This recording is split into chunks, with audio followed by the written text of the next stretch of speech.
The Public Order Emergency Commission is now in session. La Commission sur l'état d'urgence est maintenant ouverte.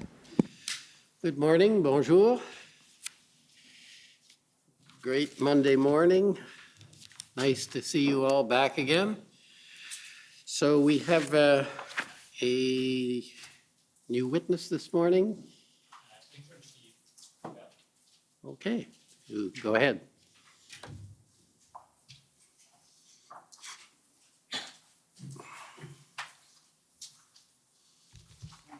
Morning.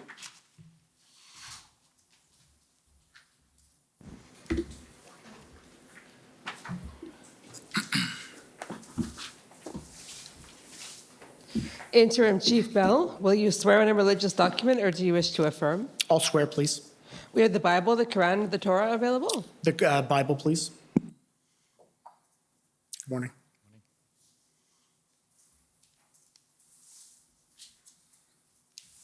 Thank you very much.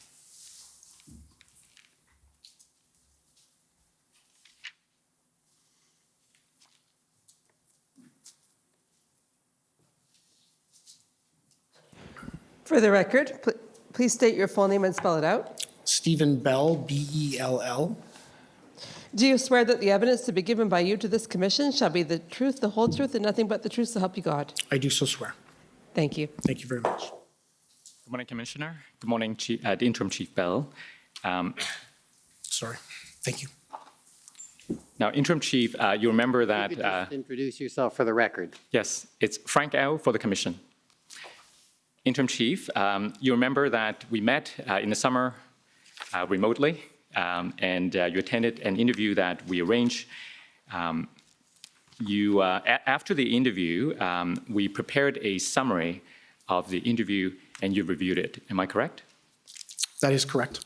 So I'd like to call up the document WTS 6029.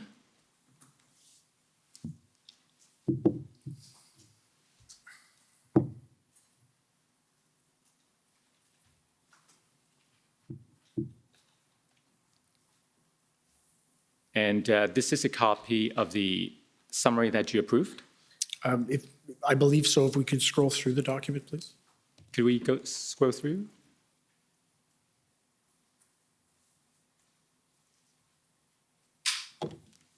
Yes? Yes. Yes, this is correct.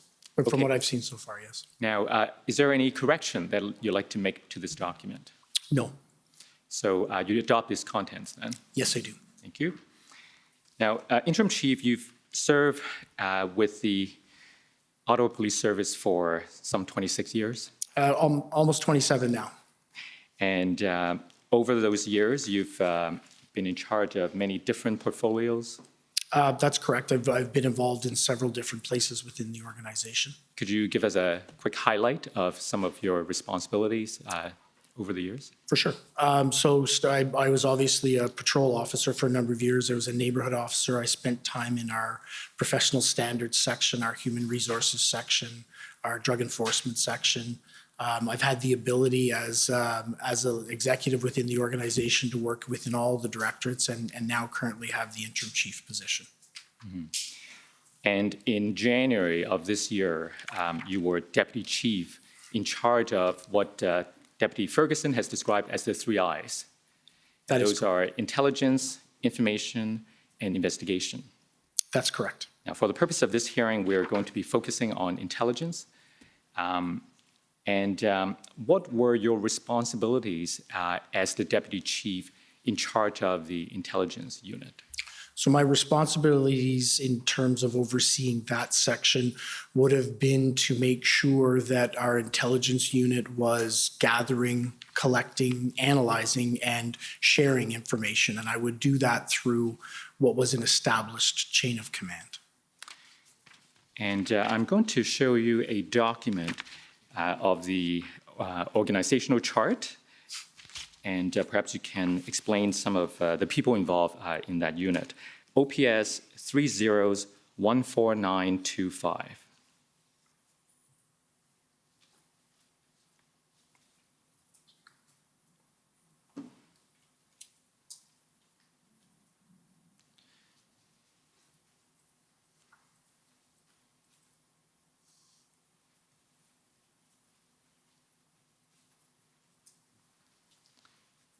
Okay, if we go further to the right, sorry, go up.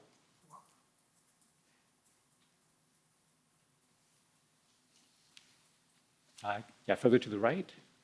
I'm looking for Deputy Chief Bell. That's right. So, am I correct that, well, we saw the former chief slowly at the top, and then underneath him at the executive levels, there were Deputy Ferguson, who was in charge of community policing, and then you in charge of the 3 Is. That's correct. And then going down that line under you, we see intelligence. So we need to go further to the right. So now we see all 3 Is. And then under Intelligence Directorate, who was the superintendent in charge when around January and early February? So yeah, I think it's important to note the superintendent in charge at that point was Superintendent Patterson, and there'd been a large movement of superintendents and leaders within the directorate. So Superintendent Patterson was in charge, and he had 2 inspectors that reported to him, and that entire command team had just been placed in that area. Right. So let's talk about that turnover. When did Superintendent Patterson assume this role of the superintendent, of the lead of the intelligence unit? Superintendent Patterson would have taken that position on January 1st. Okay. And were you not relatively new as well to this portfolio of the 3 Is? That's correct. Towards the end of December, I was assigned into that area. Once before that, I was temporarily in the CAO, our Chief Administrative Officer role for a year due to a vacancy. And then in late December, I took over this portfolio and began to establish it with a new team. So you took over in December 2021. That's correct. And then in early January 2022, Superintendent Patterson took the lead of the intelligence unit. That's correct. And he reported to you? Yes, he did. And under him, you said there are 2 inspectors, right? And Correct. you see on this chart, they are Inspector Cartwright and Inspector Bryden. When did they join the intelligence unit? So Inspector Cartwright was in the Information Services branch. Right. Inspector Bryden was in the Intelligence Service branch, and both of them started on January 1st as well. And how did those 2 branches interact with each other, the intelligence and the information branches? So that was something that we'd identified and that Chief Slowly had identified as a need for us moving ahead, was how intelligence and information work together. So we had a large project underway at that time, which was around intelligence-led policing, to look at how we most effectively gather, analyze, and share information through the organization. So they work together very effectively, but the goal of the ILP project, as we named it, was actually to identify how we can refine that sharing of information even more to make sure the information we're bringing into the organization is shared as broadly and effectively as it could be. We had been involved in that project for probably over a year, and I can say that there were steps and there were efficiencies and improvements that had been found in terms of information sharing. Mm-hmm. Now, in the context of incident command, we've heard last week that the command system is structured by way of 3 levels: strategic, operational, and tactical. When it comes to the work of the intelligence unit, is that also the rough organization? Absolutely. So in that structure, you would be, I assume, at the top strategic level? That's correct. And Superintendent Patterson would be what? He would be in the operational area. And I would say Inspector Bryden would be moving from the operational to the tactical level. Right.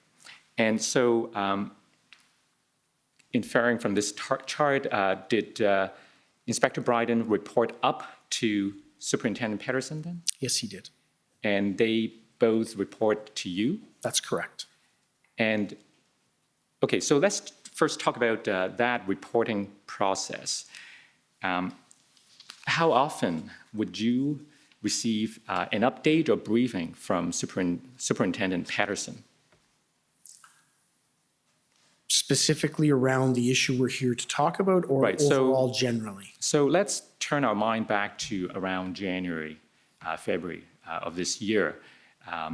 Now, we've heard from other people that Freedom Convoy-related events came into their radar at around mid-January, say January 13th.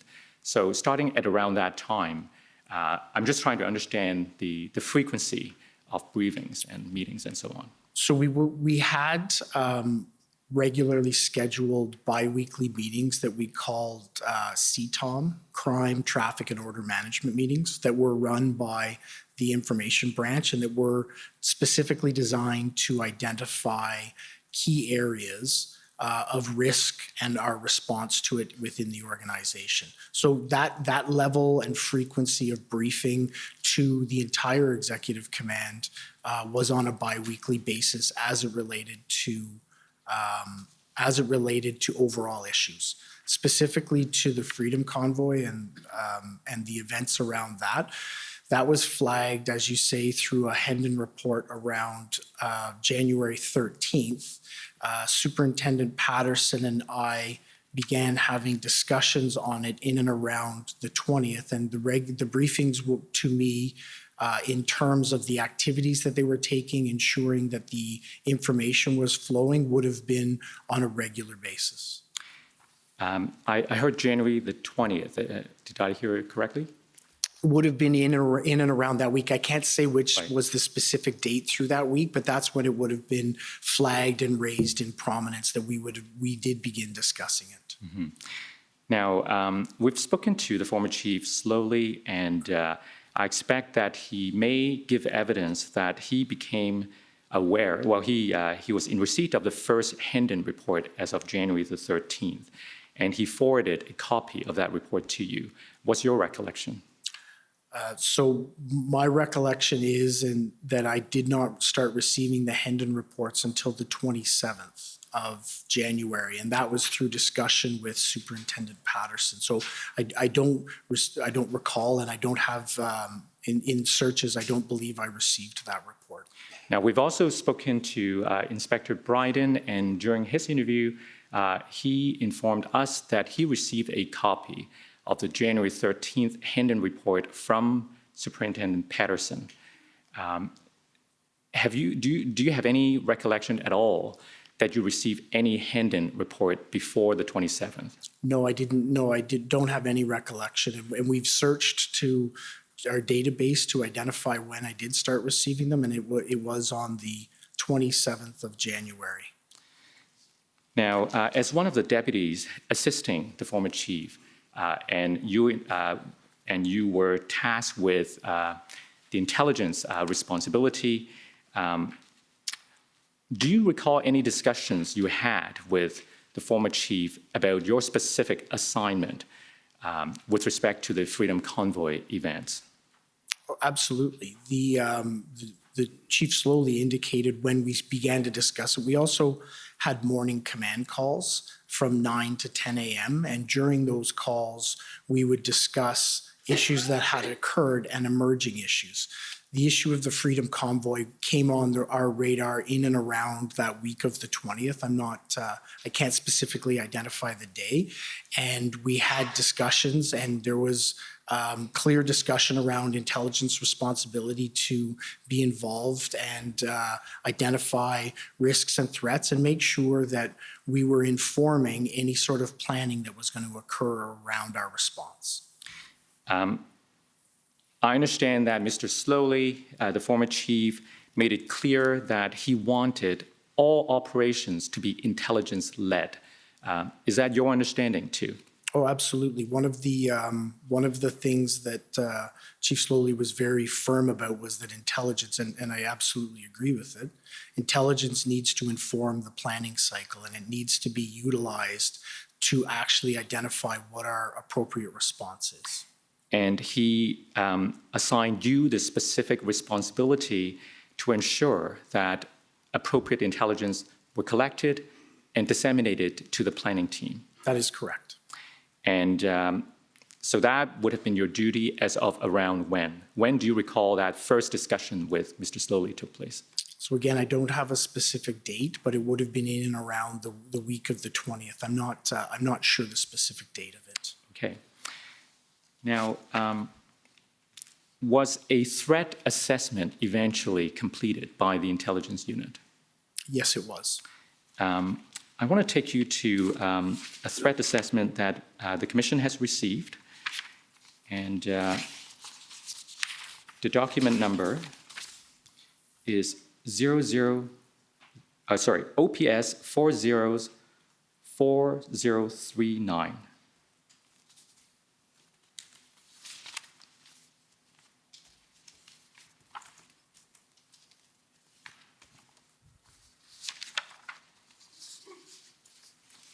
Now, looking at the first cover page, this is a document completed by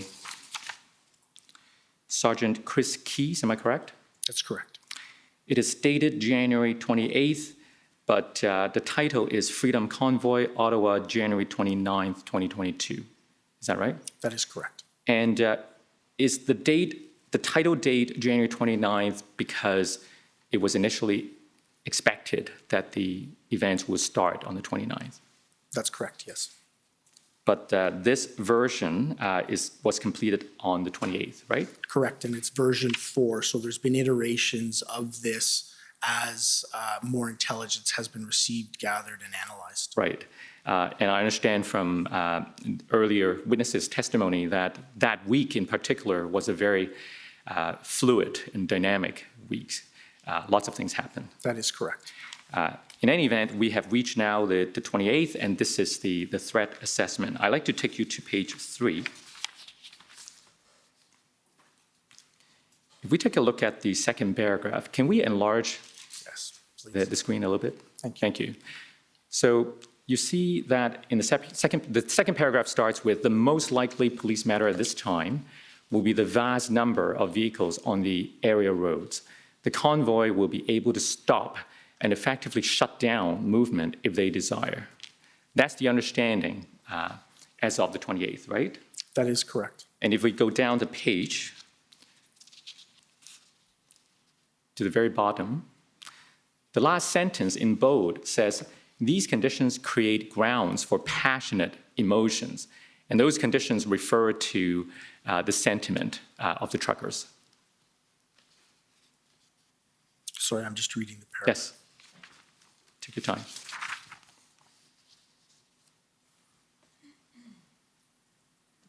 That is correct. Now, if we go to the next page, page 4, and we go to the heading Summation.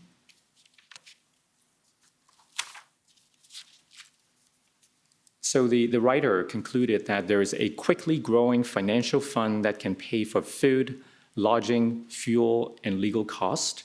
This event is, as described above, less of a professional protest with the usual sad players, but rather is a truly organic grassroots event that is gathering momentum largely from the widespread population. And then in bold, read, expect very large crowds. Am I correct? That is correct. And then the next bullet went on to quote from a journalist to the effect that if we go to the last two sentences, when it finally meets a successful protest to air their grievance, there may be larger crowds and longer disruptions than was ever planned for, right? Correct, but I also believe there's pieces in here as well as in other intelligence reports that are missing that are very germane to the discussion we're having today. Mm-hmm. Large numbers, yes, we did see large numbers. What there isn't included in any of the intelligence that we've received is the community impact that actually occurred. There's nothing around the information that identifies the activities of the protesters when they actually arrive in the city.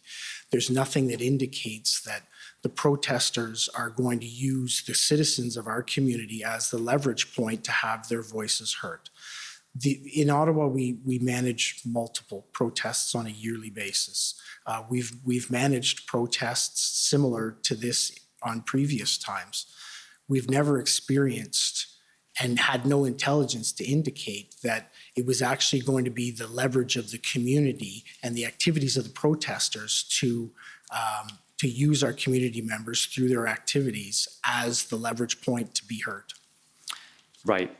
You're talking about the reality that dawned on everyone once the convoy arrived as compared to what was known the day before. Well, that's correct. Well, and what I would say is what was known the day before was that a large number, and the day before, so if this is the 28th, the 27th, is we were starting to receive numbers on what the size and scope would be. Right. And that the overall activity of the group moving across was extremely lawful and extremely law-abiding.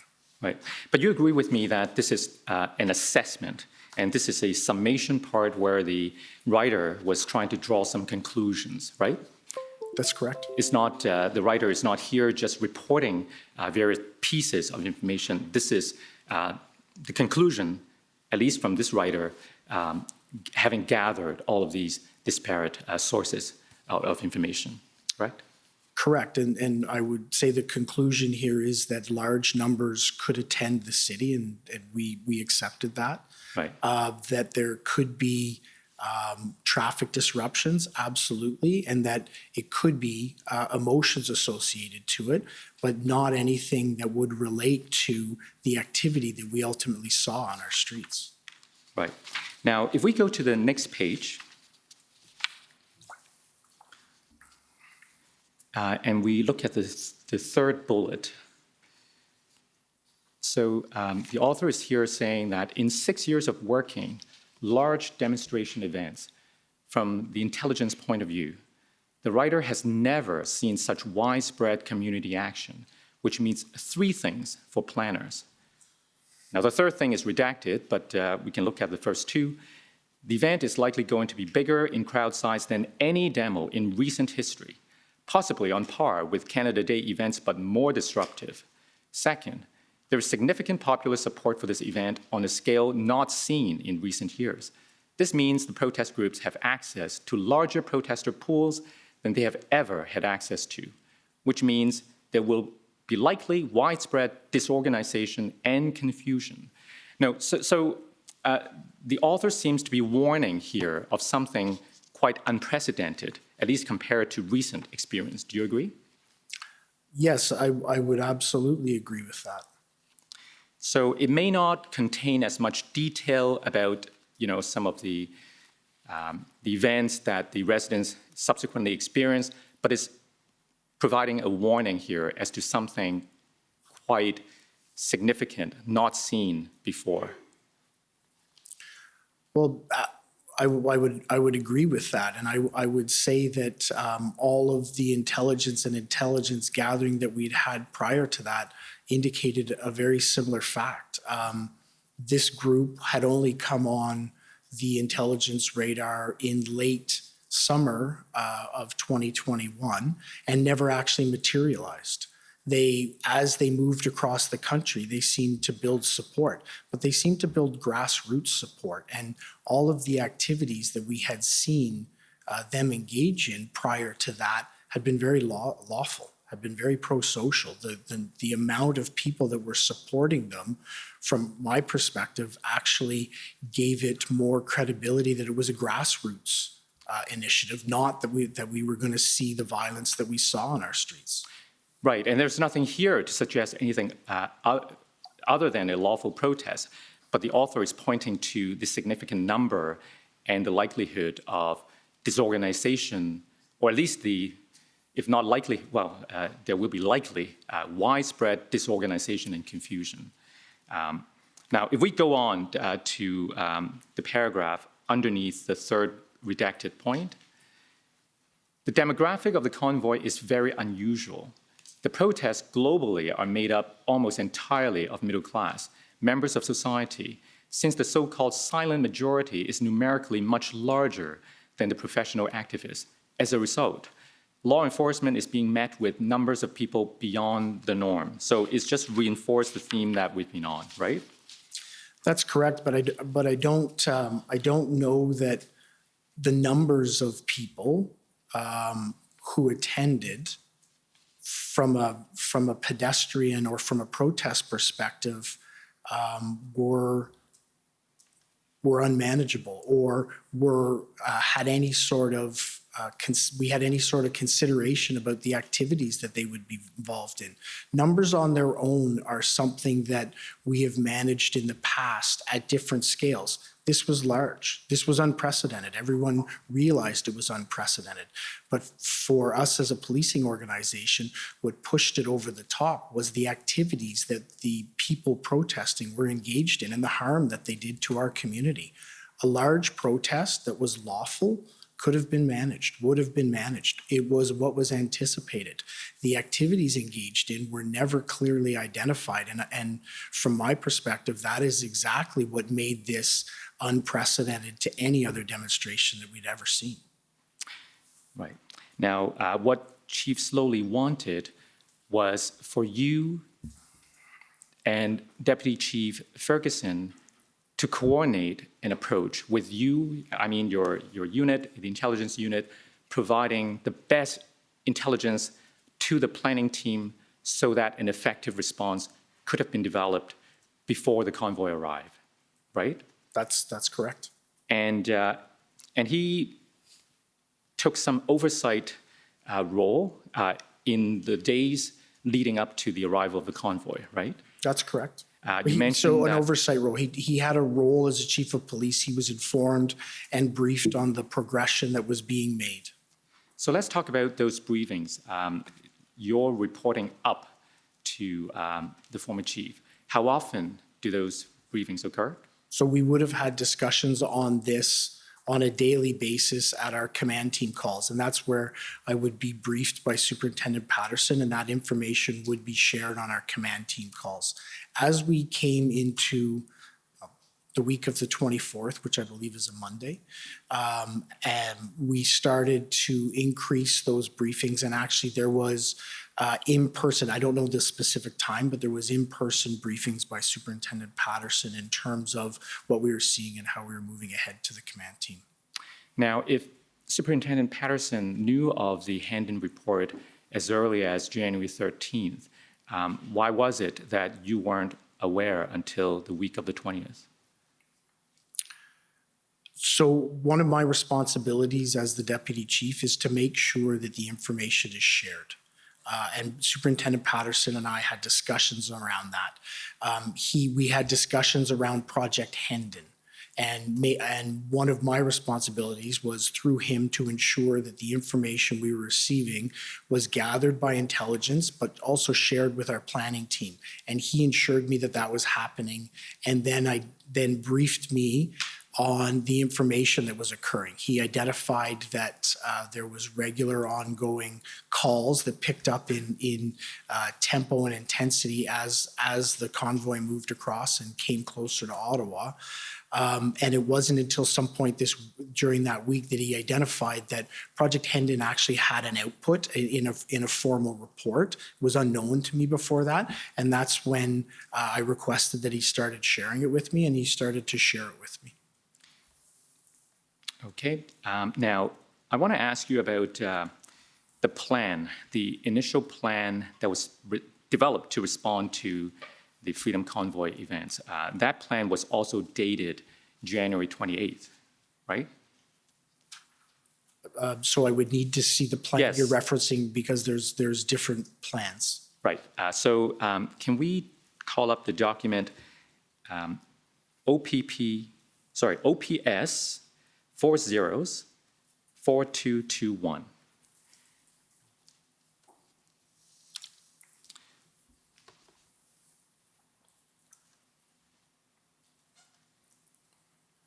So can we zoom in to look at the entire first page, the cover page, please?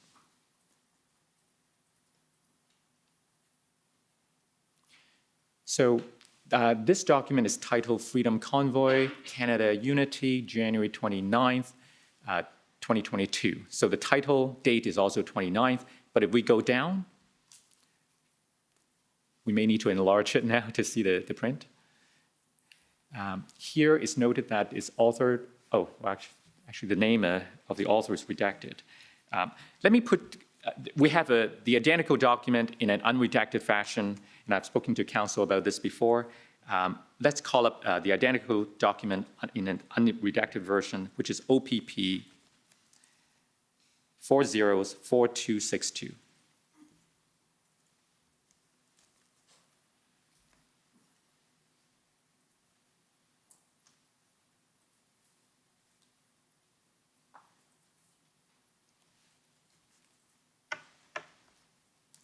Can we go down, please? So here we know that the author of this is Sergeant Sean Kay, and is dated January 28th, 2022. Am I correct? That is correct. So that's the same day of the threat assessment that we saw earlier. That is correct. Now, if we turn the next page, the authorizing authorities, there are two here noted. The first one is Staff Sergeant Kevin Kennedy, and if we go down, and Inspector Russ Lucas. And we heard from Deputy Ferguson last week that these are members of the planning team. Am I correct? That is correct. So if we go to page 7, I believe, that's where there was a risk assessment section. Threat assessment. Are you familiar with this part of the plan? Yes, I am. Can we scroll down a little? Am I able to read it before we scroll through? Yes, of course. Can we go back up to the beginning of the section? Thank you.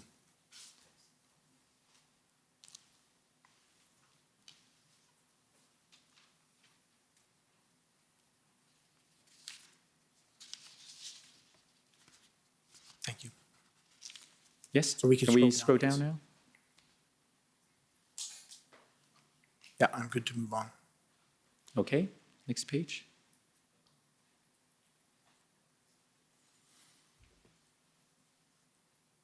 If we can, sorry. Can I just have you scroll up one there? Thank you very much.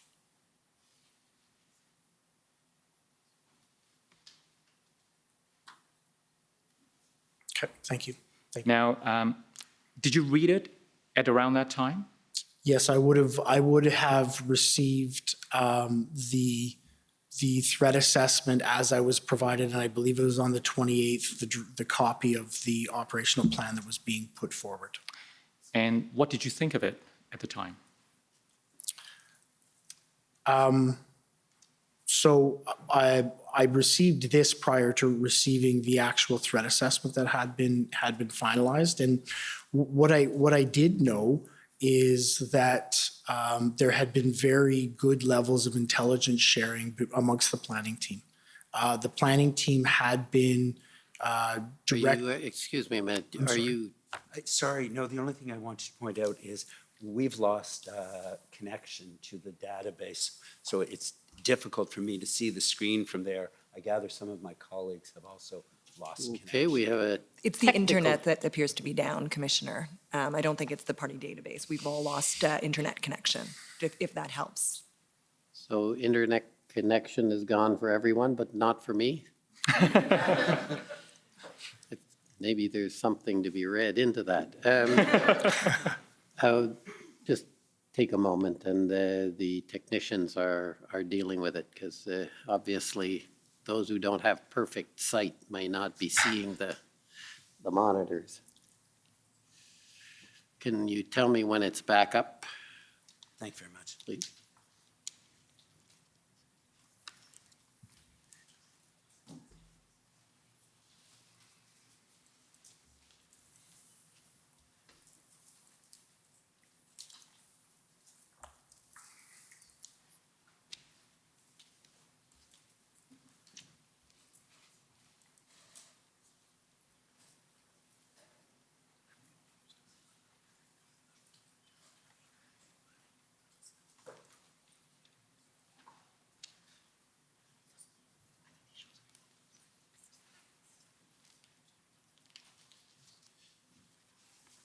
You want me to take a break while you fix it? Okay, we'll take a 10-minute break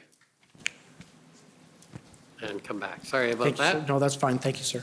The commission is in recess for 10 minutes. La commission en éveil pour 10 minutes.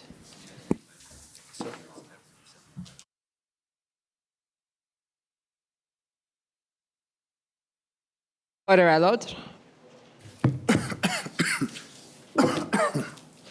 The commission is reconvened. La commission reprend.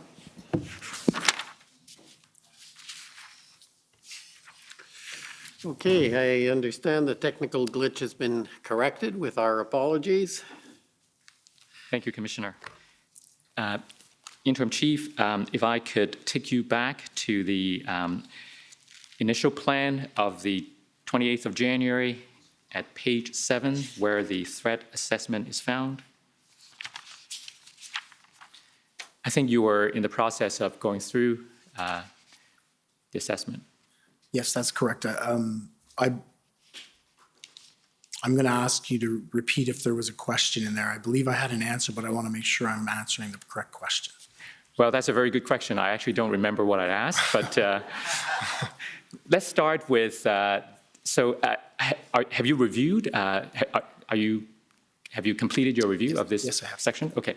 So I'd like to know, first of all, whether you agree with this assessment. So at the time, I think it's very important to identify how this assessment would have been created. We did create an overall threat assessment, which is extremely important, but this assessment would have also been influenced directly by the connection that existed between our intelligence unit and the planning team. And much of that information would have been gathered through the ongoing Hendon reports. So the ongoing Hendon reports and the analysis of that and more formulated the overall threat assessment. That would have helped to support this, but there was also on the ground regular dialogue about the incoming information that was contained or not contained, as we've had discussions about, to help formulate this threat assessment. If I understand you correctly, your team, the intelligence unit, was both gathering information based on the Hendon reports, but also trying to gather information from other sources to corroborate those the intelligence reports. Is that right? Well, yes, and that was one of the big challenges that also made this unprecedented. It is that there was information, there was intelligence through Hendon, but there was information in an unprecedented and almost inundating way that was coming in, and as it was building through the week until this threat assessment was completed. Our members worked constantly with the members of the fellow members of the intelligence group, and by this time on the 28th, there was already a joint intelligence group that had been established that was embedded within the planning cell to try and take the voluminous information that was coming in and assess it and then disseminate it to try and get a picture of what was going to occur at this point within hours. And looking at this threat assessment and in the context of the 28th of January, what you knew, what your team knew at the time, do you consider this an accurate reflection of the reality to the best that anyone in your team can know? So at the time, I wouldn't have known this because I hadn't had the opportunity to review and look through all the Hendon reports, but I think it is a very accurate assessment. I think there is one area that's missing that we didn't highlight enough because I don't believe we had enough information to substantiate the level of risk that it created, and that's specifically around the fact that there may be some members of the convoy who would stay on for a longer period of time around the 28th, 29th, and 30th that we were planning for. So in retrospect, having identified all of this, that should the potential that could occur should have been something that was included in this. So that's the one thing in your view, excuse me, that's the one thing in your view that was perhaps missing from the assessment is the risk of a prolonged occupation, if we can call it that. That's correct. Now, let me take you to some of the other information that you said might have been available as well at that time. So now, you talked about Hendon report. Maybe before we go to the other sources, let's talk a little bit more about Hendon. You became aware of it during the week of the 20th, but you also told us that you didn't go back and read all of the Hendon reports. I want to get a sense of what you did read, and what's your best recollection as to which Hendon reports you did read at the time? Well, I received them and would have read them on an ongoing basis, as well as receiving all, like I said, we were inundated with other information. So we were receiving lots of information at that point. And as I received it, I was trying to ensure within my role that we were funneling it to the right area so it could be properly assessed. So if I got information, and I regularly did, whether it be from concerned community members, counselors, all sorts of different sources, I would ensure that that information was funneled through our joint intelligence group for assessment, analysis, and action. Which was the first Hendon report that you read? So the first Hendon report that I received and read was the 27th. And so I think you said that from then on, you read every Hendon report afterwards on an ongoing basis. Absolutely. Did you ask for the earlier Hendon reports? No, I didn't, because at that point, I knew that they had been shared between the intelligence unit who had done the assessments necessary and the planning unit who needed to have that information in order to conduct their planning. Right. So since you did read the 27th report, let's go to the 27th report and see what it says. If I can find... So just for clarification, yes. And I'm sorry, I have since reviewed all of the Hendon reports. Okay, yeah. But since we're interested in finding out what was known to you at the time, let's start with the 27th.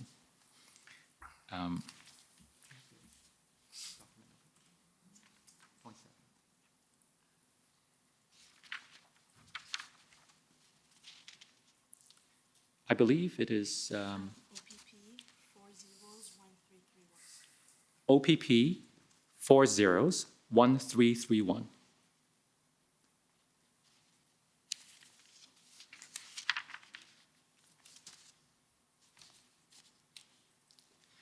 If we go to page 4 of this report,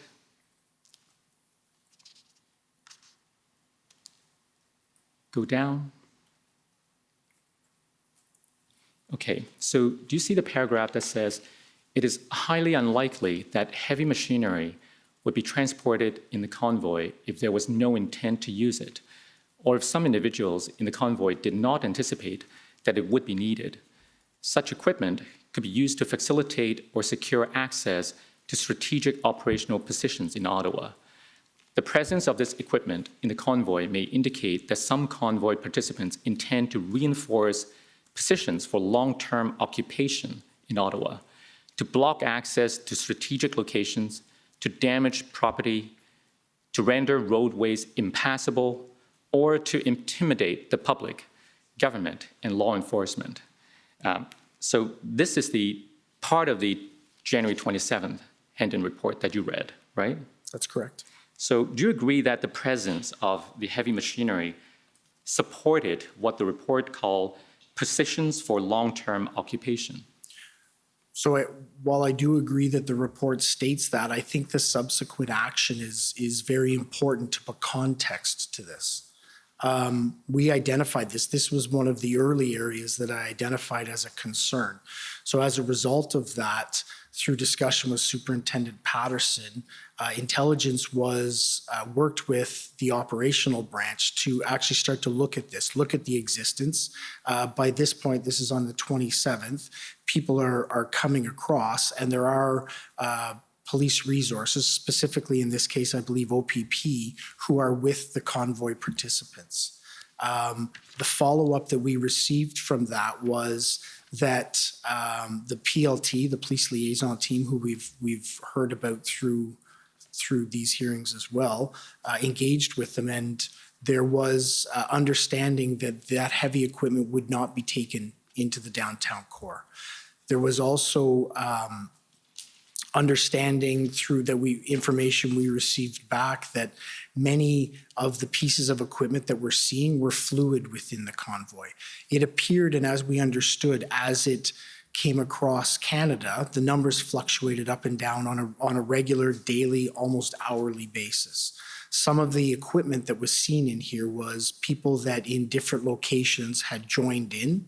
I would imagine or speculate that it was so that they could identify that they were part of this and didn't continue with the convoy as it came across. As a result of this information, plans were put in place to make sure that we diverted heavy equipment like this from the downtown core. But discussions were had with the people who had this, and from my understanding, and it will be a question better posed to Inspector Lucas, but from my understanding, all of the equipment identified in here or any other trailer-based equipment never made it into the red zone footprint. So although this is concerning, it's something that we identified, action followed up on and mitigated. Now, do you agree also that there was a serious intelligence gap in terms of any exit plan for these protesters? So I do, if we can scroll down to that area. Yeah, let's go to page 6.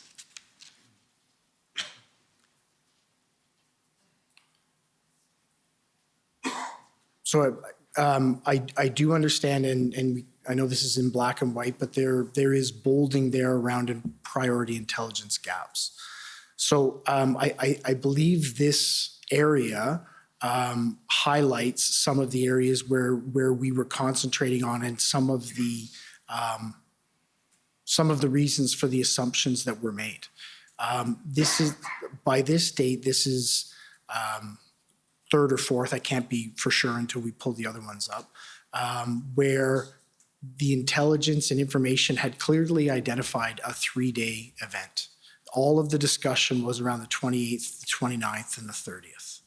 There had been, through the reports, passing reference, regular, but passing reference to the notion that a small group of people, a group of people undetermined, could stay for longer periods of time.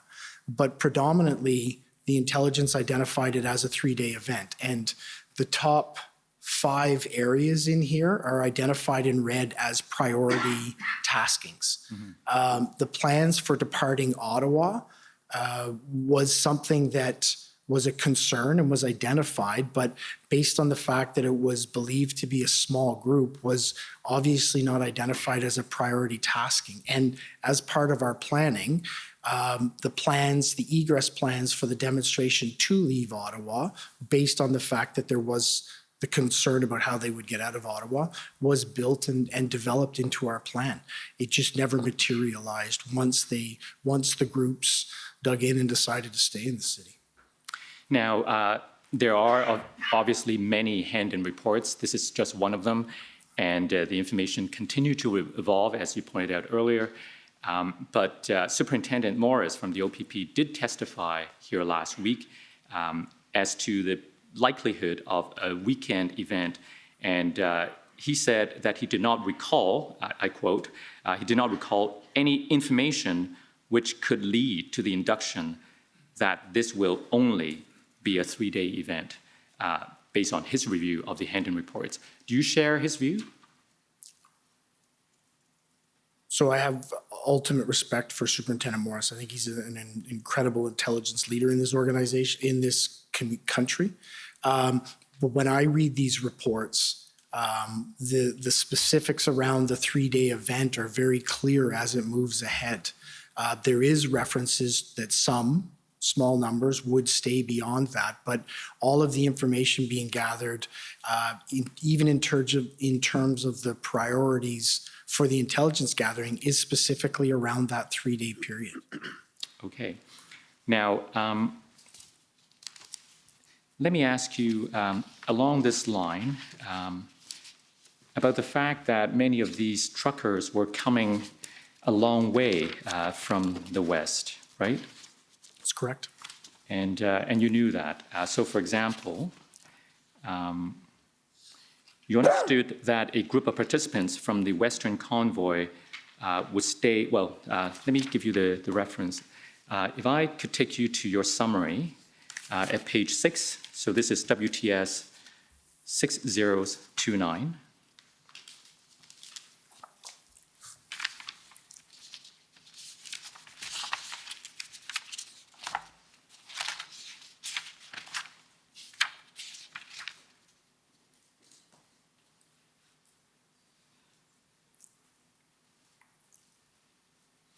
So if we go to the top of the page,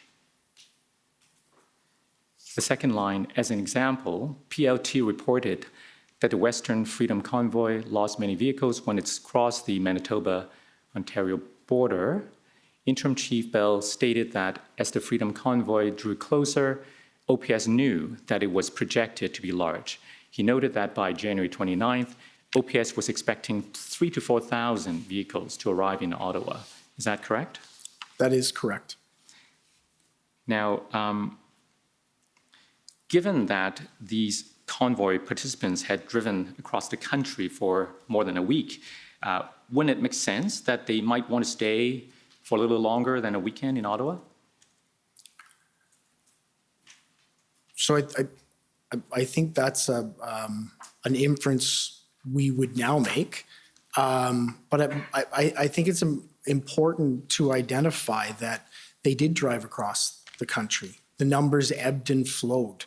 As they moved across the country, there was police agencies engaged with them on an ongoing basis. Their behavior, as it's described within the intelligence reports and reports we had back, was that they were extremely lawful, that they were engaged in, there was no antisocial behavior that they were engaged in. And that was the observations for a number of days. Beyond that, the organizers clearly stated on many occasions and throughout the Hendon reports that their intention was to be lawful and peaceful once they came to our city. So regardless of whether the number that would have remained would have been smaller as we anticipated it could have been, it was it was the activities that occurred here that were the most problematic. We in our police service manage many protests a year. Some of them are prolonged, some of them are protracted. We've had examples of occupations of parks, of occupations of intersections that have gone on for a longer period of time. But those didn't engage in the unlawful activity that we saw here. That is what I believe makes this circumstance different. The scope of people, the size of the area that they overtook, and the activity and the trauma they put our community through. There was nothing to identify that would occur within the intelligence reports. So perhaps if I could clarify, let us assume that the intent was to engage in an entirely lawful protest. Making that assumption, wouldn't the sheer size, the number of trucks, and the intention to stay for as long as it took until the mandates are lifted create a risk that it will be a prolonged issue for the residents in terms of traffic and other issues that came with such a large crowd in the downtown area for a long time? But I think you identify the key point there. If the protests are lawful, and they're within a contained area that isn't impacting the community, we would go through a regular process in order to ensure that we are managing that area and that we're negotiating with the people for them to be able to leave the area. That, what you described, though, was not what occurred in our city. There was a large geographical area overtaken, and there was extreme harm done to our community through the activities of this protest that determined it to be unlawful. So those are two very different circumstances we're talking about. Right. Now, you would agree with me that around that time, both for the former Chief Slowly, who you report to, as well as Inspector Bryden, who reported to you through Superintendent Patterson, raised concerns about the threat assessment. Do you recall any communication with them about the nature of the threat assessment that was produced? So I raised concerns about the threat assessment, and we had discussions about it. So because my expectation was that it would have created more direct references to the Hendon reports and to the intelligence information we were bringing in. The threat assessment, as it's completed, is done on a standard template. There is actually a checklist to follow through as you create a threat assessment. We were trying to become more mature and advanced in our collection and dissemination of intelligence information.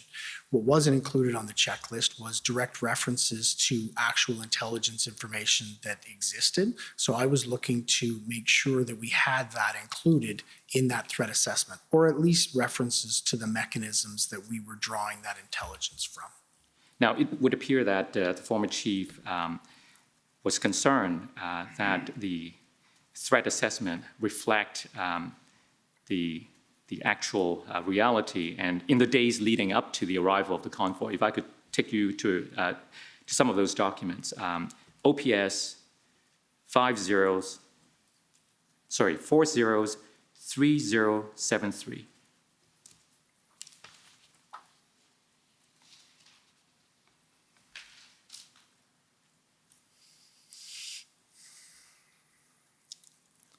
So if we go down the chain and to see how it originated, go to the very bottom, please. So somebody go up. So it appears that keep going. It appears that the former chief received information sent to him about some potential threat. Go up. And he passed that information on to you. So let's stop here. So somebody sent information to the former chief directly. Somebody wrote, "I lay awake tonight as I read Twitter posts from the extreme right vowing attacks on Rideau Hall this weekend. Some are calling for action akin to the happenings in Washington on Capitol Hill. I understand the right to peaceful protest, but I'm writing as a very concerned citizen, as we're not hearing any reassurances from the city or policing regarding the safety of residents surrounding these vulnerable and targeted spots." So we go up now. The former chief forwarded that to you. Sorry, can Yep. I finish reading the content? I Oh, wasn't at the bottom. sure. All right. If you can just scroll down a little more, please. Okay, great. Thank you very much. Thank you. Is that good? Yes, sorry. Okay. I'm sorry. Thank you. Sorry, I didn't mean to No. cut off your reading. If we go up now, it appears that the former chief forwarded that email to you and to Deputy Chief Ferguson. And he said, the email below from an Ottawa resident who's seeing online postings from what he calls extreme right-wing elements calling for violence in the event. If we go further down. Sorry, if you can just, Oh, there's one okay. at the All bottom. right. I didn't hit number 3 yet. I will try and read more quickly. No. Take your time. Okay, thank you. So he was outlining the concerns from the citizen. Yep. And then he went on to say, yet our briefing note as of last night says there is no intelligence to indicate that this demo straying will be violent. Please review all available information, intel, incidents, and ensure we have the most accurate threat assessment and the most appropriate operations plan for the event. And he sent that before your briefing scheduled at 9.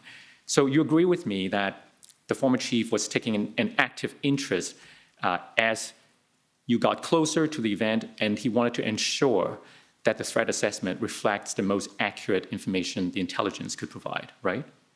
Can we scroll up on the date? I'm just looking at Yes, the date on I this. believe think this it's is the 26. 26th. No, so in answer to your question, absolutely. We were all taking an active interest in I think it's important to note here that the information received by the chief was funneled to our intelligence unit and our joint intelligence unit for assessment. The Hendon reports on these days, on the 26th, would reflect that there was no anticipated violence to occur. So we were continually briefing on the violence picture and making sure that all of this information was funneled in to our intelligence unit and then into our planning team. It makes specific reference to activities or actions that could occur at Rideau Hall.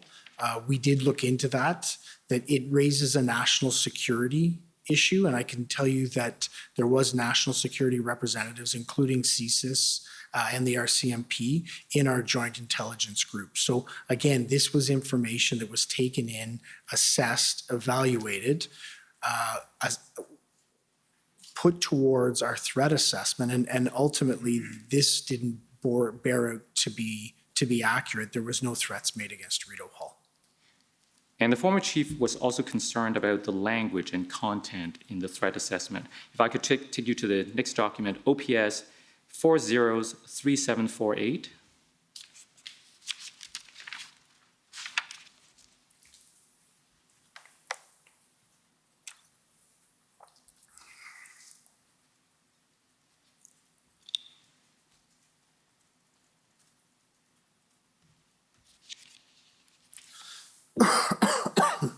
So you see that this is an email dated the 28th of January. It was directed to Deputy Chief Ferguson, but you were copied on it. The former chief said, "Trish, thank you for sending this draft operational plan. I assume this is the 28th plan that we've just seen. It is well developed considering how fast-moving and fluid the situation has been.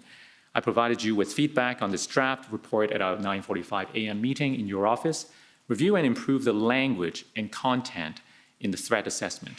Explicit expansion of operational scope to include parallel demonstrations, risk beyond the Freedom Convoy, explicit adherence to uniform conduct policy for all participating members." Do you know if that was done? So I don't know directly because this was directed to Deputy Chief Ferguson, who would have put it back through her chain of command to her planning team, and the normal process would be the planning team and intelligence would look to identify the areas of gap that the chief felt existed. All right. Let me take you to the note of Acting Superintendent Bryden on the 28th. This is OPS 301455.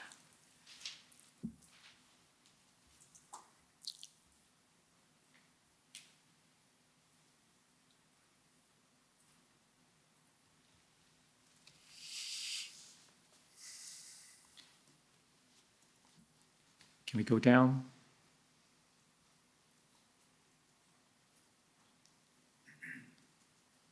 Sorry, I thought. Sorry, I didn't give you the page number. Page 9, please.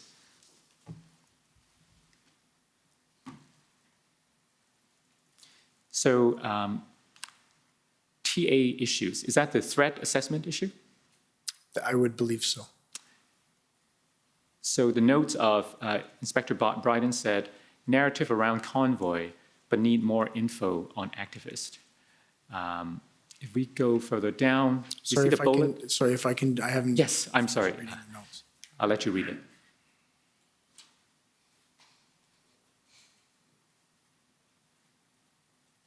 Thank you.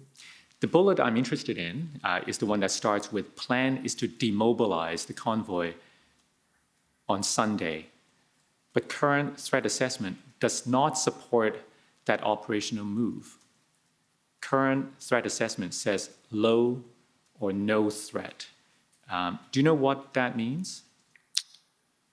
So if you can, and I'm going to apologize, but if you can let me know what date these notes are. I believe it's 28th. Can we go up to check the date?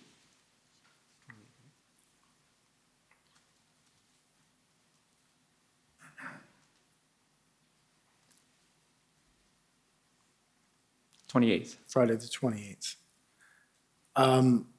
So I think it would be, if we can go back down to the notations so I can see what I'm speaking to. It's a little farther down.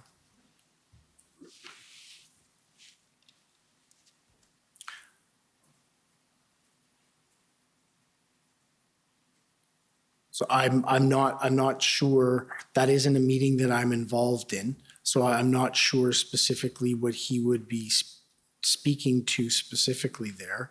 And I would say that we would need to cross-reference with the Hendon reports and whether there was any reinforcement around heightening our concern that the convoy could be longer than the 3 days. Right. Now, So I'm not in that meeting. yeah, no, but it's fair enough. But he seems to be referring to the threat assessment, and he has notation here that it says low or no threat. When we interviewed Inspector Bryden, he confirmed that that was the view at the time, that the threat was low to no risk. Do you agree with that assessment? So do I agree with the assessment that That they it was made, low that risk. that they made it on that day? On the 20th, do So you agree I- that as of the 28th of January? That there is a low threat of violence? Then yes, I would agree there is a low threat of violence at that point, as has been identified within the Hendon reports. All right, so you interpret the low to no threat as specifically referring to the risk of violence. That's specifically the threat index I believe the Hendon reports were giving on that day. Not to the risk of a prolonged occupation. No, I don't believe that they were speaking to a prolonged occupation because as I indicated, based on our experience, which was limited, and our assessment, there was a low risk of the convoy in large numbers staying beyond the weekend. And I think that's another area that's very, very important to highlight. Superintendent Morris identified that this group grew and tried to mobilize over the fall and actually never did mobilize. They galvanized for the ultimate convoy that occurred. In normal circumstances with intelligence, one of the things that you rely on in your assessment of it is experience. This group had not existed before. Nobody had any experience in terms of what they were going to do and how they were going to position themselves. And I'll give you an example of where experience is important to us.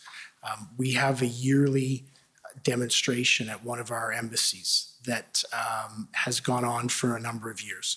We infrequently have high levels of intelligence around any activity in that area, yet we continually create a large deployment footprint between ourselves and the RCMP because we have the experience that that violence has occurred there and there is the potential for violence occurring.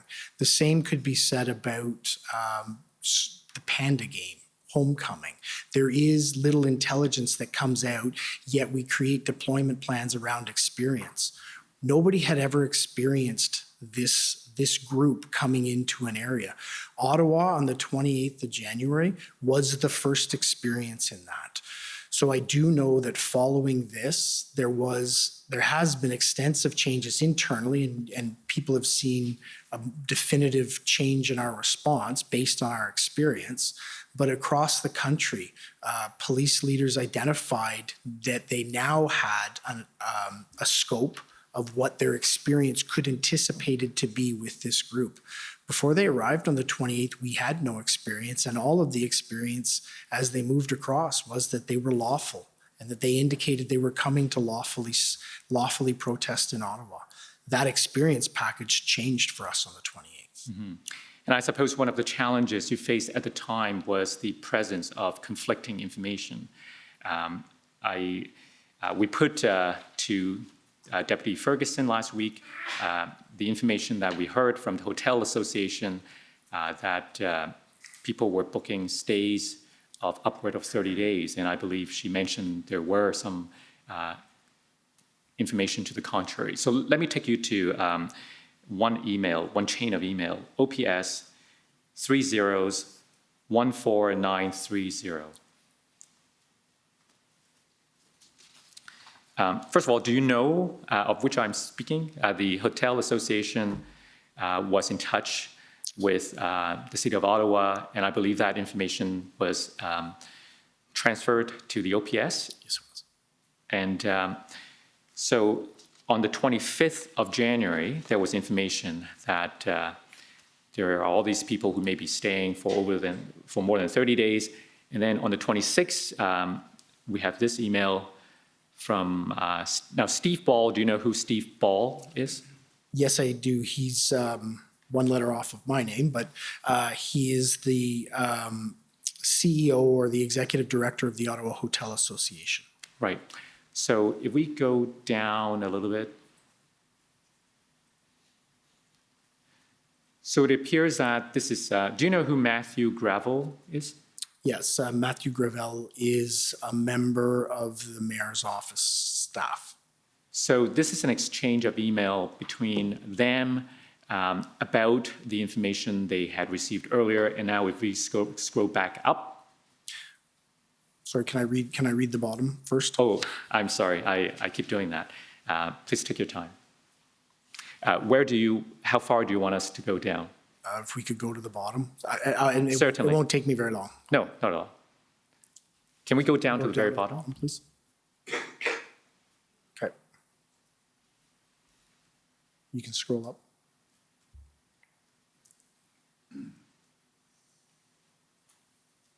Thank you. You can scroll up. Okay. Good to move up.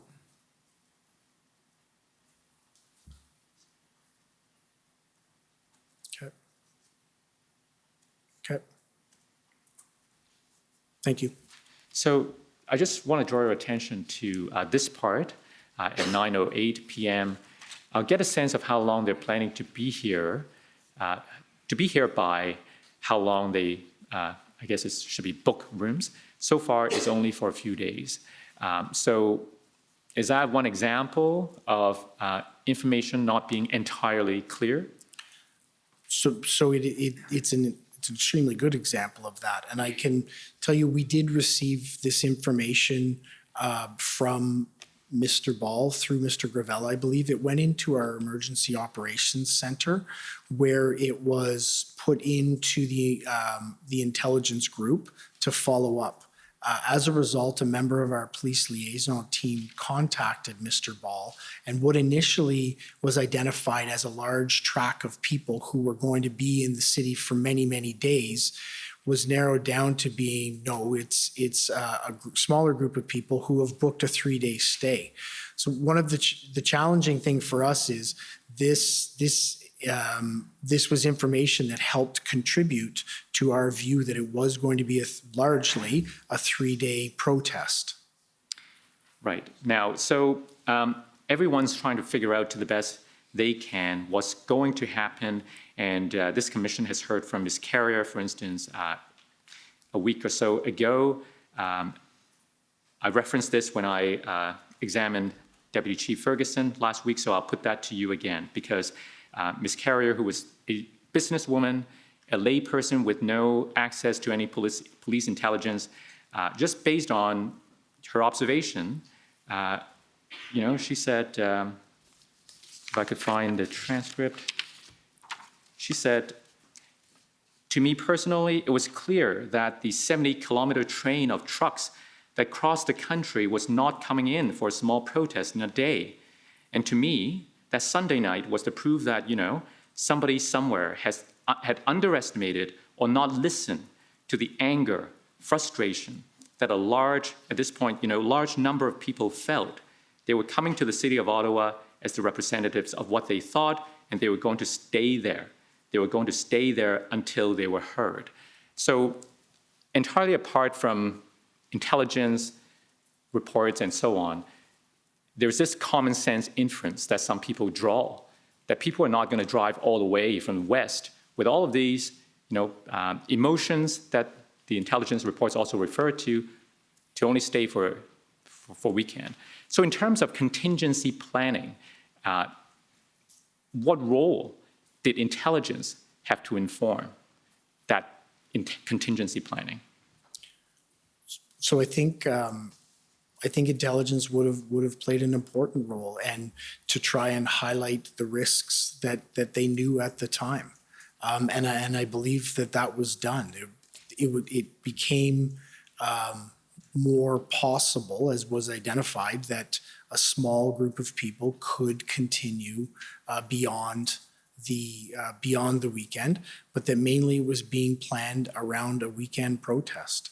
All of the activities that we took, including this one with the Hotel Association, led us to believe that that's what it was. The intelligence, as we read it, talks about a large protest, but the numbers that are necessary for planning didn't start to come in until the day before, and that, please don't hear that as a fault of anyone. It was just very difficult because of how fluid and dynamic the situation was for us to be able to gather through our partners real-time intelligence. So intelligence continually stayed on, continually fed the planning team of what they knew at the time with the best information. As you described it, though, it was a fluid week. It was a roller coaster that week in terms of information coming out and refining down. And ultimately, the numbers, the size of it weren't fully refined until the 29th and the 30th, when it was already upon us. And I'll go back to it again because I don't think it can be understated. The real impact of this protest was the community harm that was created. That was what the problem and the consequence to our community was through the activities of these protesters. There wasn't any information that identified that. And that, for me, is what created the need, the emerging need for us to make sure that we had the action plans in place as we saw that emerge. Our community were dramatically exposed to violent activity over that period of time. Now, this may be open to debate, but one may argue that the combination of the large number of people in trucks with the expression of an intent to stay for some time until the mandates are lifted logically lead to this risk of social trauma if large number are going to stay here for a long time. Do you agree? So, and I think that goes to exactly what I talked about experience. The other piece you need to add in there is experience with the group that you're gathering the intelligence on, to actually assess it, and then to see how they are engaging in activities. The experience we had until this point was you were exactly right. They were people moving across the country, determined to be heard, but they were peaceful. And they indicated that their intention was to be peaceful when they got here. That isn't what materialized, and that isn't what caused the consequence to our city. People protesting in an area lawfully is something we can manage and handle. People creating an occupation that traumatizes our community was something that no community had ever seen, was unprecedented, and was the situation we're facing when we began to get the experience of these people. Now, we expect that Superintendent Bernier, who is testifying tomorrow, may say that there was a bizarre disconnect between the intelligence and the planning. What's your perspective on that?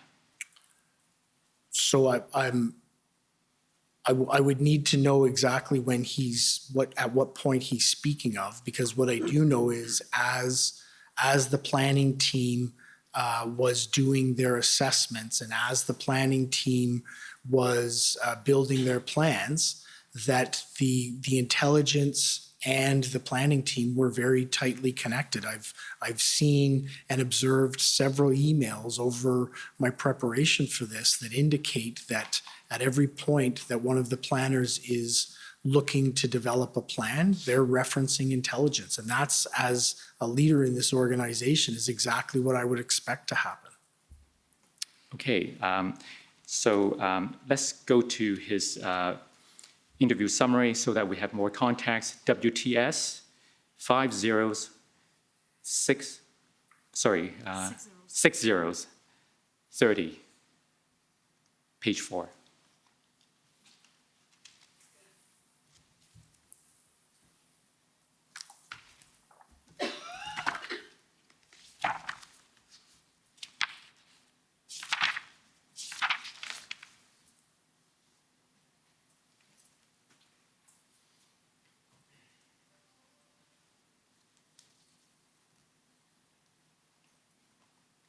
So we go down.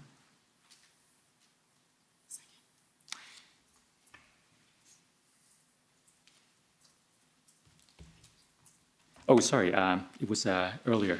If we go up again, the second paragraph. So page 4, second paragraph.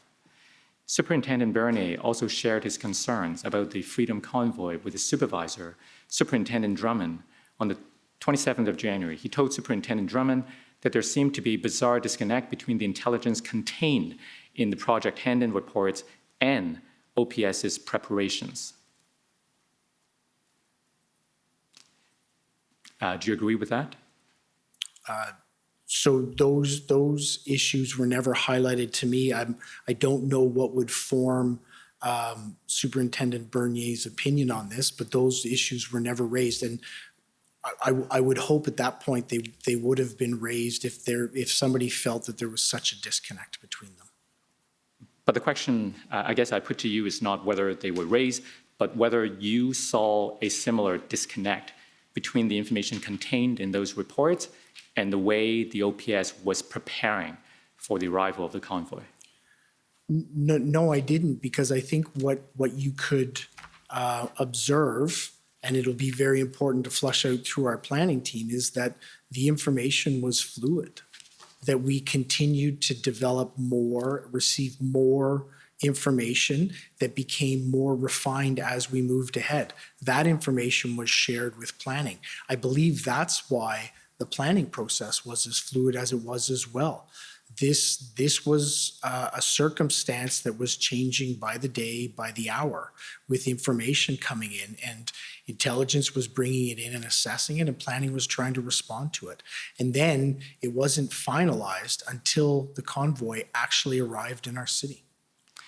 Now, as you know, this commission is ultimately about learning from the past to find out what happened in order to improve what we can do in the future.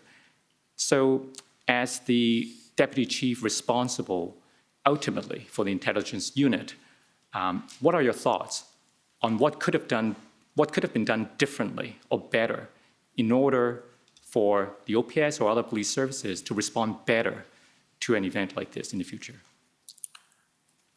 So first, I'd like to start with thank you very much. I'm very happy that that's one of the areas the commission's looking at, because I think there are many lessons for us to all learn through this.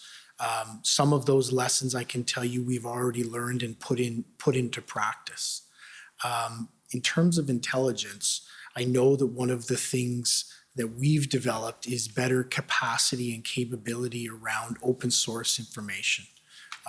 What was born out of this situation was a unit that's been created within our organization specifically dedicated at collecting open source information and sharing it into intelligence.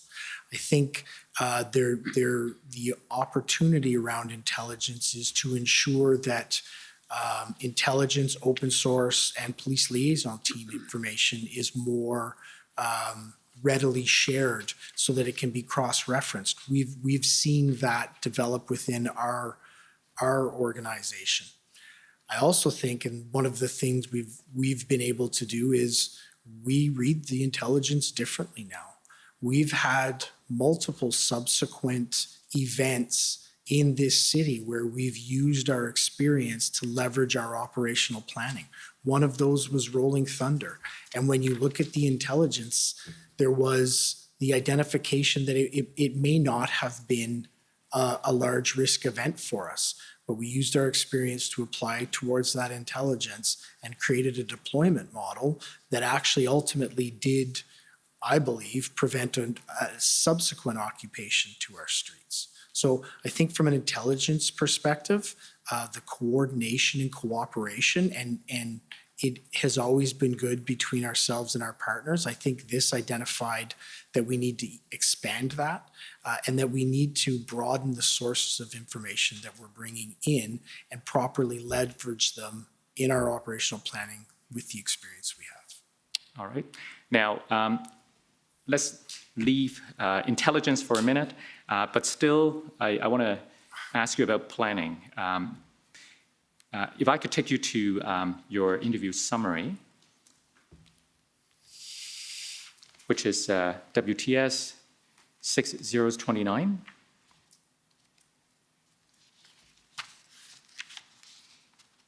If we go to page 4.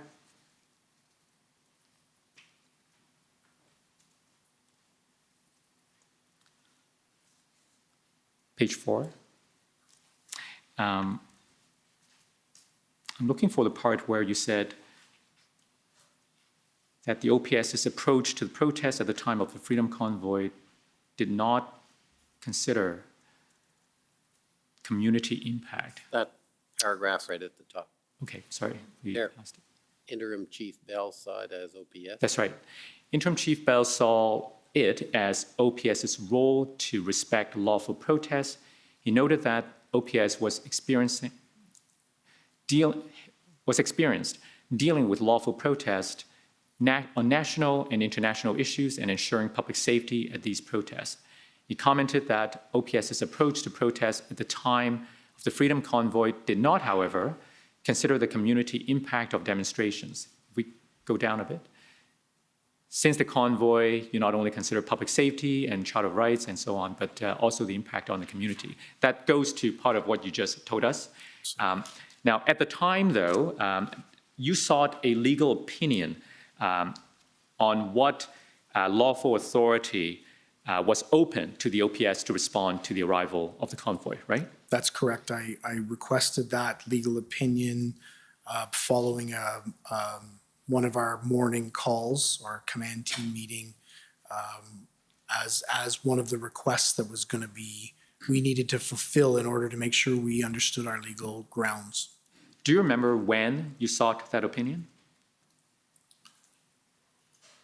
I don't remember the specific date. Okay, let's see if your notes help refresh your memory. OPS 000-14525.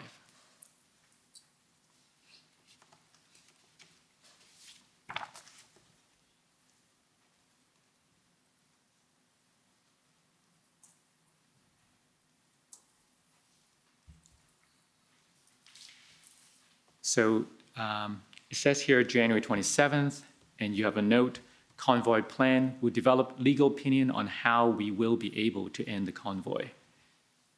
Does that help refresh your memory? Yes, it does. Okay, so on the 27th, yeah, you sought the legal opinion. Do you remember if you got an opinion back Yes, I believe I received the legal opinion on the 28th, the next day? the next day. So let's go to that Can we now. scroll down on my notes just to make sure I'm not missing anything? That's it. Thank you. Yeah. So if we could go to the next document, OPS 403692.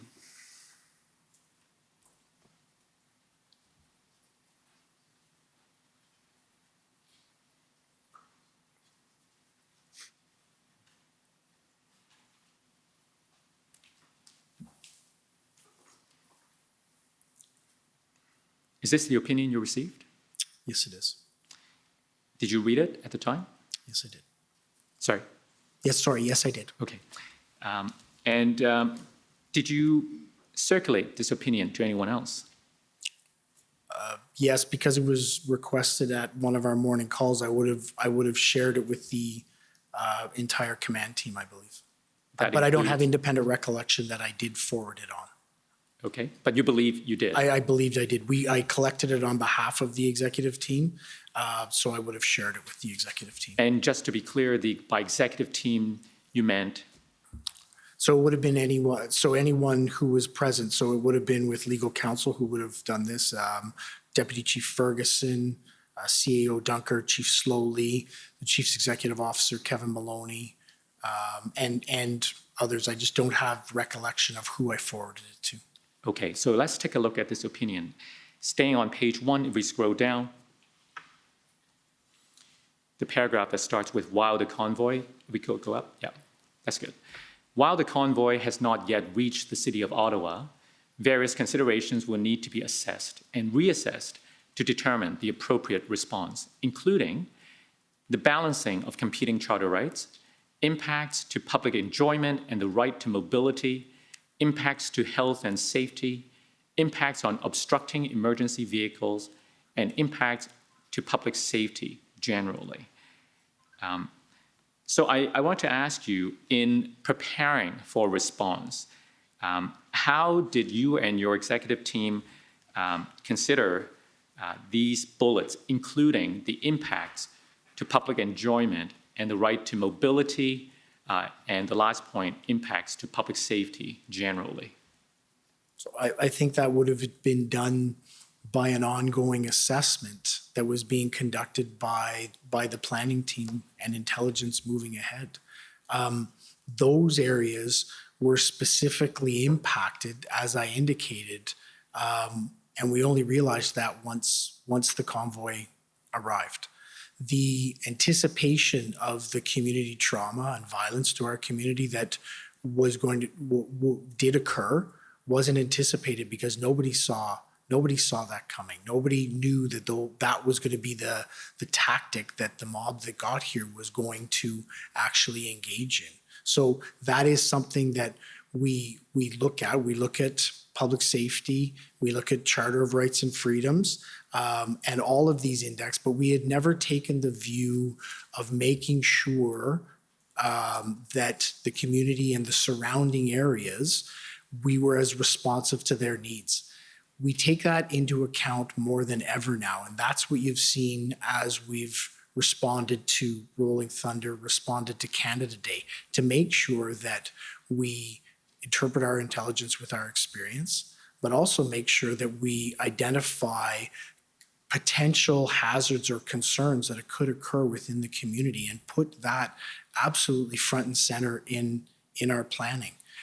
The reason I highlight that is the one thing that I hear consistently after the removal of the occupation, and very rightfully, is that we didn't put enough emphasis as a police service on our community and the impact that it caused to them in the very early days. That they felt that we didn't focus on the harm that was being done to them. While we have always had that in the planning, I think we need to be overt in it and say, community, this is your city. These are your streets.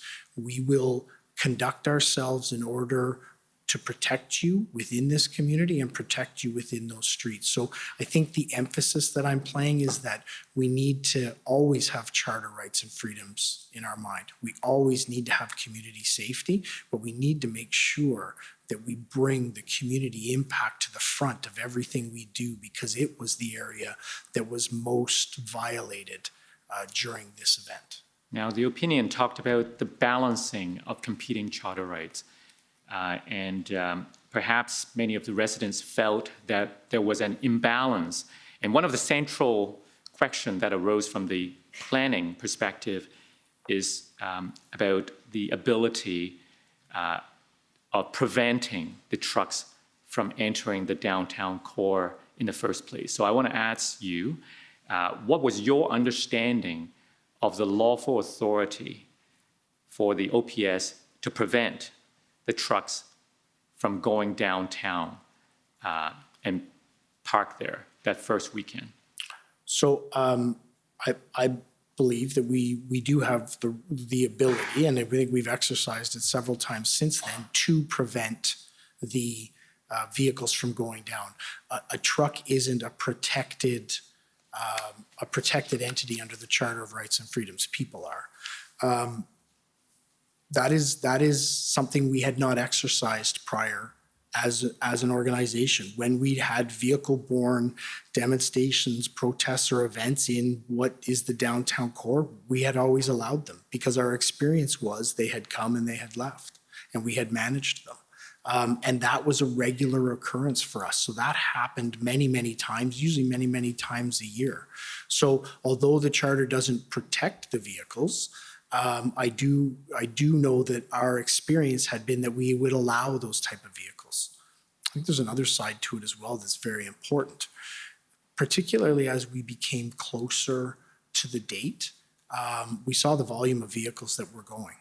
They were coming to Ottawa. They were very clear about that. They were coming to Ottawa. So the ability for us to protect and preserve public safety would mean that we would want them to go into a designated area so that we could better control it. We didn't anticipate the activities. We didn't anticipate the size or scope of number of people who stayed, because we do have to remember most people did leave on Sunday night.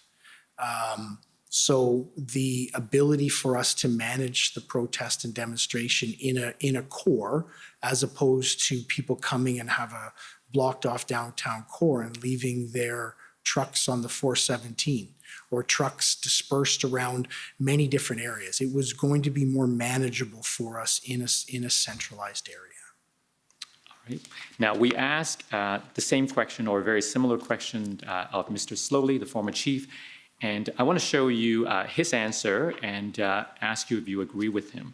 Can we go to the document WTS 6040?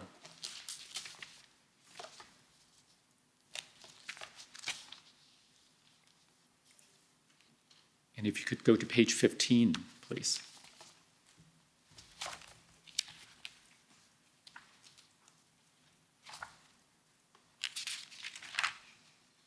The second paragraph.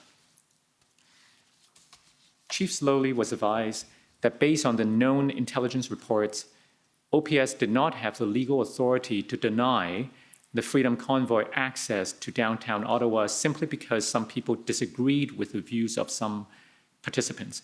He understood that OPS did have authority to close roads and restrict traffic if there were public safety concerns, but closures and restrictions had to be commensurate to actual threats or reasonably predictable threats. Highway Traffic Act or bylaw violations alone would not be sufficient to justify restricting access to the city for all protesters. Do you share his view?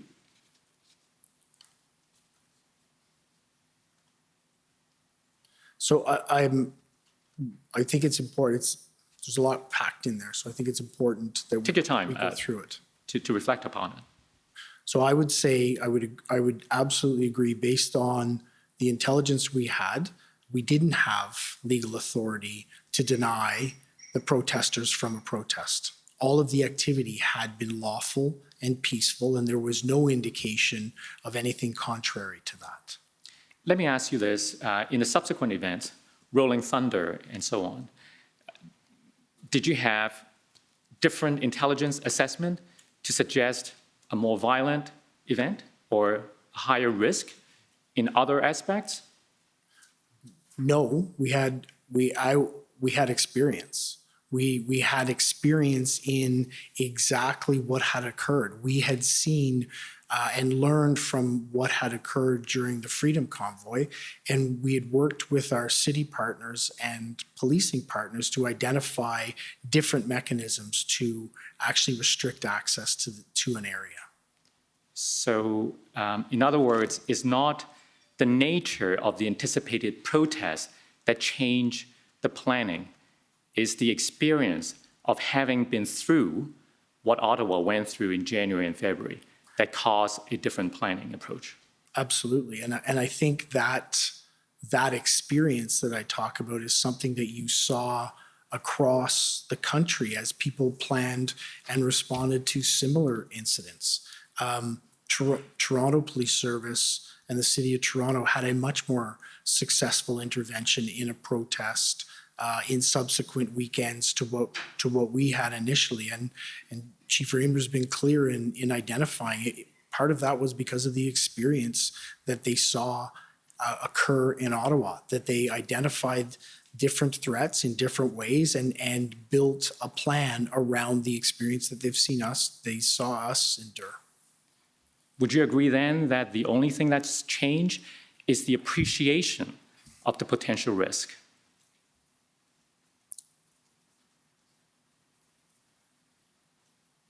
No, I don't think that that's accurate. I think what's changed is we have an understanding of what these groups are capable of when they come together. We have an understanding of what could occur as these groups coalesce around a cause in an area, and that's Rolling Thunder. I would propose that had we not had the experience we had, we wouldn't have planned in the way we did. We wouldn't have had the public order deployment. We wouldn't have had the exclusionary zone. And in that case, the Friday evening that it occurred, we would have had a truck that attempted to occupy an intersection that was followed quickly by other vehicles, set up and be successful for a period of time in, again, taking over an area of our city.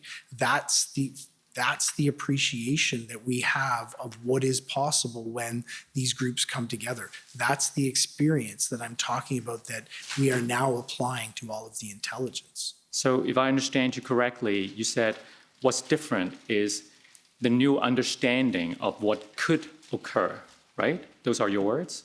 Yes, those are my words. How is that different from appreciation of the potential risk? Your words are probably just more eloquent than mine. Okay, we'll go with your words. Now, I do want to ask you this.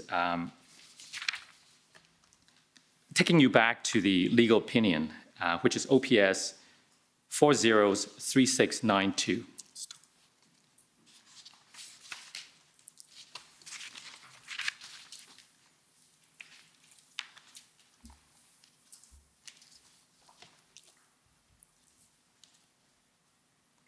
If we go to page 4, go down. That's right, the paragraph that starts with therefore. Therefore, while the case law indicates that those who wish to protest have a charter-protected right in doing so, it is not without limits. These limits, as the courts have recognized, prevent threats of violence, acts of violence, and unlawful conduct. Moreover, these limits also prevent demonstrators from obstructing travel on roadways. It is worth noting, however, that there has been at least one decision where it was found that a blockade for a very brief period only constituted a minor inconvenience and was therefore permissible. So what this memo is saying here is that there are limits to the charter, and part of the consideration apart from potential threats of violence is the prospect of the demonstrators obstructing travel on roadways. That was your understanding too, right? Yes, it was. And when you have a large crowd of protesters and the trucks being brought to the downtown core with no exit strategy, why is that not a suitable consideration for road closures in order to achieve some of the bullet points we saw earlier in this memo? So, and I think this goes back to how we have and how we had addressed these types of protests in the past. We live in Ottawa. We're at the seat of Parliament.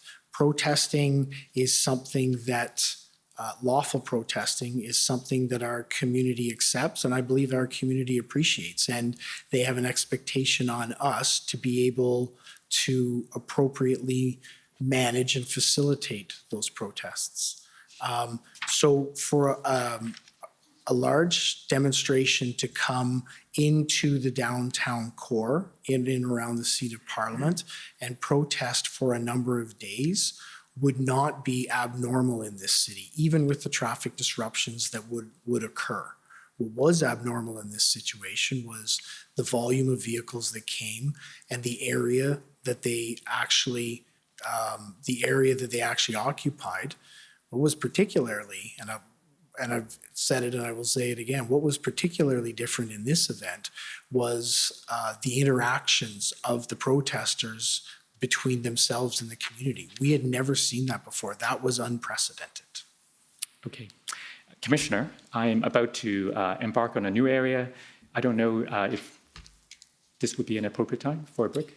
Okay, so we'll take the morning break. We'll take 15 minutes and come back, I guess, a little after 22. Thanks. The commission is in recess for 15 minutes. La commission est levée pour 15 minutes.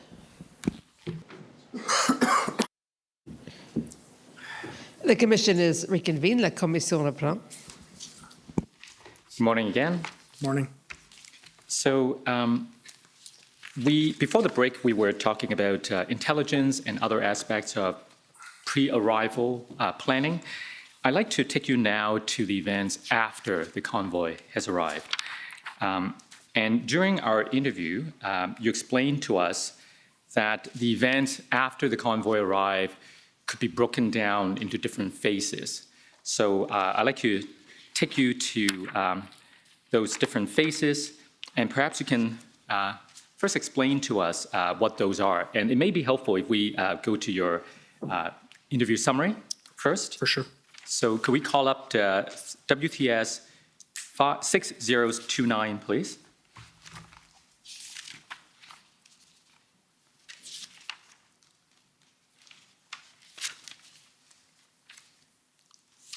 And this will be found at page 9. So Interim Chief, you told us that, broadly speaking, the events after the convoy arrived could be broken down into 3 phases. The first, roughly from January 28th, which was a Friday, to February 4th, another Friday. Now, you separated the weekends from the weekdays because you said the weekends are very different. First of all, why are the weekends so different from the weekdays? So what we found during the course of the occupation was during the week time, it was the people that were here. We would see those numbers swell Friday night, usually Saturday during the day, into Sunday, and then disperse into Sunday, and we would go into another week long. But the people that traveled to Ottawa, not in trucks, but people traveled that on foot attended the area during the weekends really seemed to swell and rise. And the week was more of a stagnant, stagnant's probably not the right word, a period where it was the people that were dug in and sitting there and remaining.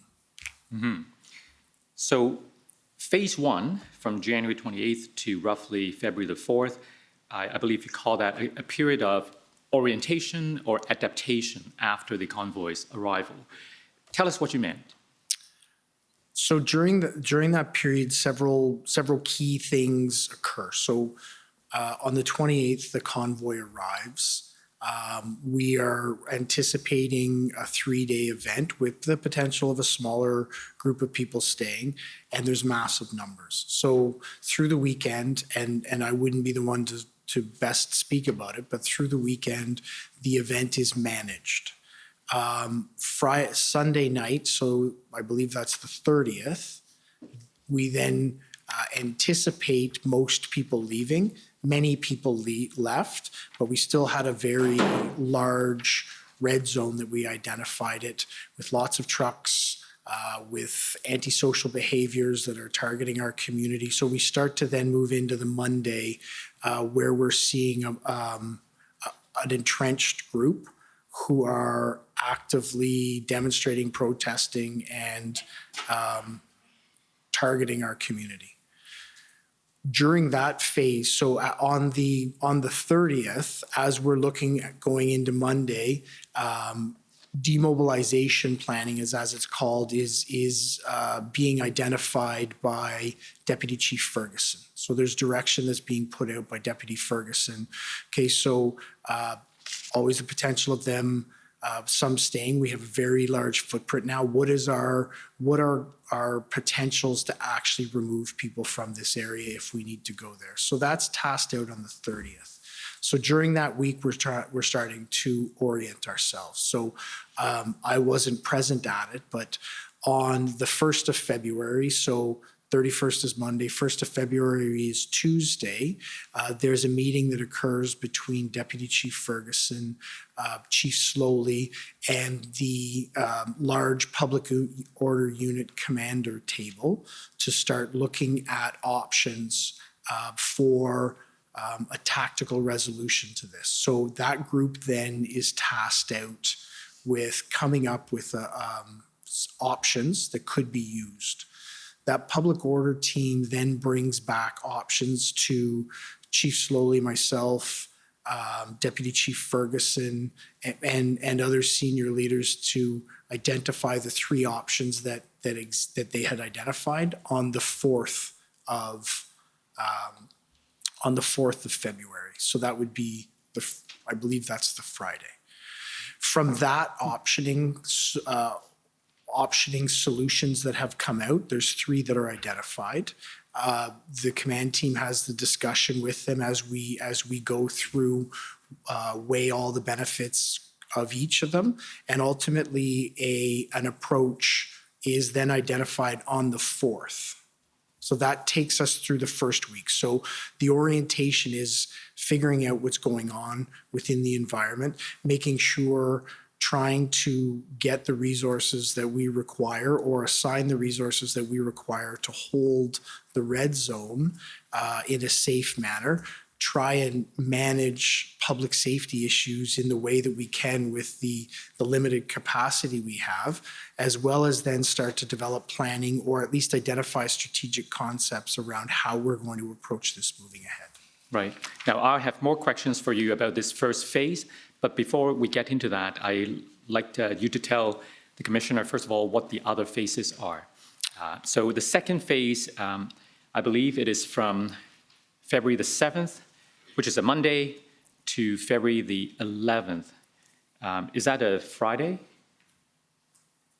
I believe it is. I'm sorry, I don't know. This is a block of time to me, the days. I'm not sure of what that day is. Okay, but in any event, from the 7th to the 11th, right? I believe the 7th, the 4th is, so The 7th would is be a a Monday, Monday, and the 11th would be the Friday. the Friday, yes. So during that period is the time that we're looking at doing, it was, the strategic concept that was developed and approved was to look at taking off bite-size or chunk-size pieces of the demonstration to decrease its footprint, to ultimately resolve it. Keep taking bites out of it until it's actually fully resolved. That week was orientation around developing targeting lists, for lack of a better word, identifying how it would be approached and developing smaller operational plans to do operations to try and limit or shrink the footprint. So that's the period when you call it the period of ad hoc responses, right? That's correct. And then we move to the third phase, which starts on February the 14th, which is a Monday, and carries on to the end of that week, the 18th. And I think you described that as the week when there was a focus on the development of a long-term plan to end the protest or occupation, right? Yes, so because we've only counted weeks, I think I would move that date of when the long-term planning started back a bit. I think it was the 11th or the 12th. Right. Well, these dates aren't exact, but it gives us a general sense of how events progressed.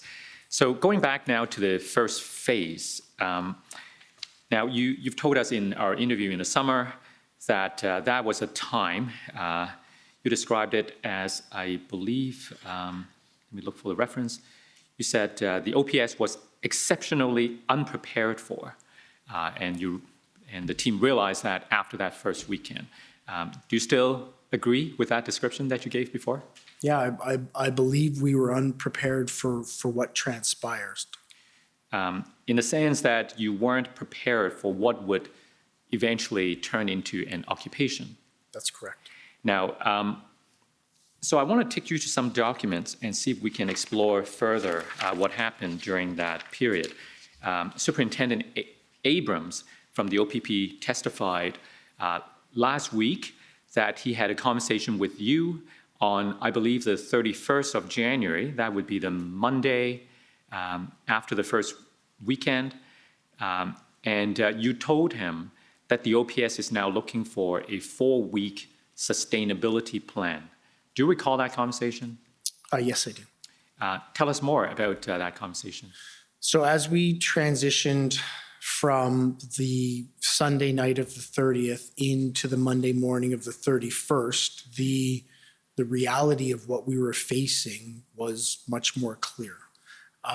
Although there continued to be dates through intelligence that we'd received that identified there might be an actual date where the group would pick up and leave, we identified that that may or may not come to fruition, and we needed to start to engage in our planning. Engage in the planning to ultimately remove the occupation.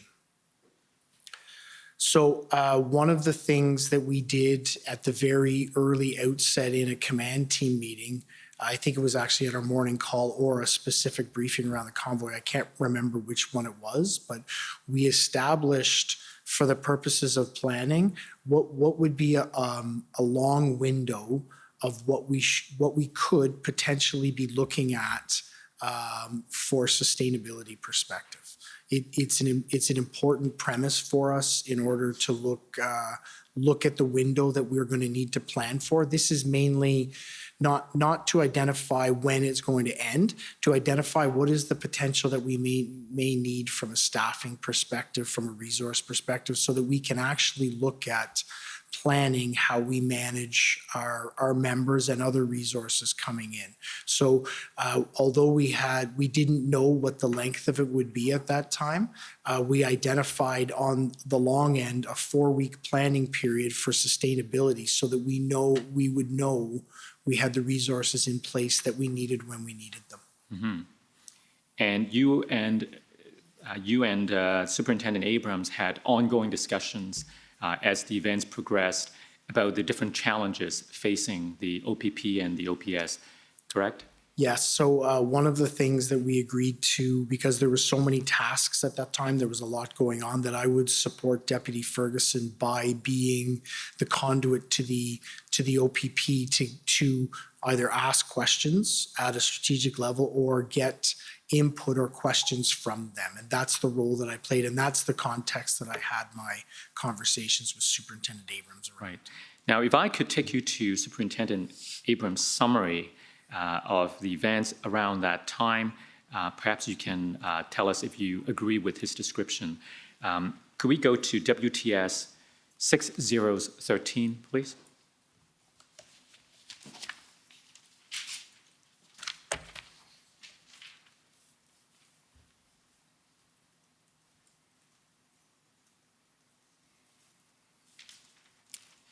Page 5. So on February the 4th, Superintendent Abrams had what he characterized as a formal conversation with Deputy Chief Bell about OPS's lack of a plan and unified command structure. He explained that by unified command structure, he meant that OPS needed to be unified within itself because it was not at the time. He told Deputy Chief Bell what his OPP officers had relayed to him, that OPS was disorganized and poorly coordinated.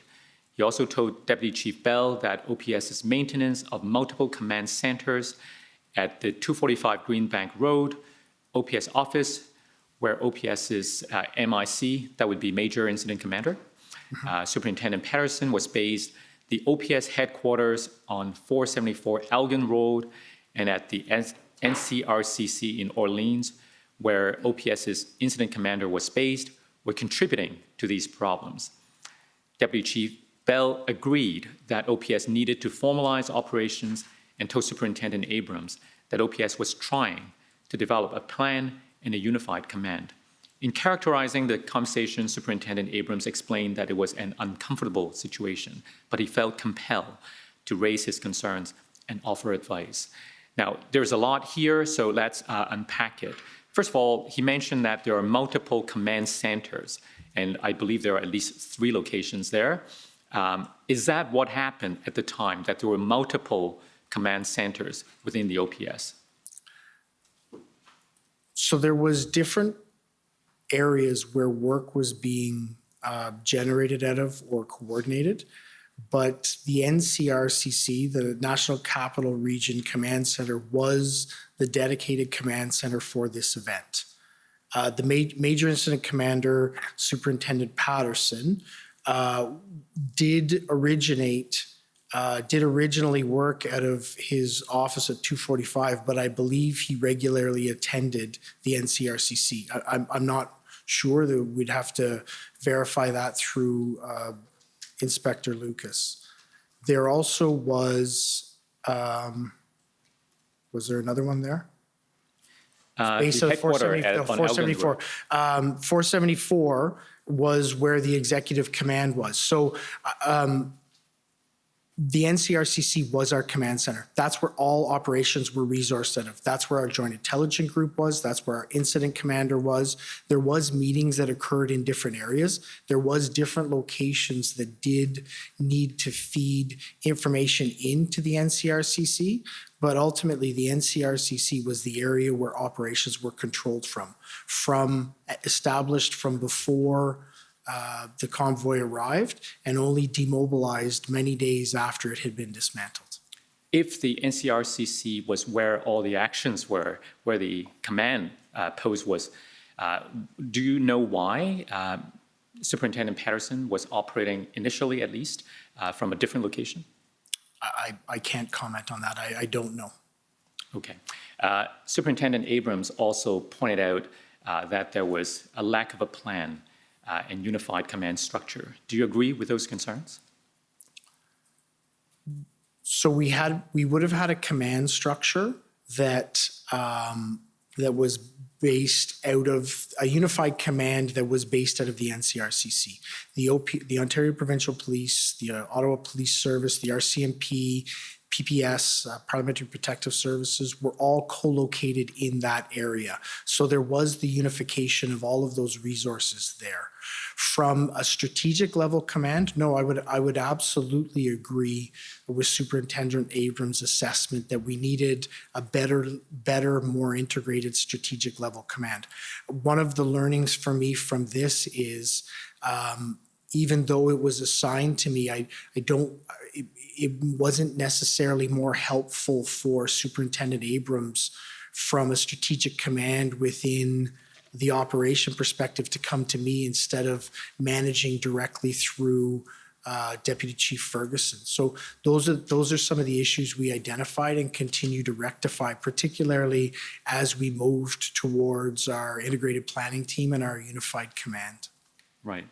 Did Superintendent Abrams not also raise some issues with you about the difficulty for the OPP officers to integrate, in the sense that the OPS, in his view, had failed to provide deployment instructions to his officers?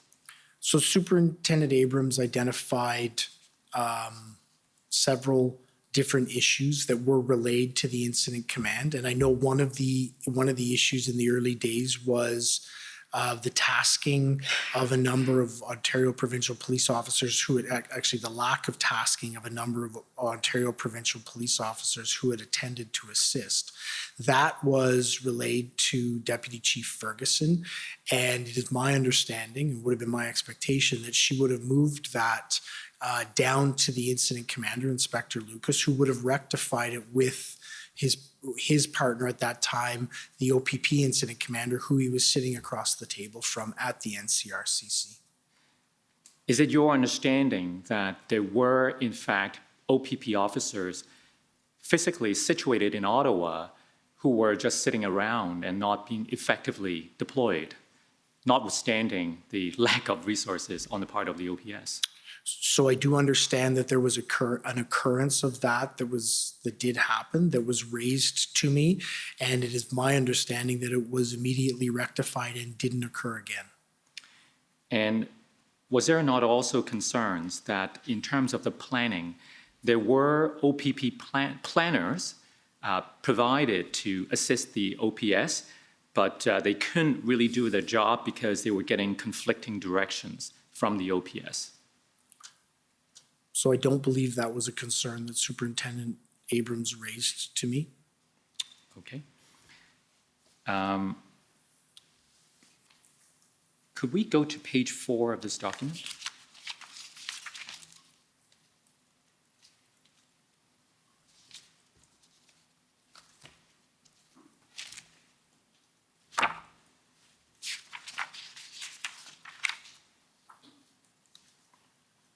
The second paragraph.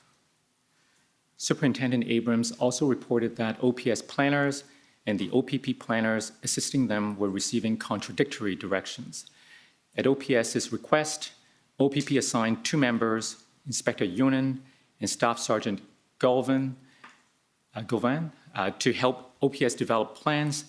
Chief Slowly had requested plans for 3 scenarios. Went through the 3 scenarios. On February the 3rd, Superintendent Abrams was advised that OPS instructor Michelle Moran had informed the OPS planners and the OPP planners assisting them to scrap the 3-scenario planning because Chief Slowly wanted a new, different plan, and that Inspector Moran's intervention had left the planners confused as to what they should be doing. Superintendent Abrams contacted Deputy Chief Bell, who informed him that Inspector I don't know if it's Marin or Moran, lacked authority to issue planning directions, and that the planners should be reporting to OPS Superintendent Jamie Dunlop, who was leading planning, even though Superintendent Patterson was serving as the OPS MIC. Does that help refresh your memory? Yes, it does. Thank you very much. Tell us what was the nature of the problem, or perceived problem? So, and this highlights where some of the challenges. I wasn't involved in any of the tasking that was going on around as not the major incident commander. So my understanding of what occurred here is, and I do recall Superintendent Abrams calling me and saying that Inspector Marin had come in and given a direction that was contrary to what we had expected to come out of this planning table. That's why I then directed him to Superintendent Dunlop, who was assisting in that area and would be the person who would be able to provide direction as being involved directly in our morning briefings in terms of how we were moving ahead. I don't know what occurred to have Inspector Marin engage in that way with that direction, but I did highlight to Superintendent Abrams that if there was any questions in that planning area or in that public order area, that it was Superintendent Dunlop who was best equipped to answer them, and he would be the only one that could give directions in that area. All right. Now, let's move on then to the second phase, as you've described it, the phase of ad hoc responses. This would have begun on around the 5th, although you separated the weekends from the weekdays, so probably the 7th, right? So I want to ask you about a number of events that occurred during this period and get your perspective on whether they might be problematic from your point of view. First of all, on the 4th of February, I think this came from our interview with you, but on the 4th of February, the OPS made an announcement about a search and contain plan. Do you recall that? Yes, I do. And my understanding is that that plan contemplated surging officers into neighborhoods affected by Freedom Convoy activity. That's correct. As well as hardening the downtown core protest site, including by closing interprovincial bridges and highway off-ramps and so on. Now, you spoke to us about this at page 4 of your summary. So I think what's on the screen is Abrams' summary. Can we go to Interim Chief Bell's summary, please?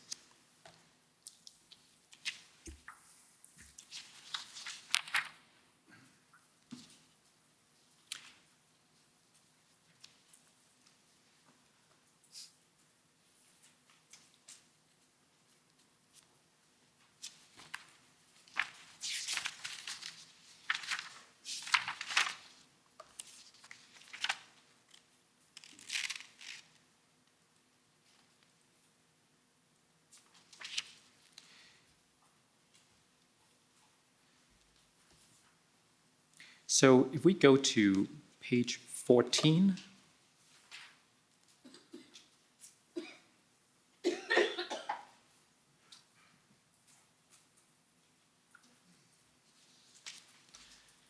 on February 4th, during an 11:40 a.m. press conference, Chief Slowly announced that police would close highway off-ramps and interprovincial bridges to prevent convoy participants from entering Ottawa. Now, first of all, I don't know how precise the wording is, so I want to ask for your best recollection of what was announced during that press conference. So what was announced during that press conference was that the Ottawa Police Service would take into account all options, including consideration of closing of the off-ramps and of the interprovincial bridges. So there wasn't a definitive statement saying we are closing the bridges. It was a statement by Chief Slowly indicating we can, and we will consider it if it's appropriate. Now, if we carry on, Superintendent Abrams called Interim Chief Bell and informed him that OPS had not consulted OPP. On February 5th, during a 10 a.m. briefing meeting, stay where we are. On February 5th, during a 10 a.m. briefing meeting that Interim Chief Bell attended, Chief Slowly directed OPS officers attending the meeting to close off-ramps and bridges. First of all, is that accurate? Yes, it is. Chief Slowly directed OPS officers attending the meeting to close off-ramps and bridges. Interim Chief Bell stated that his understanding was that OPP, not OPS, was responsible for closing off-ramps, and that OPS lacked authority to close interprovincial bridges. Could you explain the authority to do any of these things to us, please? So the ability to close off-ramps is normally attributed to the OPP, the Ontario Provincial Police, because they are the police of jurisdiction responsible, or the police responsible for the 400 series highways through Ottawa. So Ottawa Police would not normally engage in exigent circumstances that could occur, but we would not normally engage in closing off-ramps at the top of the ramp because it was an OPP responsibility. We do have the ability to close ramps on the street side, but that creates traffic problems and issues. So we could close them, but not normally. Interprovincial bridges are a different circumstance. Interprovincial bridges are much more challenging to close, particularly in a preventative way. In exigent circumstances, as things are occurring, they may be closed. And the first weekend, the second weekend, and even in the third weekend, you saw that happen when the threshold for us to do that was met by the operational commanders. But to preemptively close an interprovincial bridge would take the intervention of I believe it's the Minister of Transportation, to be able to allow us on a preventative measure to close those bridges. So if I understand the sequence, the press conference happened on the 4th, right? That's correct. And then the directions to do these things, to close off-ramps and bridges and so on, came on the 5th, the day after. That's correct. But on the 5th, and I think it's an important context to set, the 5th is a Saturday. The 5th is where we're starting to see large number of ingress people into our community. The intelligence and the information we have around convoys is starting to come in again. So this is, I believe that this is the chief responding to the increased threat that we feel we may be under as we move ahead. That's part of why you distinguish the weekends from the weekdays. They were very different periods of time from an operational perspective. Right. Now, with respect to this incident, the 4th and the 5th, the proposed actions and so on, did you have any concern about the way things unfolded? So I did, on the 4th, no. I believe the statements that were made were very appropriate. We will consider everything as we move ahead. On the 5th, my only concern would be to, as the chief of police, to provide direction like that on an operational matter as the chief of police. That's something that I believe should be considered, contemplated at an operational level, not a strategic level. And that would have been my concern in that area. And why would it be a problem for a strategic level leader be directing operations? What is the concern underlying this rule that the operational commander should be doing these things instead of the strategic commander? The incident command system has levels within it for very distinct reasons. And that's so that you can actually accomplish the operation that you want to with the most clarity, the most understanding, and the most safely way possible. The strategic level needs to actually identify what is the approach that's going to be used, what is the general outcomes that we are looking for. The operational needs to then look at what are the resources? How are we actually going to make that happen? The tactical level then needs to execute on those plans. When somebody engaged at a strategic level begins to give tactical or operational level commands, it creates a lack of clarity in terms of everyone's role within the structure. That lack of clarity then creates questions around what do I do? What is my responsibility within this? Do I have to escalate and ask a question up? So the necessity to have that role clarity through it, I believe, is very important. And you have to play your roles through it, because when you don't, you create a lack of understanding, which can impact the operations. Now, to what extent is it clear or ambiguous what action constitutes a strategic direction or an operational direction? Sorry, can you re-ask? So I'm just trying to understand, as a layperson, having never worked within an incident command, like what kind of directions would be considered a strategic direction, and what direction might be considered an operational or tactical direction? So this is one of the key areas that I believe that we needed to look at when I became interim chief, in terms of how we continue to progress around this area. In this case, a strategic level decision could be, I don't want the convoys in the downtown area. Go and work how we actually keep those trucks out of the downtown area. An operational level decision, in my perspective, is close the ramp so convoys don't come into the downtown area. But I think it's also important to note there is no rigorous system that identifies exactly where each of those thresholds land. And if there is a rigorous system, there is 4 different accepted systems within Canada that could be used in this area. So it's an area that I believe is something that probably hampered us somewhat in this, with the lack of clarity.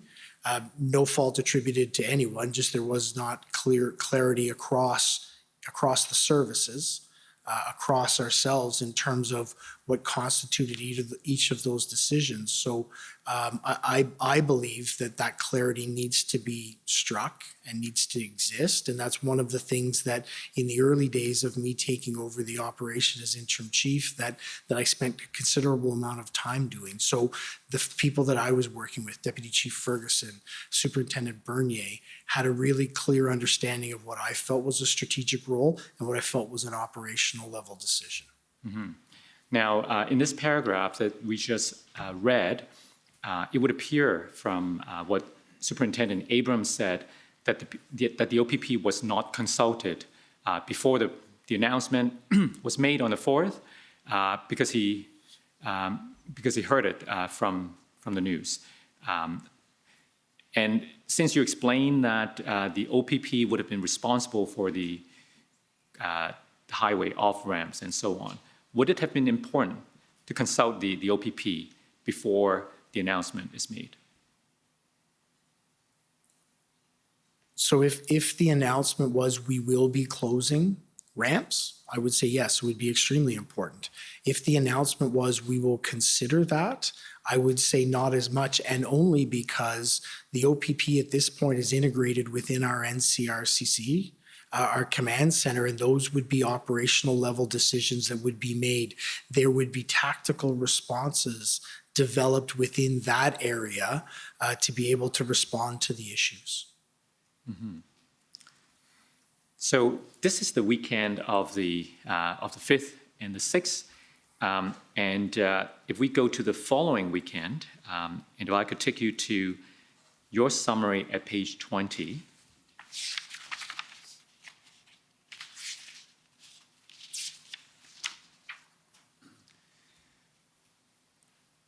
I suppose the OPS was anticipating another surge for another weekend.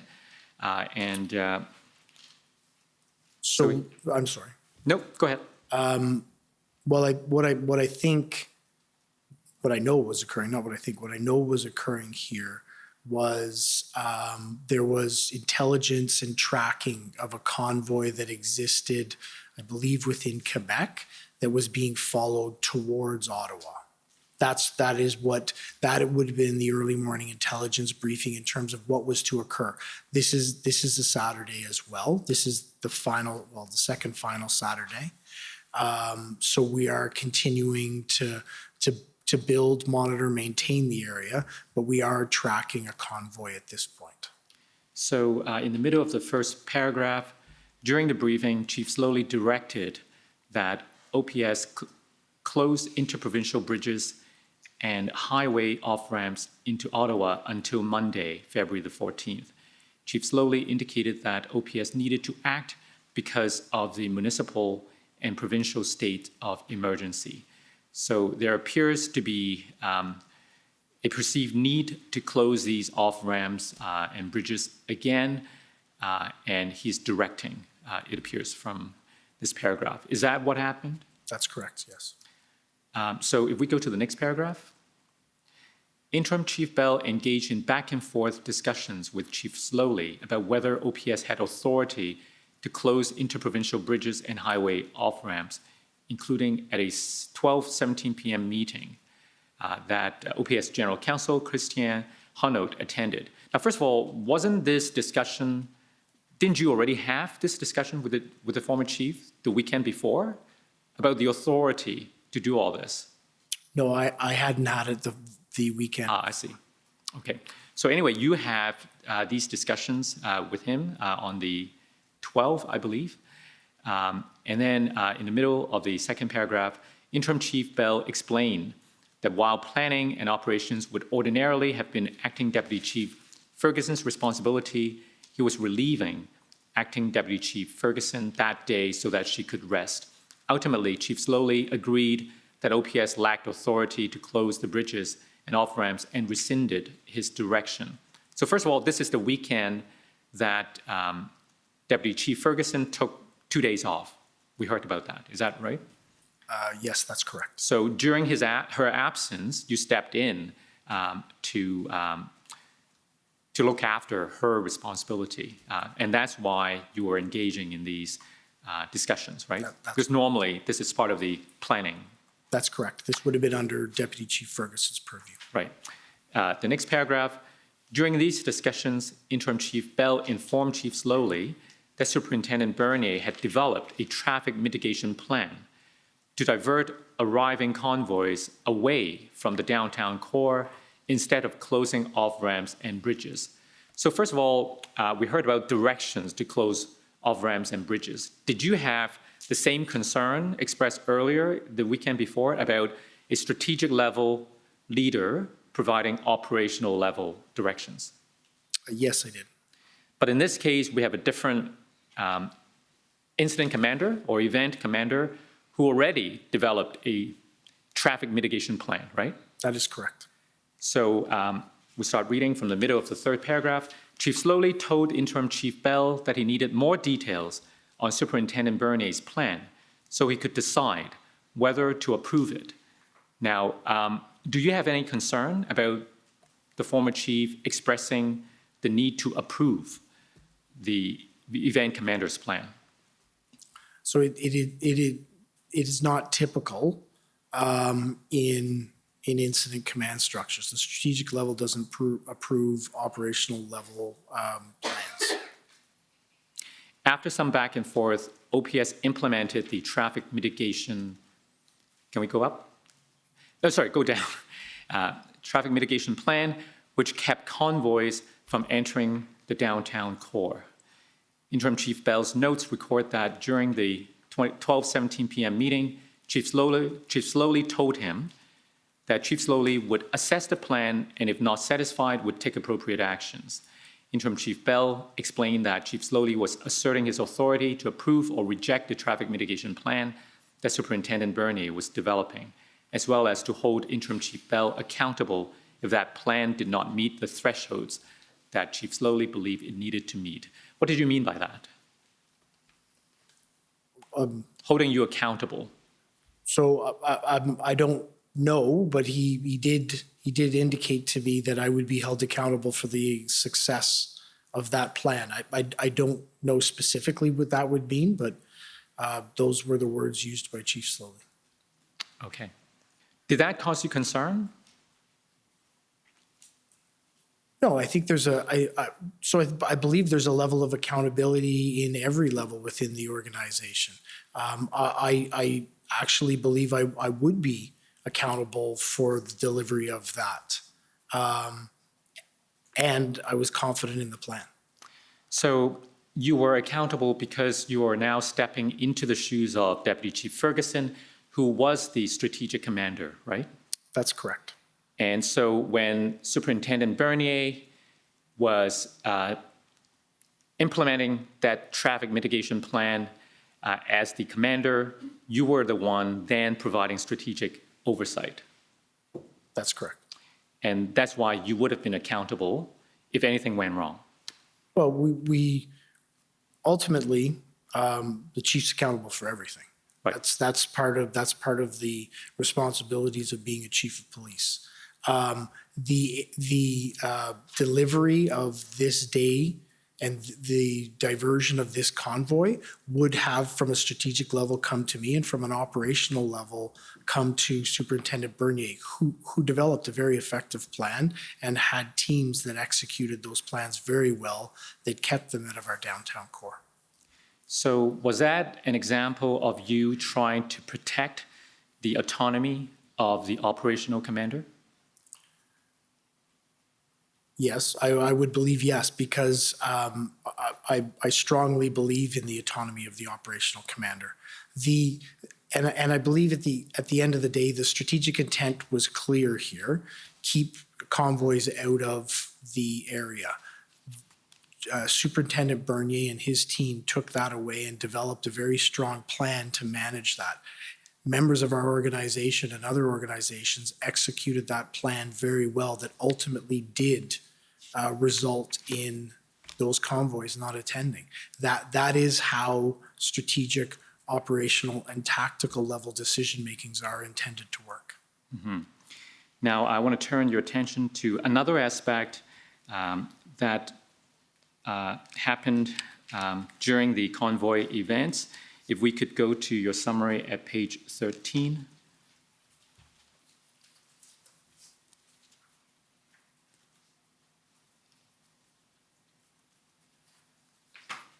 If we go down a little. I need to, that's right. So the last paragraph, during the interview, Interim Chief Bell stated that there were different perspectives within the OPS on the role of PLT during the Freedom Convoy. And we've heard a little about this different perspectives within the OPS on the role that the PLT should play. Can you tell us more about your perspective and the other perspective on PLT? So I can tell you about my perspective. Tell us both. I don't know that I know what the other perspective is, but from my perspective, PLT is an essentially important part in the development of plans, the pre-engagement with demonstrators, and then ultimately with the engagement of them as you move ahead. PLT, the police liaison team, does an amazing job of trying to build rapport with demonstrators and protesters.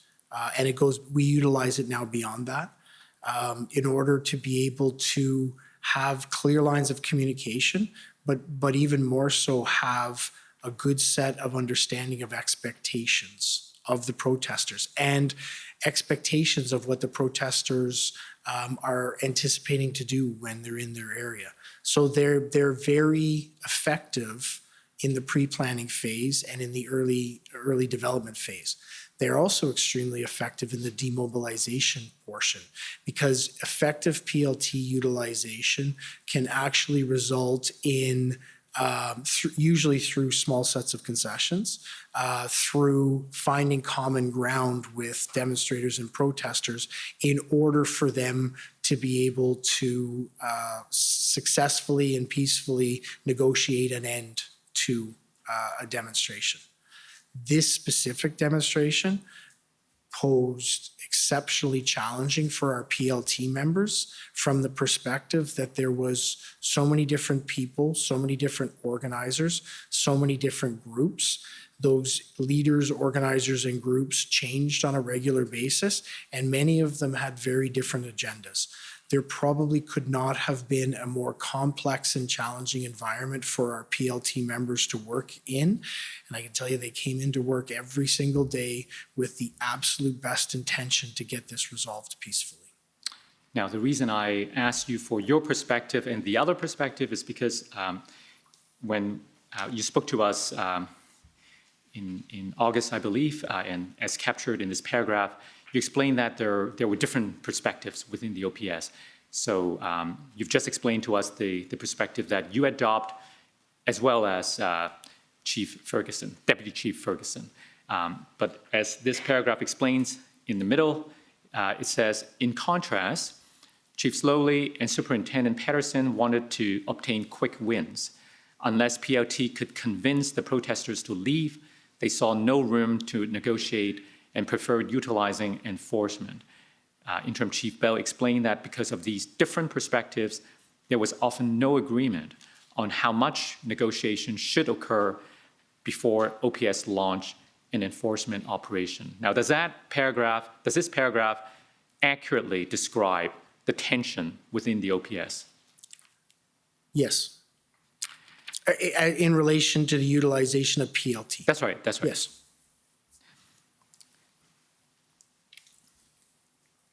Now, do you recall that on February the 6th, on around the 6th of February, that you had a conversation with Superintendent Abrams from the OPP, and he said that the OPS needed to give more PLT autonomy to the PLT team, and that the OPS command was not doing that. Do you remember having that discussion with him? I do recall on that occasion having discussions with Superintendent Abrams about. Can you tell us more? So I think you've summarized it very well. The Ontario Provincial Police has an extremely well-developed, well-used, well-balanced police liaison team. We model our program around them, and they, in a much earlier way, in a much more active way, would have liked to see engagement of PLT throughout this. And I think what you're seeing there is some of Superintendent Abrams' concern over what he perceived to be a lack of utilization of our PLT resources. Right. Okay, so we're still within the second Donc, phase, à l'intérieur de la deuxième page de cette réaction de réponse, nous avons entendu différents témoins parler d'une rencontre le 9 février après l'arrivée du groupe de planification intégré à Ottawa. Le chef party et son équipe ont rencontré l'équipe de commandement de la SPO, du SPO. Donc, c'est sur cette rencontre le 9 février. Mais avant que le groupe de planification intégrée rencontre votre équipe, vous étiez déjà impliqué Meeting with the chief and Deputy Chief Ferguson, right? That's correct. And I want to take you to page 17 of your summary about your recollection of that meeting. Excuse me. So the first paragraph, after the briefing ended, Chief Slowly met with Interim Chief Bell, Acting Deputy Chief Ferguson, and OPS Chief Administrative Officer Blair Dunker at 9:15 a.m. During this meeting, Chief Slowly told the attendees that the integrated planning team had come to judge OPS to take control or command of the situation, and that they would base decisions on whether to send RCMP and OPP resources on whether the OPS had plans. Chief Slowly expressed the view that OPP and RCMP were not there to help and were taking directions from their political masters.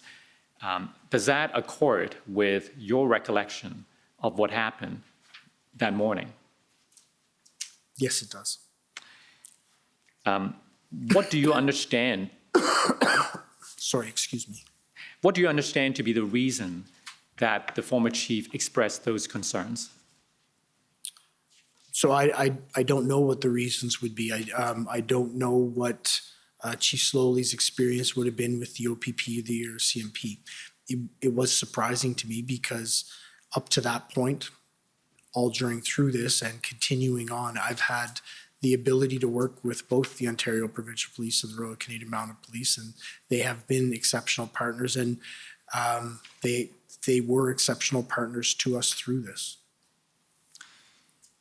Now, in terms of the timing, so this is February the 9th, and we've heard that a day or 2 days earlier in the Ottawa City Council, there was a motion.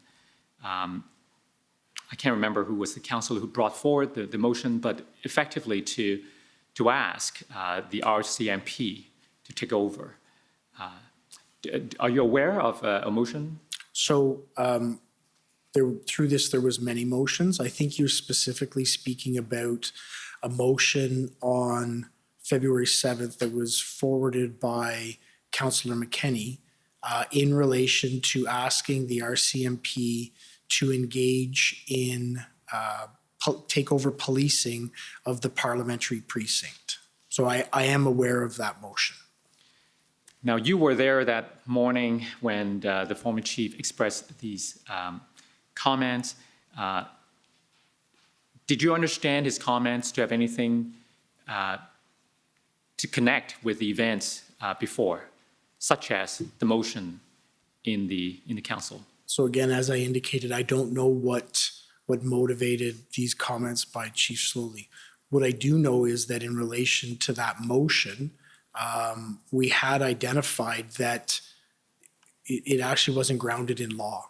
The Ottawa Police Service is the police jurisdiction in the city of Ottawa.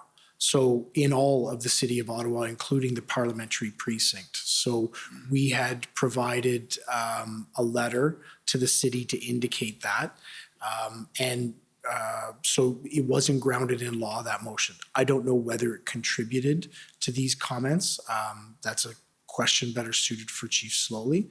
But I do know that the motion as it was put forward wasn't grounded in law. Now, you mentioned that you did not share the same concerns as expressed by the former chief. And in the next paragraph, you explain why. Now, I don't want to take too much time reading through your summary, so I'm going to take you now to the afternoon meeting with the Integrated Planning Group. And if we could go to a different document, OPS 30-14454. I understand these to be minutes taken by the scribe at that meeting. If we could go to page 131, please.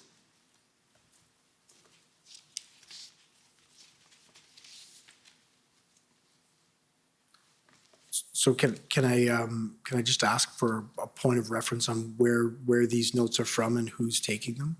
I believe these are scribes taking notes for the former chief, right? I Yeah. can assist my friend. Those are not scribe notes. Those Okay. are notes of Christian Huneau, Oh. who was general counsel. So So they these are notes taken by Ms. Hunnell, the general Yes. counsel for the Yes, so they are not scribe Thank you. notes. They Thanks for are clarifying. Counsel's notes. Council's notes. So let me try to look for the reference. Can we go down the page? Mr. Ellis, is it possible to reference the date that we're speaking of from the notes? Yes. So I I'm not believe sure you whether- said, I believe you said it was the 8th.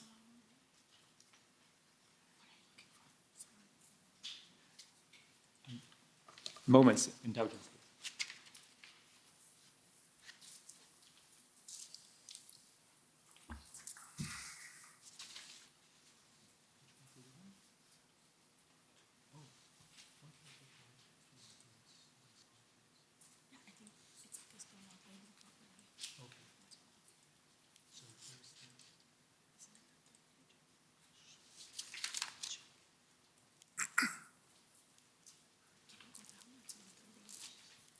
Okay, so I need 131, not 130, please.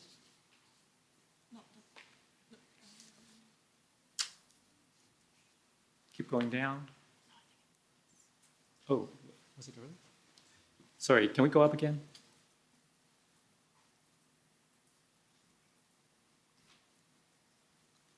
That's right. Okay, so do you see the comment? Chief, last night was amateur hour. Hard for us to make our logistics there. We need to look professional. Our job is here. Our logistics are here. They will be embedded in our plan, and we're not embedded in their plan. Do you remember that being said? Can I ask you to move up so I can refresh my memory more Yeah, fully so on the notes? I think you're right. We need to know a bit about the context. So can we go up to find the time? That may help determine. Okay, sorry. Yeah, down a bit.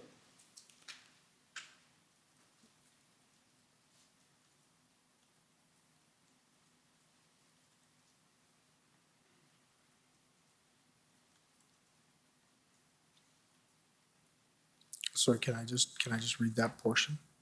Can you go back up a little, please? Thank you. So it appears that this is a meeting that started at around noon, Okay. right? And then if we go down a bit, you see the comment from Trish Ferguson, I want us to limit politics. We've heard from her that those were discussions at the meeting itself. I recall this meeting now. The chief said, last week we didn't have an incident command.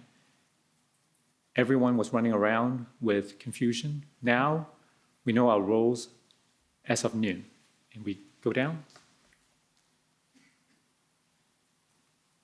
Some of us did our jobs last week in what our teams needed. We need to stay focused and stick to the plan.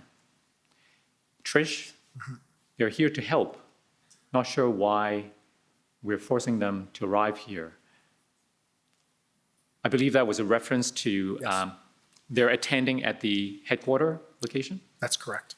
So getting back to the question I wanted to ask you, what did you understand the former chief to mean when he said, our job is here, our logistics are here, they will be embedded in our plan, and we are not embedded in their plan? What's our plan and what's their plan? What I understood him to mean is that we would maintain command and control of the situation, and that any plans that would be developed by us or with us at the head of the table. And did you understand why that was important to the former chief? No, I did not. Did you share that concern that the team, the integrated planning group, should be embedded in the OPS plan rather than the other way around? No, I wouldn't share that concern. Okay. Now, if I go back to your summary, so switch back to the summary, please. WTS 6029.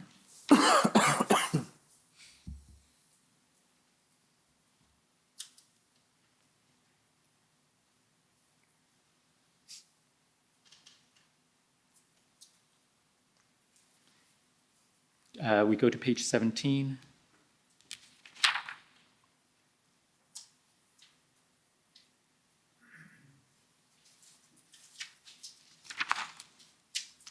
You see the paragraph at the very bottom.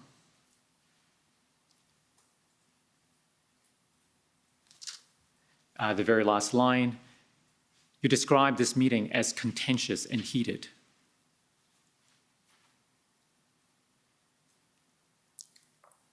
The very last line. I believe you're talking about a different meeting. The meeting we were just last talking about was in the morning. This is a different meeting, I believe.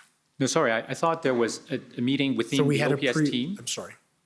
Sorry, I'll let you explain. There was a pre-meeting Yeah. before we went down and met with the integrated planning team. Right. The notes that you had just taken me to were notes that referenced that meeting that Deputy Chief Ferguson, myself, I don't recall who else was there from the notes, had with Chief Slowly prior to all of us attending the integrated planning team meeting. So before the meeting with the integrated planning group, there was that discussion to ensure that the plan was to meet with them and ensure that they will be embedded in the OPS plan.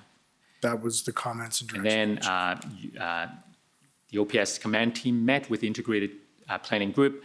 And now here in this paragraph that we read, you're describing that meeting with the integrated planning group as contentious and heated, right? That's correct.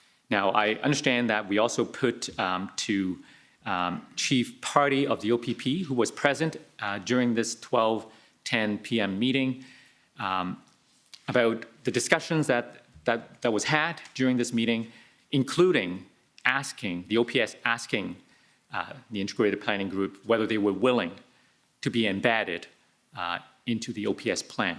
And he responded, yes, they were willing to do that. But tell us why you observed this meeting to be contentious and heated.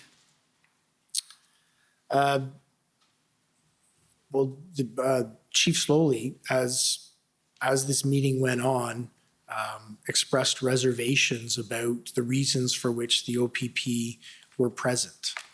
He identified that he had concerns with them about a couple of things. One of them was about the recording of numbers of OPP members that had been provided to us. And another one was whether they were here to help or to assess and potentially overtake us, was my impression. It was a contentious meeting that did not, I don't believe, formed a good start first meeting in what I believe needed to be a very strong partnership. I see. Now, after this meeting with the integrated planning group, there was a kind of debrief within the OPS command team, right? Do you remember that? If you can bring a set of notes up, I believe I will be Okay, able to. I'll try. So this time we go to OPS 30-14454. So this is again notes taken by Ms. Hunold, the OPS General Counsel. And I want to take you to, let me find the right page.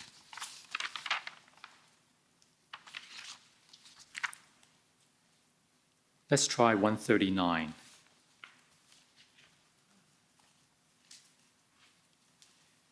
Do you see references to OPS debrief from meeting with OPP RCMP? At 1840? Yes. Yes, I do. And there's a comment attributed to the chief. As far as I consider, keep going.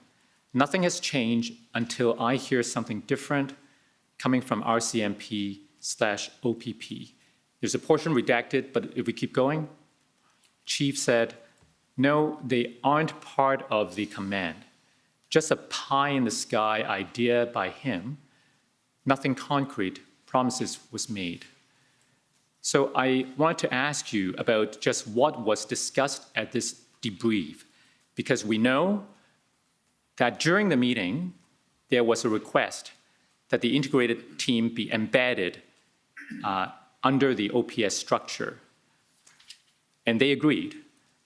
But after the meeting was over, at this debrief, the chief said, as far as he's concerned, keep going. Nothing has changed.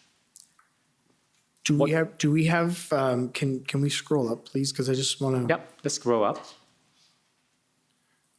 So I don't believe that I'm at this meeting. Sorry? I don't believe that I'm at this meeting. You're not at the debrief? I don't believe so. I don't recall it, and I don't believe that it's in my notes. So I don't believe that I did attend this meeting. This is on the 9th. That's right. Yes. So I don't believe that I was at the debrief meeting. Okay. Is there any notations that indicates I was there? I'm sorry? Is there any notations that indicates I was there? Well, this is I what just we don't- have. I just don't It recall. doesn't specify who was present at this debrief. I suppose it was an assumption on my part that because you were there during the meeting that you were part of the debrief. My apologies. I don't believe I was there. That's fine. That's fine. Now, I understand also that Interim Chief Bell, you were involved as part of the negotiation. Well, not as a negotiator, but you facilitated the negotiation between the city and the protesters. So I was involved in facilitating contact so That's that right. the negotiations could occur. So I want to take you back to the beginning of those events and ask you what date were you first involved in that process? So I believe that I first became involved in the process on February the 8th, I believe.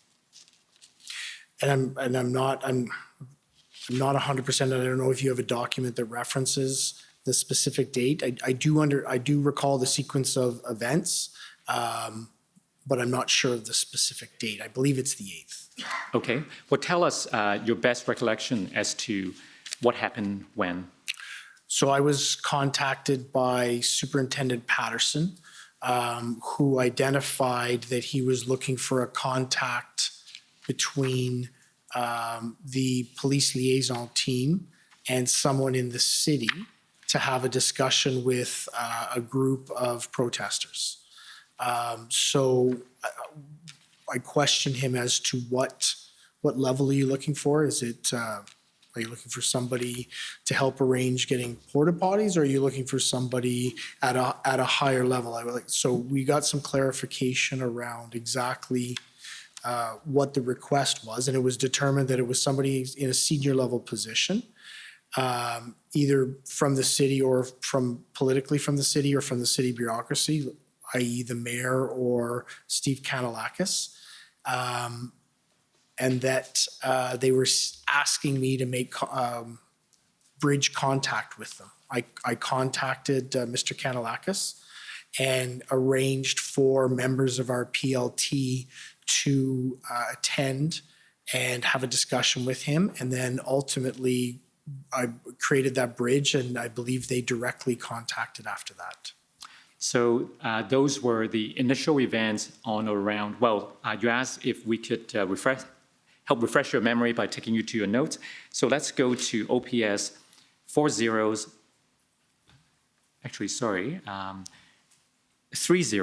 14524.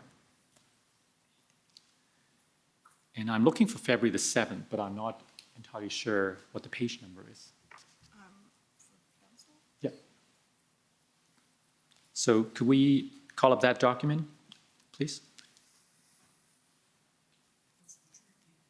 Yes, it's OPS 14525.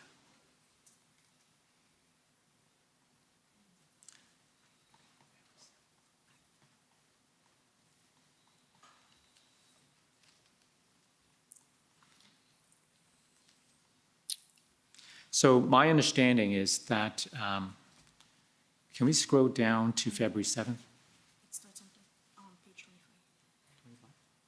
Page 25?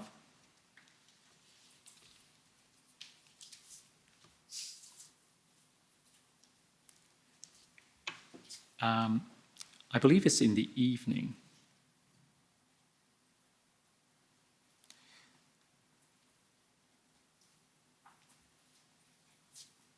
Keep going.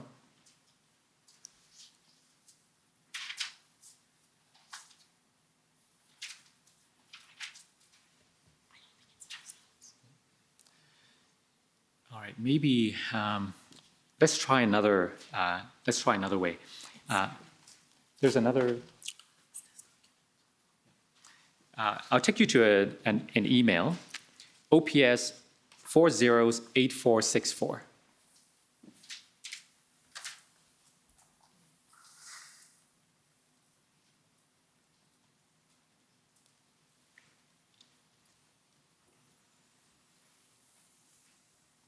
Now, if we go down to the very bottom,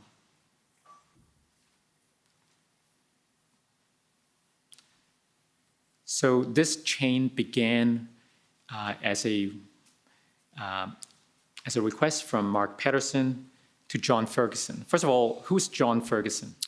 John Ferguson is a staff sergeant within our organization, and during this period, he was assigned to be responsible and head up our police liaison team.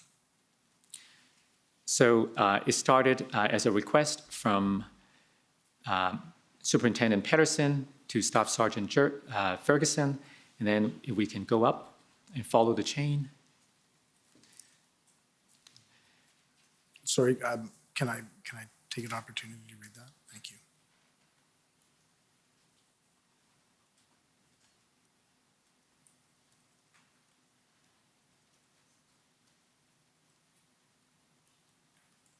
Okay. Okay, Fine. go up. So this is when you are added to the chain.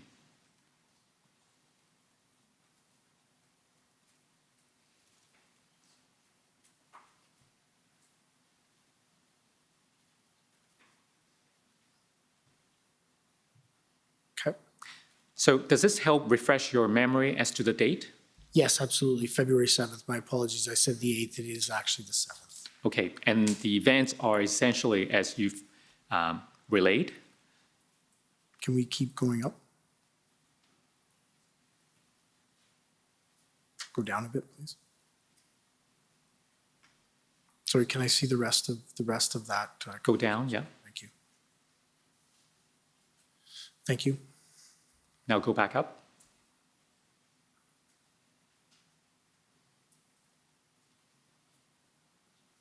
Okay. I think that's the top. Yep. So it does explain. It does. So we came from Mark Pedersen, as you said, on the 7th, and then you facilitated contact, and that happened on the 8th, right? So my contact with the city happened on the 8th. I don't recall what date the meeting actually occurred. Right. So that was your first involvement, and then you had more involvement later. Was it not the case? A few days later? So you'll need to be more specific. I had involvement Okay. every day in this. So I understand that on the 13th of February, if we could go to your notes now, it's OPS 30-14525. Let's go to page 64 of your notes.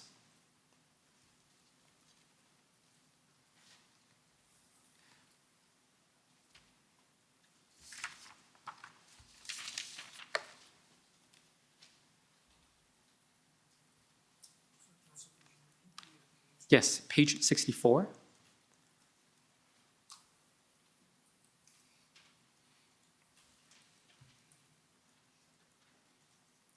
So can you move up, please, just so I can see the date that we're discussing?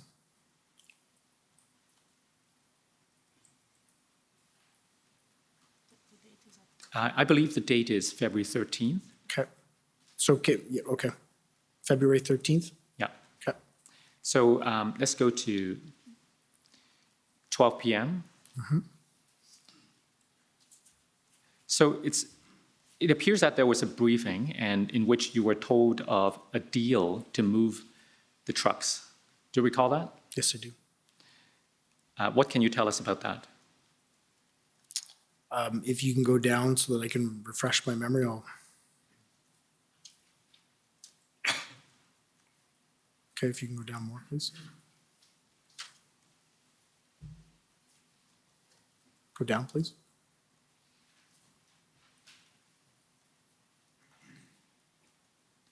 Okay, you can keep going.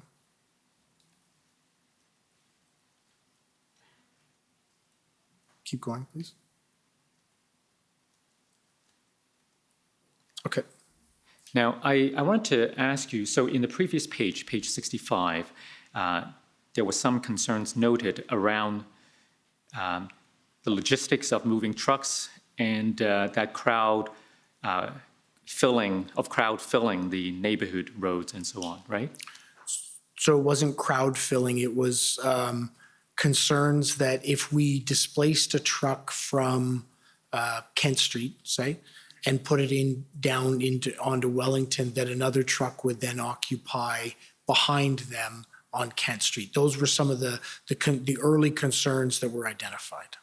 So what was your role at this meeting? I was there listening. Okay. We were just being briefed as part of the executive command. This is on the 13th, so I believe Deputy Chief Ferguson is again, has responsibility of convoy operations, so I'm just one of the executive team who's listening and receiving this information to identify what actions we need to take.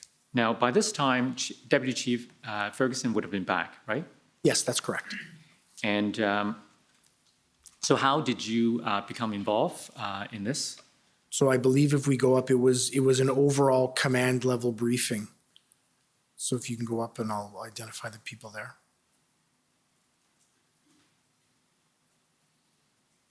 Yes. So a little higher, please. Yep. So Chief he called the meeting this way. He's not identified.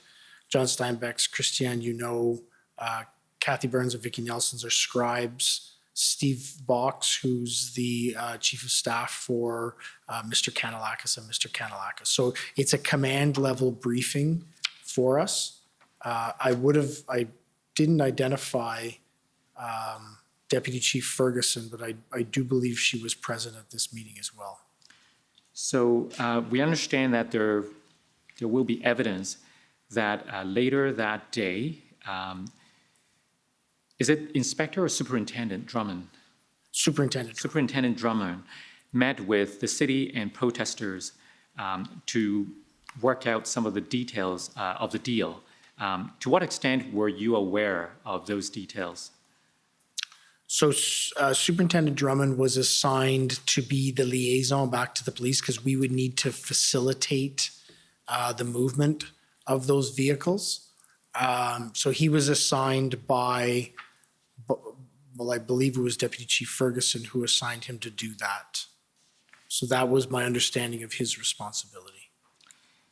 So that was the first time we saw on this date that you were involved in any discussions. Can you tell us what came of this and what was your role, if any, in the subsequent events?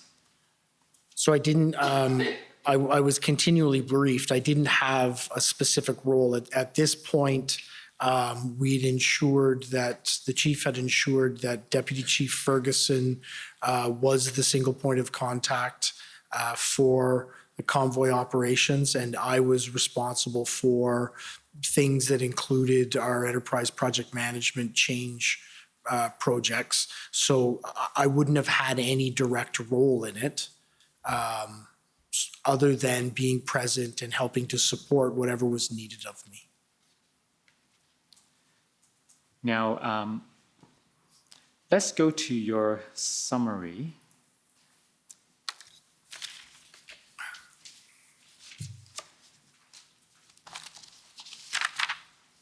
We're near the time for the lunch break, so just if you could be sensitive to when's a good time. Well, it may be a good time now, and we can come back and finish it. If it's convenient. Yes, it is. Okay, so we'll take the lunch break for an hour. Sure. The commission is in recess for 1 hour. La commission est levée pour 1 heure.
The commission is reconvened. La commission reprend.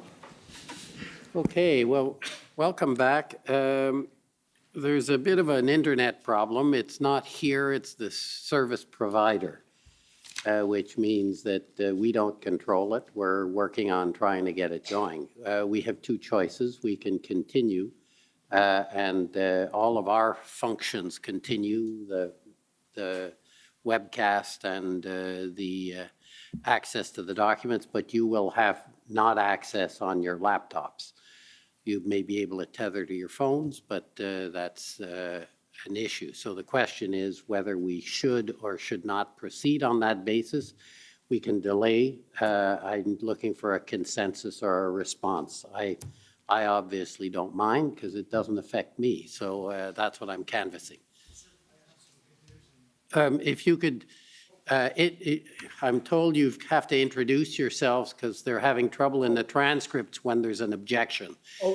There's no objection. Sir Brendan Miller for Freedom Corp. I can advise that the other internet connection works. It's LAC, guests, back, invites, fully works. It's just not the one that we typically use.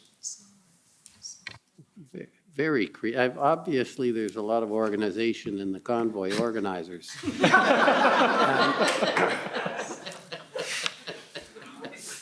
So if that resolves everyone to everyone's satisfaction. Yeah, Paul Champ, I can confirm that one's working. So there you go. Thank you for that.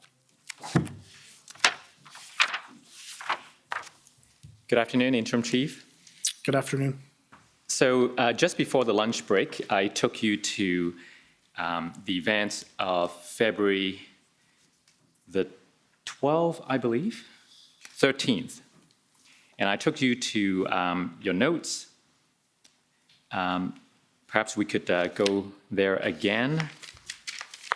OPS 30-14525.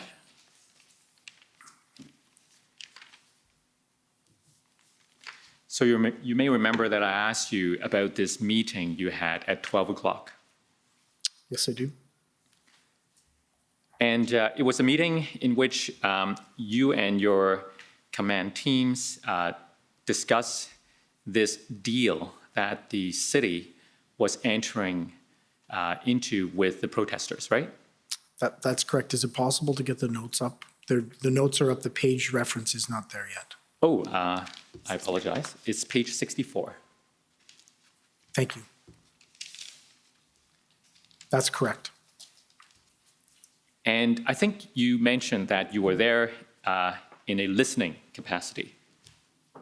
No, what I indicated and what I would call is I was there as a member of the executive command team. Right. The primary responsibility was with Deputy Chief Ferguson, but myself, I would have been there to help support in any way that was necessary. Right. Now, given that it was on the 13th of February, and we've heard some evidence that that was the date when the Integrated Planning Group was very close to finalizing a plan with the Superintendent Bernier, who was the incident commander at that time, right? Are you aware of that? No, I'm not aware of that. You're not aware that they were working towards an integrated plan? Absolutely, I'm aware of that, but you identified that they were about to finalize a plan, and I was not aware of that. I see. So I guess one of my question is whether at this meeting at 12 o'clock, when people were expressing concerns, and we've seen some concerns noted in the minutes earlier, whether anyone raised any concerns about how this deal might affect the plan being worked on by the larger group, the Integrated Planning Group. Any concerns raised about that? I don't recall that because I don't actually recall, well, myself specifically being aware that by this point they were almost completed the integrated plan. Okay. And to the extent that anyone raised any concerns, and again, if we perhaps scroll down a little, you remember that you read through this and there were some concerns noted, right? Correct. Did you share those concerns raised by others? I'm sorry, I don't understand. Did I share them with who? No, I mean to the extent there were concerns expressed. Did you agree with those concerns? Oh, did I share? Oh, sorry, I misunderstood your question. My apologies. Can we move down in the notes a bit, please?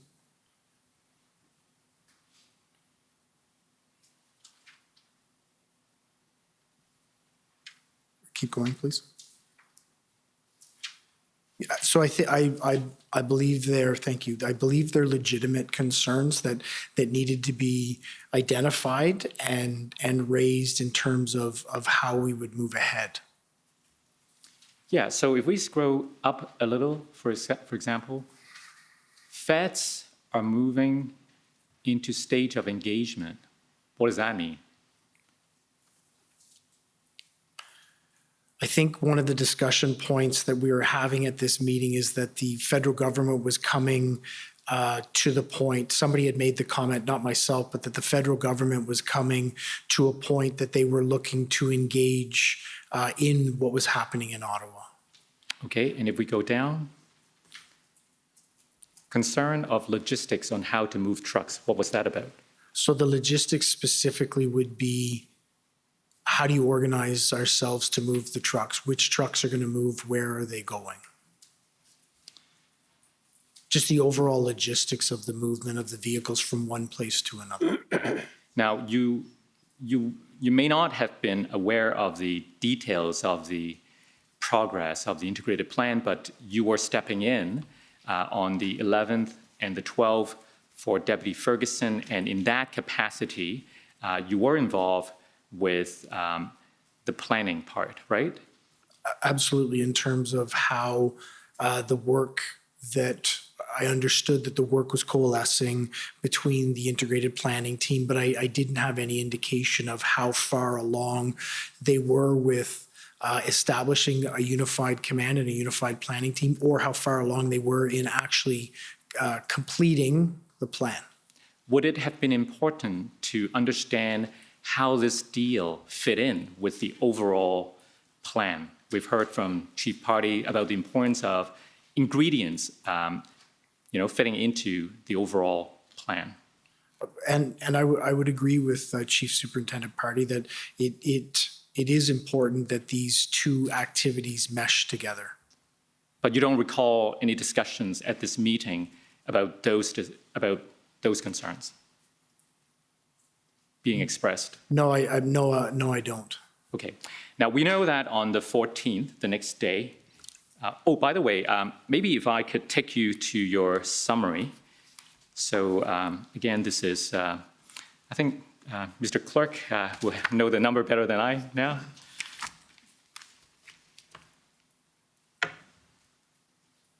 So I want to take you to your summary at page 23, because this may also help refresh your memory.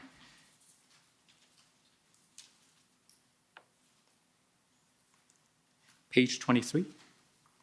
So if we go down a little, so even though the meeting we just talked about was on the 13th, you learned about this plan to move forward with a kind of deal between the protesters and the city on the 12th. On February 12th, Chief Slowly told Interim Chief Bell that the city was involved in discussions with the convoy leaders to have movement with the current situation and that the information was highly confidential. Does that help refresh your memory? Absolutely. And I think we did cover off the content of that meeting earlier on the 12th. Right. So you were aware of the situation on the 12th, and then on the 13th in the morning, at around 12, we saw what we talked about. Now, when did you notify Superintendent Bernier for the first time that these negotiations were going on? So I don't believe that I was the one that notified him. At the meeting on the 12th, as I indicated, we were told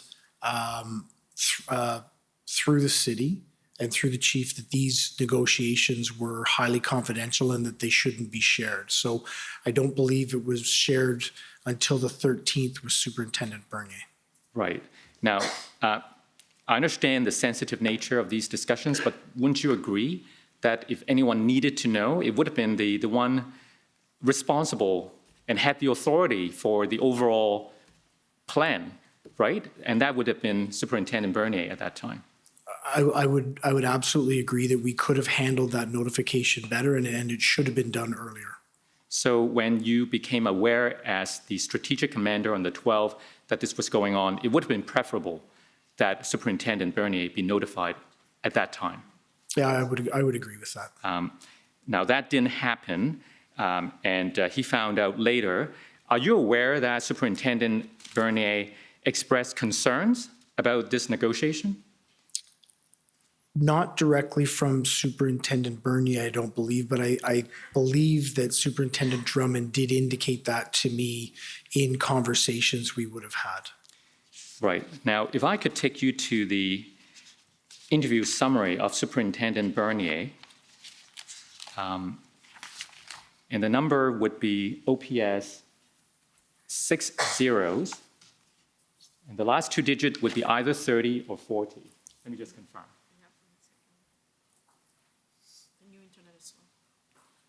I'm told the new internet is slow. Isn't it?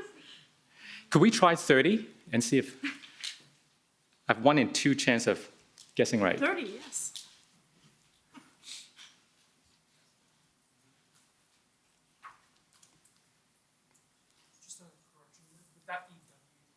Oh, yes, WTS.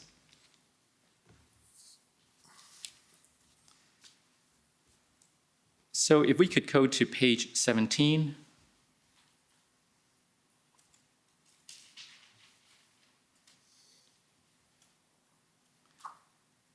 So we see under the paragraph, impact of negotiations with the city, on February the 13th, Superintendent Bernier learned that Mayor Jim Watson planned to meet with protesters to negotiate an agreement whereby some protesters would remove their vehicles from side streets and relocate to Wellington Street.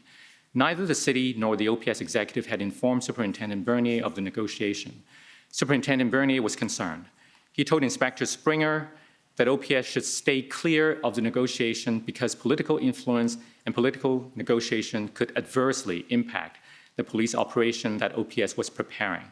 He was also concerned that not all protest leaders would agree to move their trucks to Wellington Street, and that not all protesters would comply with that agreement. He shared those concerns with the IECT. Do you know what that is? Yes, I do. What is it? It's the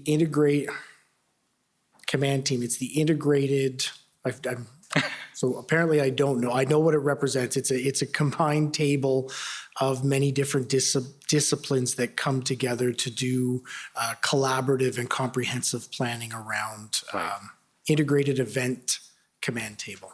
Right. So Superintendent Bernier passed on those concerns to that group and to Superintendent Drummond, and he told Drummond not to get involved. However, Chief Slowly ordered Superintendent Drummond to attend the negotiation as OPS representative. Superintendent Drummond understood Chief Slowly to be directing that OPS attend the meeting and provide logistical support to the city in the negotiation. Those concerns that were expressed, do they ring a bell? Absolutely, yes, they do. Do you share that concern? The concern of Superintendent Bernier? That's right. No, I don't. Why not? This is because, as we talked about, everyone has a role to play within the command structure. There's strategic level decisions, there's operational and tactical level decisions. I think this, in my perspective, is clearly a strategic level decision that needs to be implemented. There's a superintendent who's been asked to go to a meeting. That is by the chief. I think it's very appropriate that that person attended. The strategic level decision here for me is whether we support or not the negotiations, and that was made by Chief Slowly. So I believe it's Superintendent Bernier's responsibility to identify his concerns, raise those concerns, but then when this level of decision is made, look how we operationally and tactically implement that plan. Now, perhaps you can help me understand in terms of understanding what is strategic and what is operational and what is tactical. Wouldn't it be equally arguable that negotiation is one component of operations? Absolutely. And so why is it a strategic decision?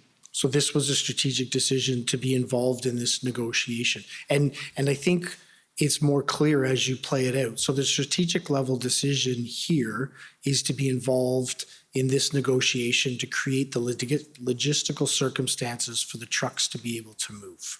It then moves to operations. As this unfolded, operational commanders identified challenges in it, and it's my understanding that based on their decision-making at the operational level, it stopped. That is the appropriate mechanism to follow through a properly integrated command team. So what happened after the 13th was on the 14th, the movement of the trucks began, and we expect that there will be evidence that the movement started at around 1 p.m. And then the movement of the trucks ended sometime that day and did not resume. Do you know why the OPS stopped facilitating the movement of the trucks from the residential areas to Wellington Street on the 14th? No, I do not. Were you ever made aware of concerns expressed by the PPS, the Parliamentary Protective Service, about this relocation of vehicles? Not at the time, but I am aware of them now. If we move forward to the next day, the 15th, and if I can take you to document number OPS 3014455. Now, these are the notes of Superintendent Drummond.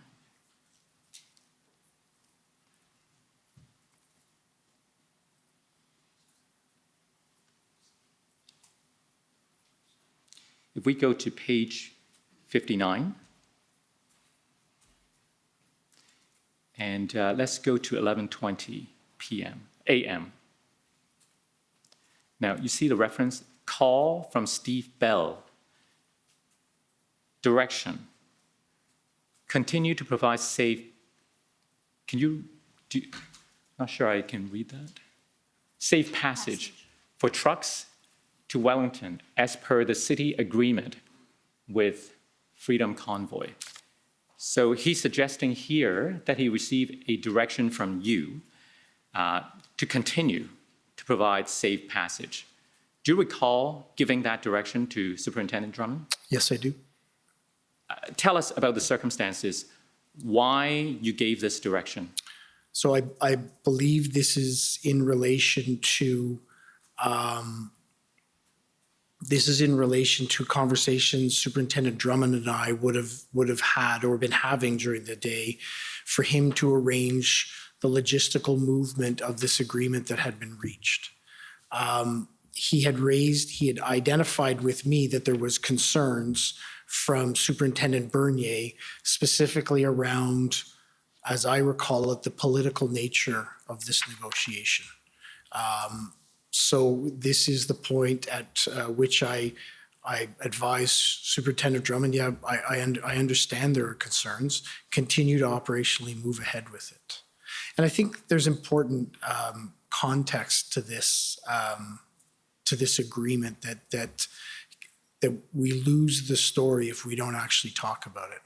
So this is on the 14th that these notes are correct. The 15th. This is the 15th? Yes. So the 12th and the 13th are the weekend. The 11th, 12th, and 13th are the weekend.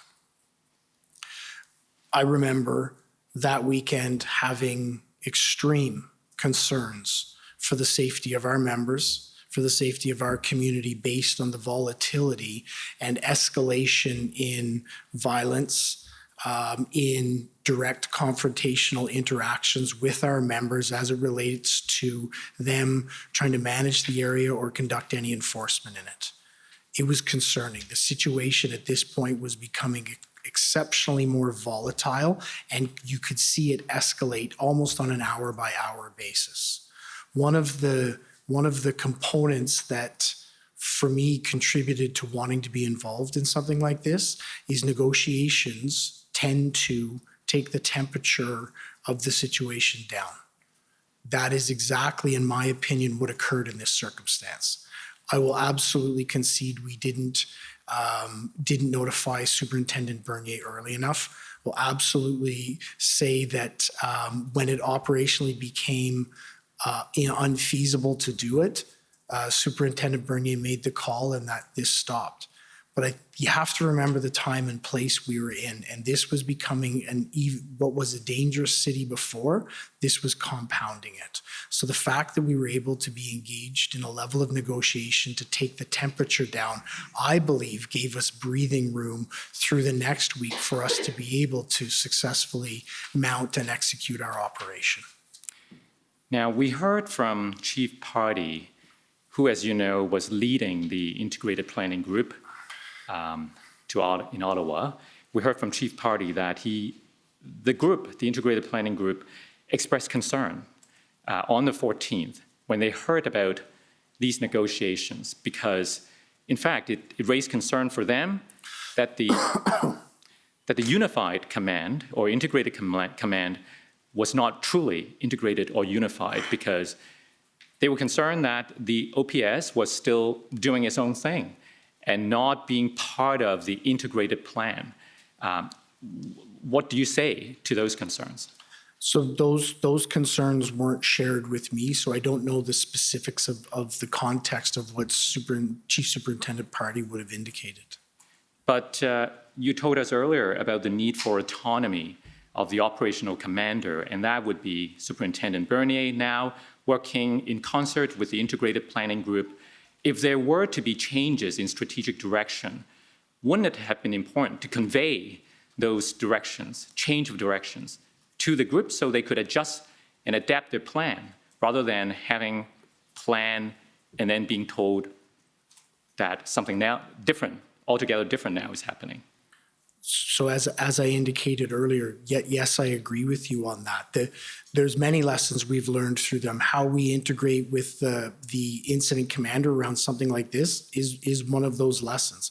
Superintendent Bernier and the integrated planning team should have been made aware more early of this decision, as soon as practicable or possible of this decision. That didn't occur, and I believe that was an error. Now, so on the 15th, when you gave this direction to Drummond to continue to provide safe passage, the fact that you need to direct something to continue implies that something was stopped. Did you not inquire as to the reason for why it stopped before you directed the continuance? I don't recall, but what I can say is, yes, I would have. We would have had a conversation with it, because it's important that I hear their perspective. So I don't recall that discussion, but it would have occurred. And your direction to continue to provide safe passage, was that coming from you, or was there any input from anyone else? So is this on the 15th or on the 15th? This is on the 15th? Yes. I don't recall. Do you recall any discussions with any officials at the city? On this day? On this day or the day before? I don't recall. If you have a notation on it, maybe you can help refresh my memory. We expect that Superintendent Drummond may say that he was under the impression that this could have come from the city. I don't recall that. Okay. Fair enough. And I think it's important to note Superintendent Drummond at that point would be speaking directly with the city, as he was the logistical liaison involved with the city. Right. Now, in my remaining time, which is not very much, there are a couple of small things I want to cover off. First of all, we've heard from some of the parties raising the issue as to why ticketing as a tactic or a strategy wasn't employed more as a way to deter the protesters from continuing in their illegal activities. Now, ticketing is a bylaw function, but we also understand from the evidence that the city bylaw officers were listening to the OPS as the lead agency for what would or would not be appropriate under the OPS incident command. So what can you tell us about this strategy involving ticketing? So because that was on the the planning and operations side, I wouldn't have been involved in any direction that would have been provided to bylaw. That would have come through the incident command, so the NCRCC, so would probably be a question better directed to Inspector Lucas. So I understand it's not part of your responsibility, but as a member of the executive, did you have any situational awareness of why certain things were done or not done? And in this case, I'm interested particularly about ticketing. So more broadly than ticketing, I can tell you that there was officer safety concerns due to the number of resources we had in many of the different enforcement strategies that we were looking to engage in. I would put the ticketing in with that as well. So we were very clear with our members due to the volatility of the situation within the occupation. Make sure you take into account your officer safety if you're engaging in any proactive enforcement efforts. All right, next area, well, actually back to one of the areas that we had covered. I believe you mentioned earlier when I asked you about intelligence that the OPS planning decision was based on intelligence you're familiar with that would suggest that it would be a 2-day or 3-day event. Are you able to assist us with any specific document that would lead you to believe that it was a 2 or 3-day event? Absolutely. So if you go to the Hendon reports, I believe beginning on the 22nd or 23rd, all the way through to the 29th or 29th, I believe, there's references to, in the intelligence gaps, the 28th, 29th, and 30th as key dates that they're referencing in relation to the demonstration. Now, my understanding from reading those reports when they talked about intelligence gap, and by the way, you can correct me if I'm wrong, but intelligence gaps just means we don't know about it, right? So I would read intelligence gaps to mean we don't know and we need to put some effort here to collect this information. Right. So I remember, for instance, reading the January 25th Hendon report when it talks about intelligence gaps for those 3 dates, 29th, 30th, or 31st, maybe 28th to 30th, right? That I got the impression that what it was talking about was we don't really know much about what's going to happen on these dates, rather than that these are the only dates we can expect the event will last. Do you agree? So can you ask the question again? Right. So when you're pointing to these dates in the intelligence reports, I'm asking for your opinion, since you're the expert in this area. When they talk about an intelligence gap for, let's say, these 3 dates, 28th to the 30th, what do we understand from the intelligence gap? Is it that we don't really know much about what's going on for these dates, or can we conclude from the fact that there's an intelligence gap for these dates that the event will not last beyond these 3 dates? So I think in your question that you hit the crux of one of the challenges we faced, impression. So there was a lot of opportunity to have subjective interpretation on it. I think we've done a much better job as an intelligence community to come together and be more clear through conversations in terms of what we feel these different statements mean. For me, it's important as we move ahead that you and I don't need to formulate an impression on what it is, that we actually have a clear common understanding of how and what that intelligence means, so that we can actually have a clear common understanding on how we're moving ahead with it.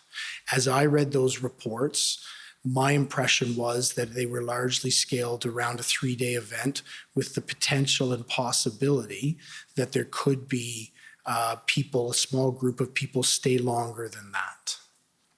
All right. Now, we also spoke earlier about planning and who might have had the experience to help the OPS at that time. But don't you agree that Superintendent Bernier actually had a great deal of experience that he could offer, but he wasn't really asked to assist at that time, during the early stages of the convoy events? Again, that's going to be a question, that would be a question better suited for Deputy Chief Ferguson in terms of how Superintendent Bernier was utilized. It is my understanding is that he did play a role in early days and played an increasing role as the convoy went through, because as I recall, when he was finally assigned as incident commander, major incident commander, my apologies, he had to take some time off because he'd been working so hard in his other responsibilities. I just don't recall what they are. So that would indicate to me that he was being utilized. All right. I'm not entirely sure how much time I have left, but I have one area left. So if I could take you to the witness summary again. And this time we go to page 26. WTS 40.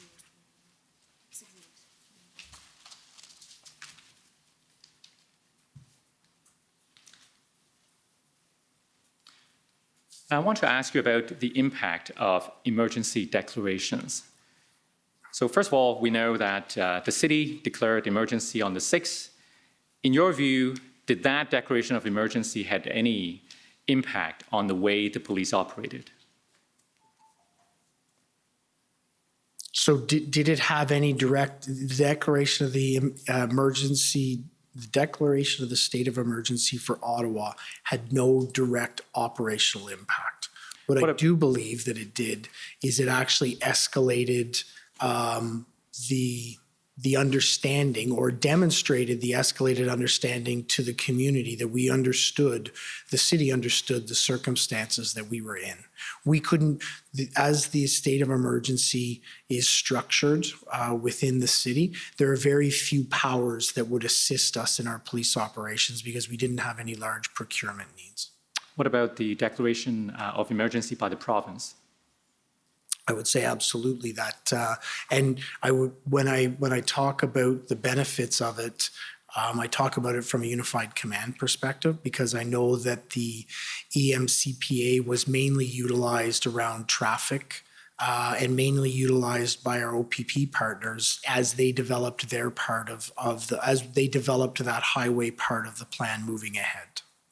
Okay, and then if we scroll up, or sorry, scroll down.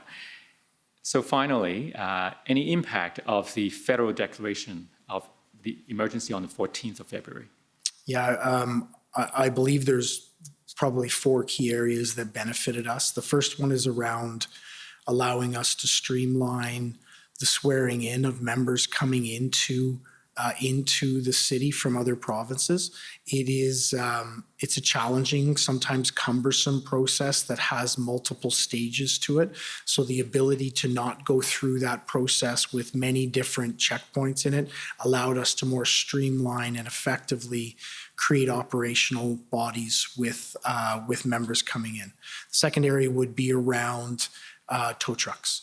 So the tow trucks, real or perceived, was always a challenge for us. I do understand that in the planning, the integrated planning team had identified a number of tow trucks to come, but they hadn't yet begun. I think the Emergency Act took away any of those barriers. The third area would be around the financial investigations, mainly conducted by the RCMP. And for me, the main benefit that it provided to us was it created a very stable, solid legal framework for us to be able to operate within to ultimately carry out our takedown. It allowed for us to very clearly articulate to our frontline officers what their powers were and what the legislative framework that those were based around, so that they could understand what to do and how to execute it. Sorry, I thought you said there were 4 areas. That was 4. Oh, that was the 4. That was Okay. the 4th. And the time is up. So thank you very much, Interim Chief. Those are my questions. Thank you very much, Mr. O. Okay, thank you. If I could call on the counsel for former Chief Slowly, please.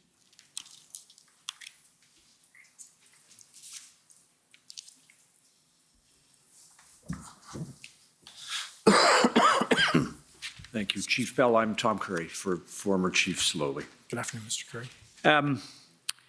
Just a couple of, if I can get your help for the commissioner on a few things today. Just going back, if I could, to the pre-convoy period. So prior to the convoy issues, and just a couple of questions about the Ottawa Police Service. We have had some other evidence about the circumstances of the service and the strain on resources prior to the convoy's arrival. Did you also experience that? Most definitely. I think it was very real for us that through 2021, we hadn't had any new hires come in for attrition or for years of past growth that we hadn't achieved. So as we came into 2022, we were in a deficit position in terms of resources. So even before we had something that was taxing and overwhelming, we were deficit in terms of resources. In addition to that, and perhaps it's subsumed in what you've described, but we understood that you had lost some experienced personnel to retirement. So yeah, absolutely. I've heard testimony as the commission has gone on around the excellence that Ottawa Police had in planning, and I truly believe that. We managed large demonstrations, large protests over a number of years with our partners, and we were seen as one of the best at it in the country. There was a lot of expertise built within our organization. Most of that expertise had been lost to retirement. But beyond that, we had a 2.5 year window of pandemic where there was no major planning that was occurring. And beyond no major planning, there was no major exercise of planning by our members to be able to practice what we do. So we had a less experienced team and a less experienced organization as this unprecedented massive event came at us. Was there also, prior to the convoy, an incident in the city of Ottawa or in or around the city of Ottawa that concerned a large industrial area and an explosion or fire called Maryville? Yes, that's correct. So there was an industrial area, Maryville, which is in southwest end of our city, where there had been a large explosion. A number of people had died through it. And as a result of that, we'd been involved in our partners with the fire department to be involved in incident management of that event.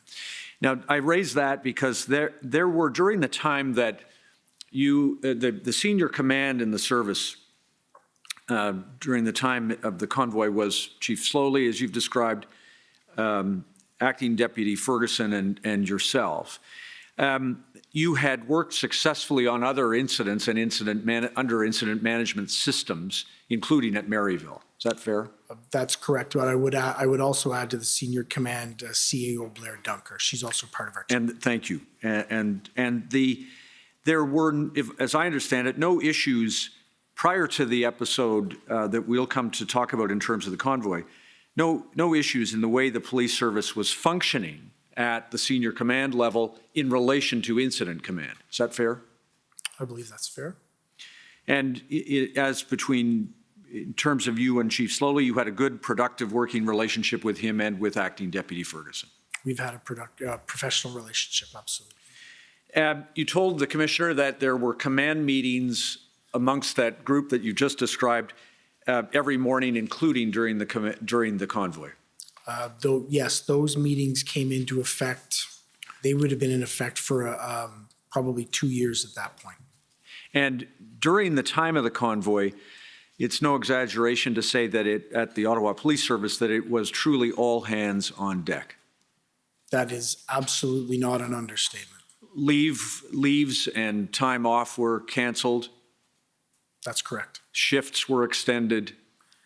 Yes, but I think so. The way the question's based is around the command team, and I think it's very important to extend it well beyond that. We had members of our organization working long hours in very extreme weather and doing an exceptionally professional job. So I would never want to leave the perception that it was an exclusive hardship for any one group like the command team. Our membership was out there every day trying to resolve things. And that's what I should have been clear. That's what I meant. Beyond the command team, leaves, as I understand it, whether they be holidays or if for any other reason, perhaps other than illness, were canceled for your members across the entire service. Everyone was required to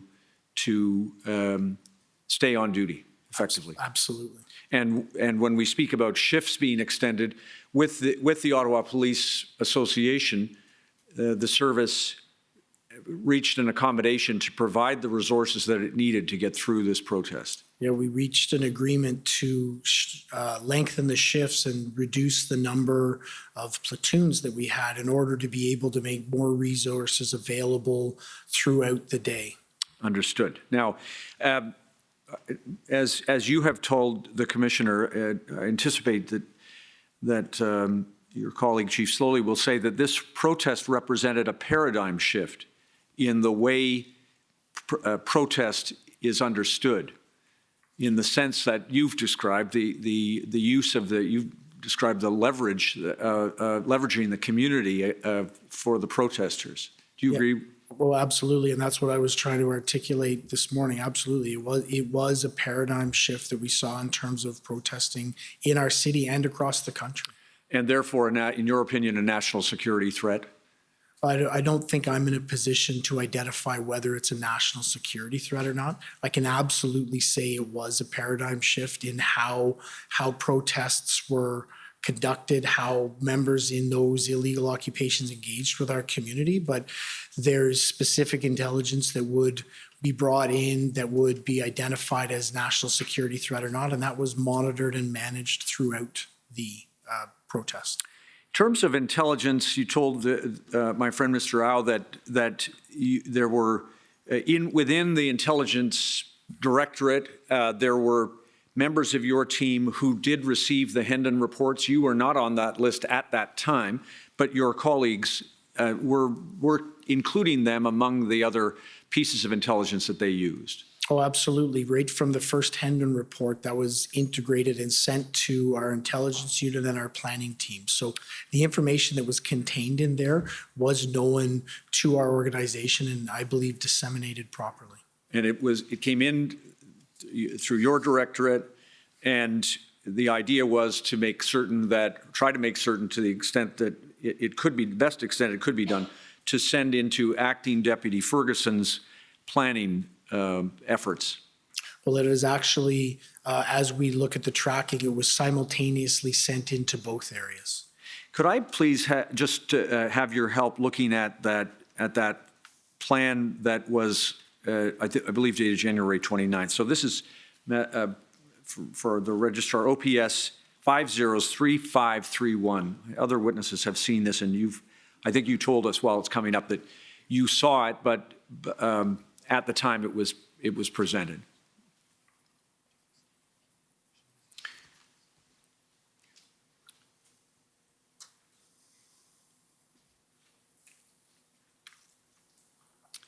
Thank you.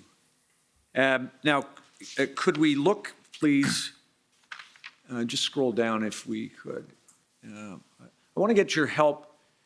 First of all, the plan approvals are there, but just go through to the threat assessment. I think you've told us that there were, to the best of your team's knowledge, this was expected to be a weekend event with the possibilities you've told us that some people may hold on afterwards, but the number of those people was not considered to represent a material threat that required that something be done differently with this protest. Is that fair? So yes, I believe that's accurate. We had the intelligence and information to form out that this would happen over a weekend and that there was the possibility that a small group of people beyond may stay in the city beyond that. And there was an egress plan, I think, or an egress section. I've left on there. Maybe my colleague can just pass that along and I'll get you the exact page. But meanwhile, Mr. Registrar, we can scroll down. It's, you'll see the heading. Thank you. Sorry about that. No, the plan. There it is. What I want to show you, thanks so much, is section 3.2, please. It's under the heading event stages. You'll see, do you see that? And just, I'll let you just have a look at it, but I want to,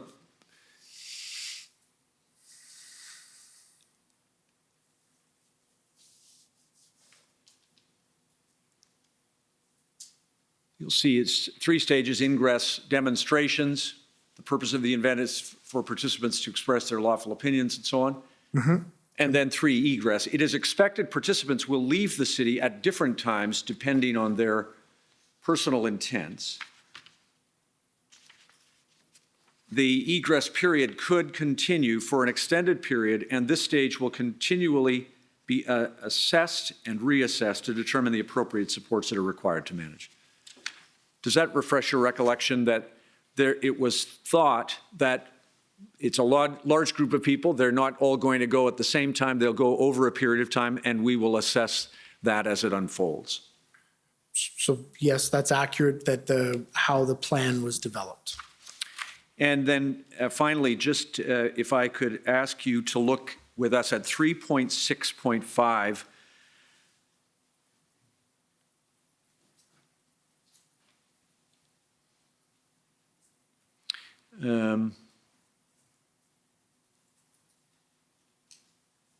Do you see contingency staffing for a prolonged event? Due to the unknown nature of this event, staffing will be revised. This may be a typo there, but should the operational period be extended, staffing plans would include resources in the following order, and they are set out there. So there was, again, some thought given to the possibility that this event may be prolonged and additional staffing needs could arise. Is that fair? Yes, that's fair, based on this section. Now, so far as you knew from your contact with Superintendent Abrams, and you told us about the role that he played and that you played, so far as you knew from him, you were not, you should not be doing anything differently than you were doing. Is that fair? No, there was no, so I think he raised a couple of concerns as it went along, concerns around deployment of OPP members, a number of concerns that we went through this morning. But in terms of, are you speaking specifically in terms of the plan? Yes, he raised no concern about the plan. No, I didn't receive any concerns from him. And in terms of the role that Superintendent Abrams had, he was the strategic operations lead OPP, and he asked you to be, in effect, a conduit of information to acting Deputy Ferguson. Well, I don't think he asked. I think we identified between the command team that I would play that role, and that Superintendent Abrams would contact me, and then I would then have either try and resolve the issue or have conversations with Deputy Chief Ferguson. Right. At the time that the convoy participants began to enter the city of Ottawa, you believed, and fair to say that OPS command believed, that they were dealing with people who intended to protest lawfully. That's correct. And that the resources that OPS had available to it would be adequate to meet the needs of the community, to protect the community, and of course to allow the protesters to protest safely. Is that fair? That's correct. Now, beyond the OPP and Superintendent Abrams, would I be right that there was no intelligence brought to your attention from any source that alerted you to the scope or the scale or the duration or the degree of disobedience and criminal behavior that you experienced? Absolutely.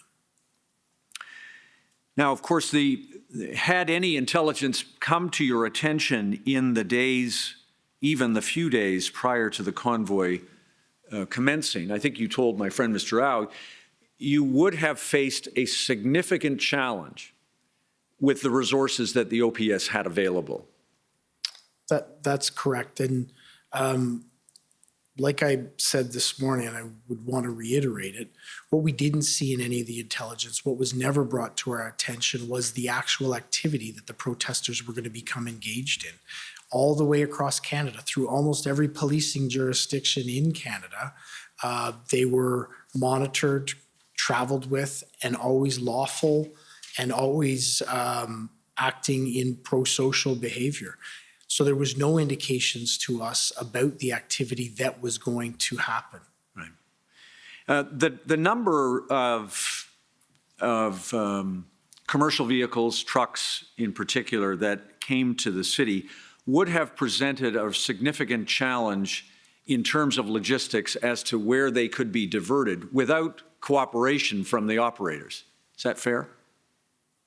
So what I would, and I've contemplated this, I believe that it would have taken the scale of operation that we would have had with the number of resources and the detailed planning to remove the protesters that we did over the weekend of the late February, to divert them from coming into the area. So it would have been a massive undertaking. It would have been on scale with what we had to execute at the end of February. That's what I wondered, and you could provide the commissioner with assistance in this respect. Put another way, had the protesters adopted the perspective and defiance, I'll use that word, that they demonstrated in refusing to leave when requested to do so towards the end of January, then the 1,800 plus, I suppose it was maybe closer to 1,900, service personnel would have been required to manage them prior to their arrival in the downtown core of Ottawa. I would fully agree with that. And indeed, would you go further to say that some of the extraordinary powers that were available to be used as a tool would also have been required in the event that they resisted cooperating with direction or lawful orders?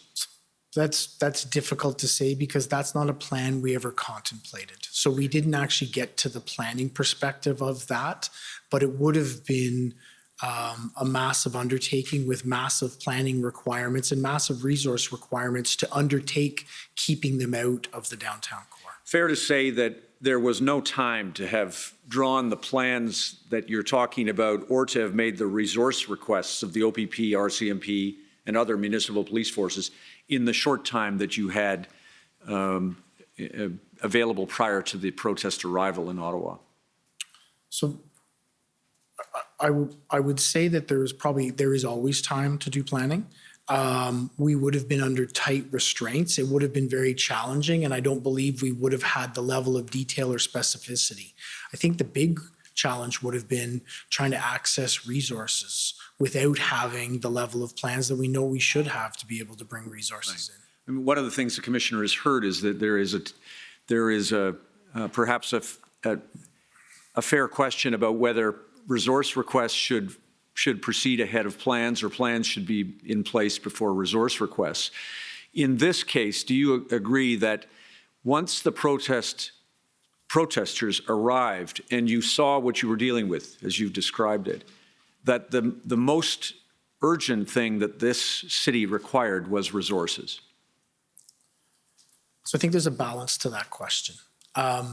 I think you absolutely need the plans to be able to drive the specific resourcing requests that you're going to have, the type of specific skills that you're going to require.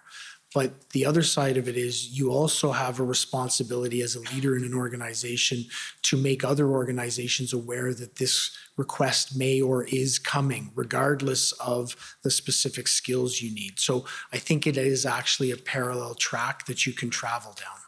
And so in the case of Chief Slowly, you support the idea that he was making requests of his policing, your and his policing partners for the, in this case, 1,800 personnel that were reasonably expected to be required to deal with the protest. I think it was reasonable for Chief Slowly to place all of the other chiefs, and then ultimately at the end of the day, chiefs across Canada, on notice that we were going to need a large number of resources. And in terms of that, I appreciate you were present with others at a meeting where Chief Slowly requested the team to assemble the information that would allow that number to be known. It turned out to be 1,800. Do you accept that your team and the Ottawa Police Service made a good faith effort to define the resources that were needed actually? So absolutely, I think we made the best faith effort we could. What we lacked at that point was the detailed level of planning to actually indicate the type of resources we needed. So we were putting best efforts forward while we were building or starting to build plans that ultimately were taken over by the integrated or developed by the integrated planning Right. team. And the numbers and specific roles actually map on reasonably closely, don't they? So I can't comment on that because Okay. I wasn't involved in that. Fair enough. Can I get your help on this? So far as you know from the meeting, and I've seen your notes, there isn't a note of this, just to orient you to that. You didn't make any note that Chief Slowly said, fix a number and then double it. That's not the method that he chose to follow, is it? I don't have a recollection of that. Thank you. Now, so far as a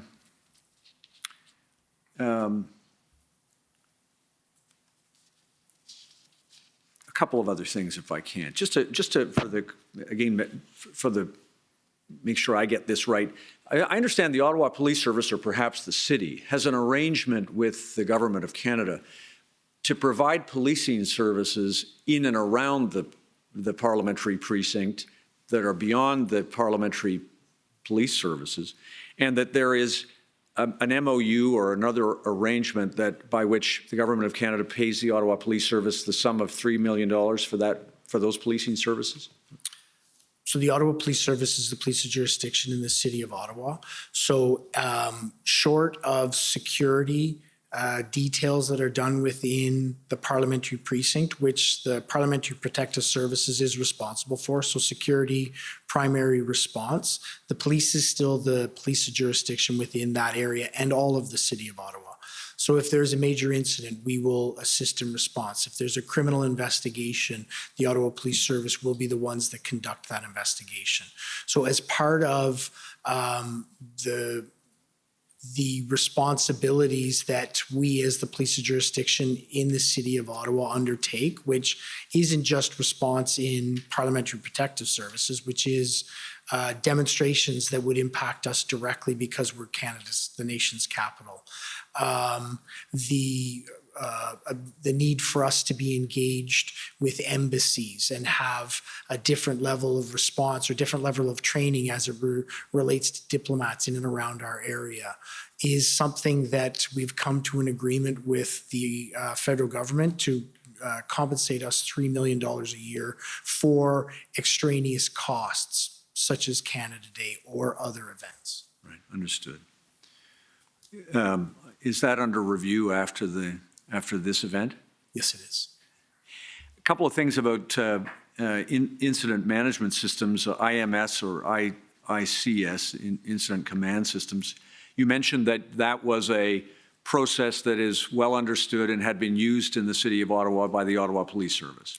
So within the city of Ottawa, they would use the provincial standard of the incident management system. Policing traditionally uses the incident command system. There is also another gold, silver, bronze for major events that has been adopted by the RCMP and been utilized in some circumstances by the OPP. So there is a hodgepodge. There is a bunch of different doctrines. They basically boil down to a very similar set of circumstances. You have strategic level control, operational level control, and tactical level control. And you described to the commissioner that the border zone between strategic decisions, operational decisions, and tactical decisions is not, these are not bright lines. No, it's something that I believe is really important within every area to have those discussions with the commander up and down to make sure that everyone's clear on where the decision making's made. It's something that I believe is worth undertaking to make sure that we can create better lines between those and better understanding of the different areas. In this case, prior to this convoy protest, I understand that you, Chief Slowly, Acting Deputy Ferguson, had functioned, I think you told us earlier, in the incident command system effectively, right? That's correct. There was no, you didn't have an experience in which someone was intruding or thought to be intruding on operations or tactics from the level of strategy prior to this? So what I would say is Chief Slowly was regularly involved in reviews and revisions on operational plans. I can't recall him ever giving directions around it, but he was very engaged in those lower, what could be seen as lower level responsibilities. Right. And his involvement in those matters was not considered to be problematic. Is that fair? I think that's fair. And for example, I understand one of those might have been the Black Lives Matter protests that occurred in the aftermath of the death of George Floyd in custody. That was a major demonstration that we managed, and I have no recollection of any challenges within our command structure. And to the extent that when we came to this unprecedented protest here brought about as in the convoy, that Chief Slowly and probably others were facing unprecedented circumstances that strained the ICS system as well. Yes. So unprecedented circumstances, immense levels of stress, very clear expectations on outcomes, and all of those together did strain the ICS system and actually for me identified that there needs to be much better clarity, at least within the Ottawa Police Service, around how that system manages. That's exactly why when I took over as interim chief, I spent time making sure that everyone understood their role within the ICS system. Right. And is it fair to say that from your long career in policing that this is unlikely to have, the circumstances here facing the Ottawa Police Service and the City of Ottawa would not have been handled any differently by any other municipal police service? I think that's difficult for me to say because I don't know how other police services would have handled it. Right, okay. PLT, at the time of the convoy protest, am I right that there were 14 members in the Ottawa Police Service PLT, and I appreciate they're part-time members, that included 2 sergeants? So I don't know about those numbers specifically. National Framework on Demonstrations is a framework that prior to the convoy protests, am I right, you were not familiar with yourself? So that's the CACP national framework? Yes. Yes, I had reviewed it, but to call myself familiar with it or extremely knowledgeable in all the content of it would be not correct. And the PLT, the work of the PLT in this case included a couple of aspects that I believe you did become involved in. You've told us about a couple of them. Can I just get your help with them?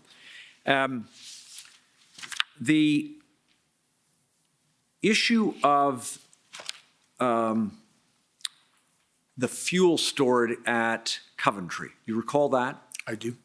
Am I right that what the PLT team had negotiated was the removal of fuel that was stored at Coventry, and they wished to allow it to go downtown to the protesters who were using that fuel to operate their vehicles? So I'm generally familiar with what occurred there. Actually, I'm quite familiar with what occurred there. But in terms of the specifics about what the agreements were, it would be unfair for me to comment because I don't have enough knowledge in that area. That's fine. Can I get this from you, that you spoke with Staff Sergeant Ferguson, who was then running PLT or on the ground in respect of PLT, concerning an issue that had arisen about enforcement, that Superintendent Patterson took enforcement steps to intercept the conveyance of the fuel. Do you recall that? Is there a notation that can reference that I can familiarize myself Yes, with? sure. So the easiest place for us to find this, I think, in the time that I have, is to look at Staff Sergeant Ferguson's summary in his interview, if I could show you that. It's in your notes also, but let me just see if I can find the reference to Staff Sergeant Ferguson's statement.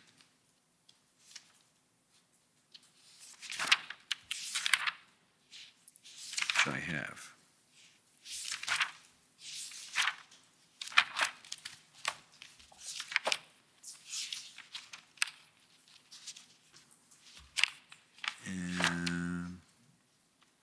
Which I don't have. I don't know what I did with it.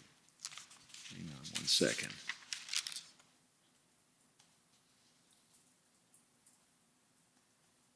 I do have. Mr. Registrar, forgive me for the delay. WTS 5027.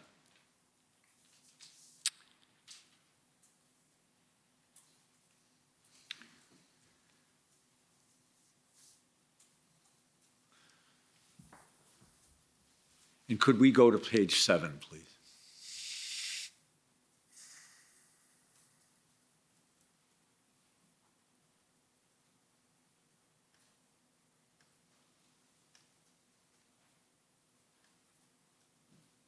Coventry Road, do you see that? Yep. Yes, I do, sir.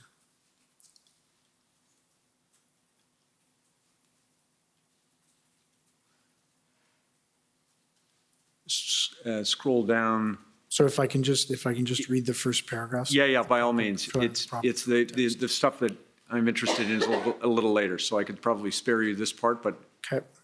there's a reference to your conversations. If we could just scroll down, please. There it is. Just try 440. Do you see it, February 6th? Yes, I do. Superintendent Patterson Yep. advised Staff Ferguson would be seizing fuel.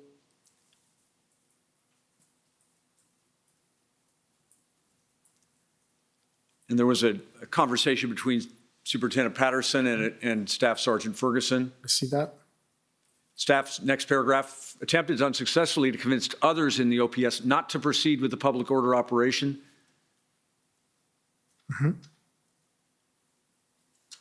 And Inspector Marin told him that the fuel was not to leave.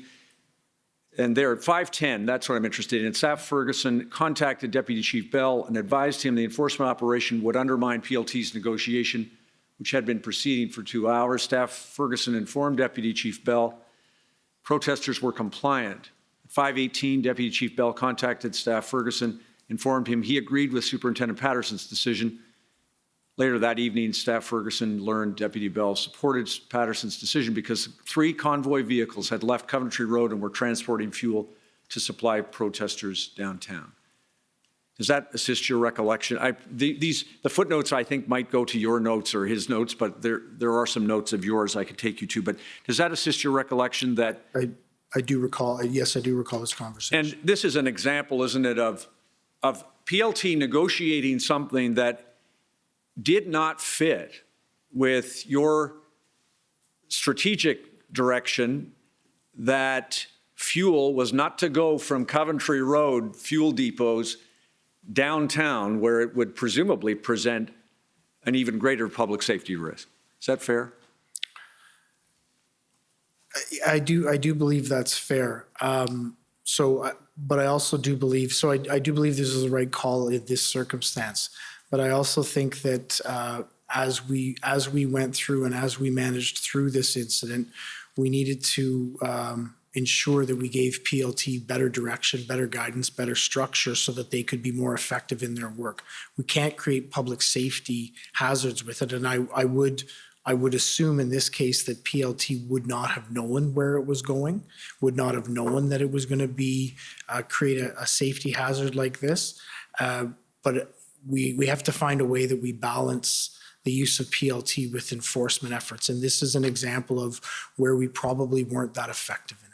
Although, wouldn't it be an example of PLT not, if they didn't know where it was going, that's its own problem? Correct. Right? Correct. And there's some other information. I think the commissioner might hear that they did know where it was going. So if they, when we speak about, or when the commissioner hears about PLT autonomy, do you agree that the PLT could never operate completely autonomously? Because, for example, they might come to a conclusion that lies in the opposite direction of strategic direction from those who have more information, like, for example, you in this case. Is that fair? So I think what this highlights to me is that one of the areas that we failed was, or one of the areas we were not as effective as we could be, I think failed is too strong of a word, is in our alignment of PLT within our overall operating context. This type of confrontation is probably too strong a word, but this type of disagreement around what is occurring wouldn't happen likely, I don't believe, if we had better common understanding of what we were achieving and how we were moving ahead. So for me, this is one of the things in terms of lessons learned that we have to take very, very seriously. And I can tell you we have taken it seriously. Right. PLT needs to be aligned and integrated and help to drive the operations because they are a hugely important component. No disagreement. I think Chief Slowly will say the same thing. It just, when it comes to specific examples, just like with the strategic, operational, and tactical, there are not bright lines. There has to be good communication between PLT and operations. Is that fair? There has to be good communication so that a circumstance like this doesn't actually ever exist. Right. There were other examples I've seen in the record. I'll give you one. Do you recall a circumstance in which PLT negotiators wanted to bring porta potties, portable toilets, into the red zone or into the protesters with no quid pro quo, just as a sign of, I suppose, a sign of good faith? And that was a decision that was not shared by, or a goal or objective that was not shared by the strategic command. Does that ring a bell with you that negotiation took place? So I do remember that, and I do remember advocating for that. And I do understand that it was going to be about bringing porta potties in where there wasn't anything immediately in return. But for me, it was about part of those small gains that you could actually make so that you could build relationships, so that in those relationships you could look how to lower the temperature and also look for a resolution. So absolutely, I do recall that. Right. And running the other way was incredible community anger. You were dealing with angry residents. I wouldn't describe them as angry residents. I think we were dealing with residents who were hurt, who were harmed, who were victimized, and who wanted this to end.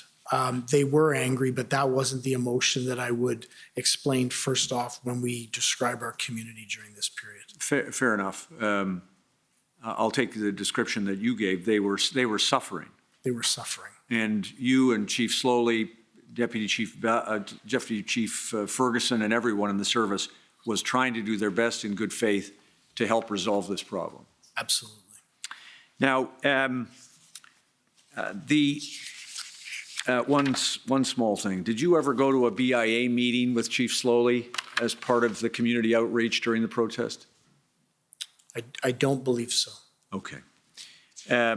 You told us that in a public statement, at least, just dealing with public statements, Chief Slowly did not promise or declare to the public that he was going to close bridges, only that was something that would be considered, correct? So if we're referencing, and I believe it's the February 4th statement, Yes. that was caused concern to Superintendent Abrams. No, it's not my recollection or upon my review that those were the statements. The statement was that it was something that we could use if needed. Right. And in the same way, can I ask you about the statement that Chief Slowly made that there may not be a policing solution alone to this protest? That statement, I expect the Commissioner will hear, was made at a briefing of Council and Police Services Board at which you were also in attendance. That lasted many hours. Do you recall that meeting? Not specifically. If we could have some reference pulled up to it. It is a multiple hours long Do you have a date, sir? briefing, February 2. February 2nd. And indeed, you and Deputy Ferguson were allowed to leave to get back to work after, I think, about the 3.5-hour mark. Chief Slowly was asked to remain to answer questions. But does it refresh your recollection to know that at that meeting, you and Deputy Ferguson spoke about the steps, and Chief Slowly spoke about the steps that were being taken to initiate enforcement activity, to protect the community and stabilize the circumstances that residents were experiencing? So I'm going to apologize, but no, we had many, between board meetings and council meetings, we had many meetings during the period. So to be able to recall specifically what occurred during one of the meeting, I would need some sort of reference point. Okay, I won't, I'll leave it there. Suffice it to say that it's a fair conclusion that the policing solution that was required to be implemented to deal with the convoy protest involved more resources than the Ottawa Police Service had. Absolutely. And additional statutory or government action in the form of the emergency measures that you told my friend about. Absolutely. Now, then, a couple of things, if I can, quickly, and maybe the last thing based on my time being up. The Superintendent Abrams told us that he brought to your attention a number of issues from time to time. Is it fair to say that you exercised your judgment as to whether you would take those issues to Chief Slowly or not? They didn't all go to Chief Slowly, for example. Absolutely. Okay. I have no other questions for you. Thank you, Chief. Sir. Thank you. Next, call on the City of Ottawa.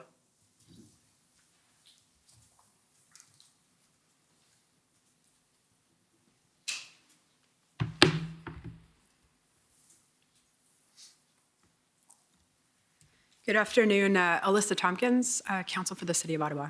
Good afternoon, Ms. Tompkins. Interim Chief Bell, I want to start by having a quick chat about intelligence and planning. And I've heard you mention a number of times today the behavior that was not anticipated was the behavior of the protesters in relation to the community, the actions vis-a-vis the community. Just to clarify for the record, what are the behaviors that were unanticipated? So the general dynamics of what our community and ourselves were experiencing in that location. It included honking of horns incessantly, 24 hours a day, 7 days a week. The idling of the vehicles. Much of the engagements that we saw between our community members and members of the protest, whether it be intimidating, hate or biased crime behavior, assaultive behavior, the feeling that people were trapped within their residence, within the place that they live and couldn't move around unfettered. It was almost constant conflict between the members of this community and people that were occupying our streets. Thank you so much. And on the issue of the potential closure of Wellington Street, am I correct that the reason command requested a legal opinion on the ability to close the streets is that they had never closed Wellington Street or downtown before to protesters? So you'll have to help me, because we sought many legal opinions through this, and we have sought many legal opinions since, specifically around Wellington Street. Are you speaking of the January 28th? Correct. In terms of why was the legal opinion obtained in this instance? And I'm just asking whether it's because it was not the general practice of the police to close streets to protests in Ottawa. So and I think it's an important point of clarification. The police alone don't close the streets as it relates to protests. That's a cooperative, it's actually under the city manager's delegated authority to be able to close those streets. We give recommendations and help assist them. So it's unfair to characterize it that it's the police that close the streets, but it was a practice that we hadn't largely engaged in prior to that. So we wanted to make sure that we were getting the best legal advice around what potential steps could be as we had this group come in and then as we moved forward. And I agree with your characterization. What I was getting at was indeed the practice. So it was not a practice that was generally engaged in. Had it been engaged in the past? Not to my recollection. Thank you.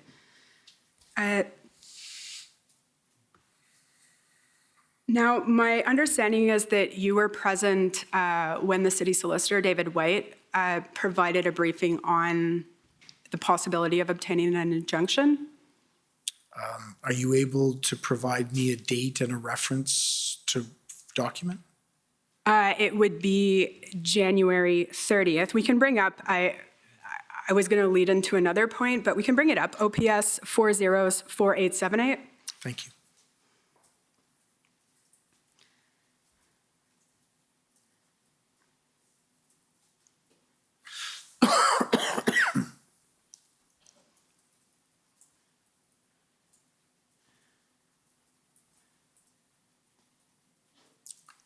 At the very least, you received this email of the command briefing, am I correct? Yes, that's correct. Okay, and I just wanted to highlight some of the concerns that Mr. White had put forward. If we can go to page 2. And I just note about the third bullet down, he noted that injunction normally associated with labor disputes. Then 2 down from that, how the injunction will be enforced will be important to outline. Then if we can scroll right down, right at the end. Sorry, was there more points on there? No, I was just going to ask you to confirm that these were in fact concerns that Mr. White brought to your attention, to OPS's attention. Okay. I'm good, you can scroll down.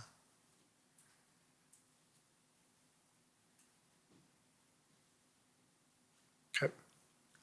And the last few points I wanted to highlight were that an injunction is a more assertive step and that it might aggravate the situation. That's a concern that you are familiar with? That's a concern that was raised by Mr. White, absolutely. And that the injunction might give a platform or an outlet to protesters. Another concern he raised for sure. And if we can now go to document OPS, I think it's 4 zeros, maybe 5 zeros, 4927. Maybe 4, sorry.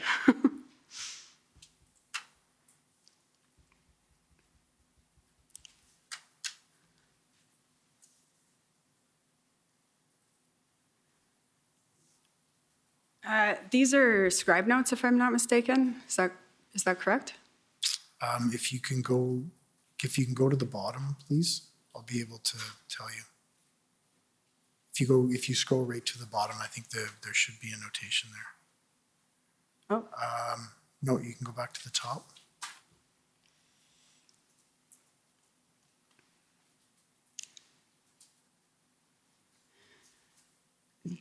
So I'm not sure whose notes they are. okay. Do you remember a briefing to the RCMP and the OPP? It would be a Teams meeting on January 31st. Can you scroll down, please? If we go to page 3, it's indicated SB. Yep. Yes, Do you think that's you? that is me, yes. Okay. Thank you, that's what I was looking at. I just wanted to, if we can scroll up now to page 2. Here, if we can stop here. Again, talking about an injunction. So I believe BL, is that Commissioner Lucky? Yes, I believe so. And it states, concern if injunction, now it's an official movement to another stage. This will involve the whole country. Anything official will spark a national response. Do you recall that concern being expressed by Commissioner Lucky? I do recall that. And if we can scroll down a bit further, we have TC. Is that Commissioner Creek? I believe that's Commissioner Creek, yes. And concern with injunction, you would have a legal obligation to enact it, continue to build for, I believe it's supposed to be injunction, mass arrests, and then removal of. And I believe there's a comment above. I apologize, I missed it. The 5th bullet, BL is spot on, must remain cautious. This is local, careful not to become national or international. Then if we can go down to page 3, BL again. 3rd bullet, de-escalation, negotiation, up to legal for injunction, but better not to have it. Do you recall Commissioner Lucky saying that?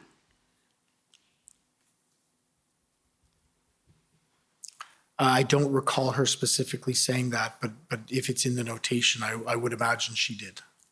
Okay, and then we'll just go to another document, OPS 405194.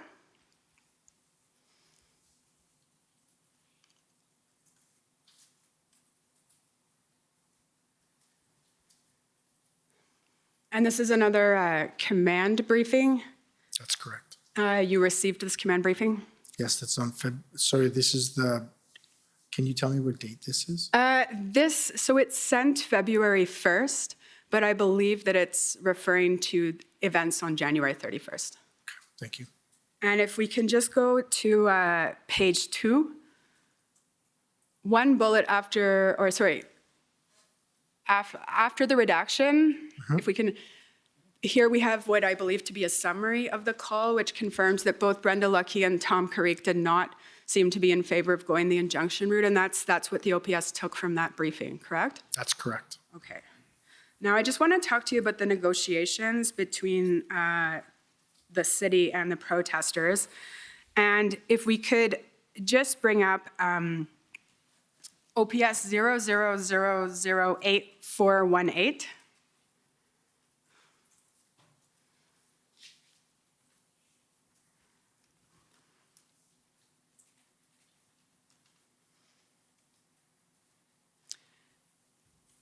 And I'm not sure whose notes these are. Are you aware? If potentially scroll to the bottom. If you go right to the bottom, like we'll probably there should be a name on them.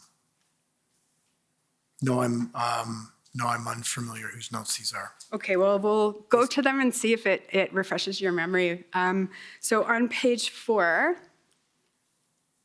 again, there's a redaction, and then it says, this, I believe, follows the correspondence that Commission Council took you to, where there was an exchange from John Ferguson to Mark Patterson, and then you followed up.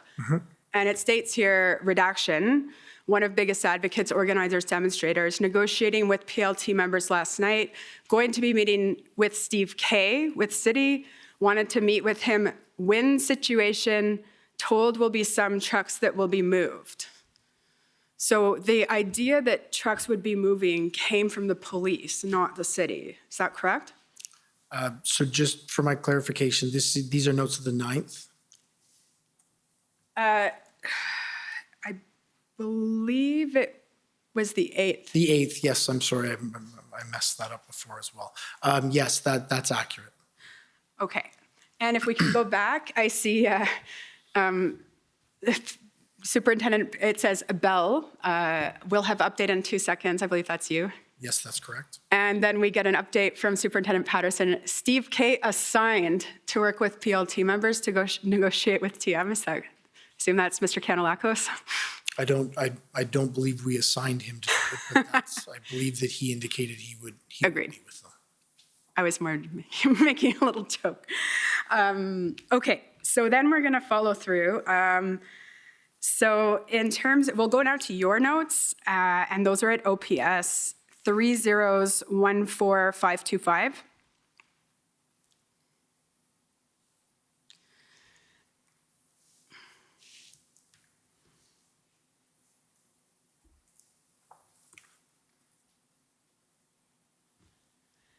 And just in the interest of time, your evidence is that on the 12th, you got an update from the former Chief Slowly about the city's negotiations, and it was told to you to be highly confidential?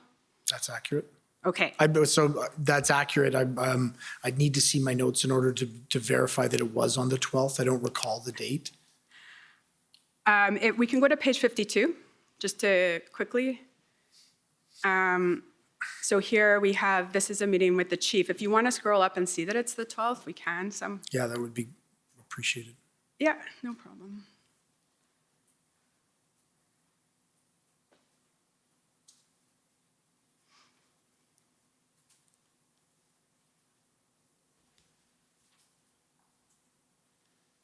There, thank you. Yeah, so this is the quick update that you got from the chief. Then if we can skip ahead to page 64. And this is the meeting at noon. And I just wanted to scroll down a little bit. This isn't the same day, I don't believe. No, This you're is- quite right. It's the next day. Is this the 13th? It is the 13th. Thank you, sorry. I apologize. This is the meeting at noon on the 13th. So this is, if we can just scroll down, one thing I want to keep scrolling. The comment here, Premier is very supportive of the action. Do you have any recollection of who said that? I don't have recollection of that. Okay. And then if we can scroll down a bit more.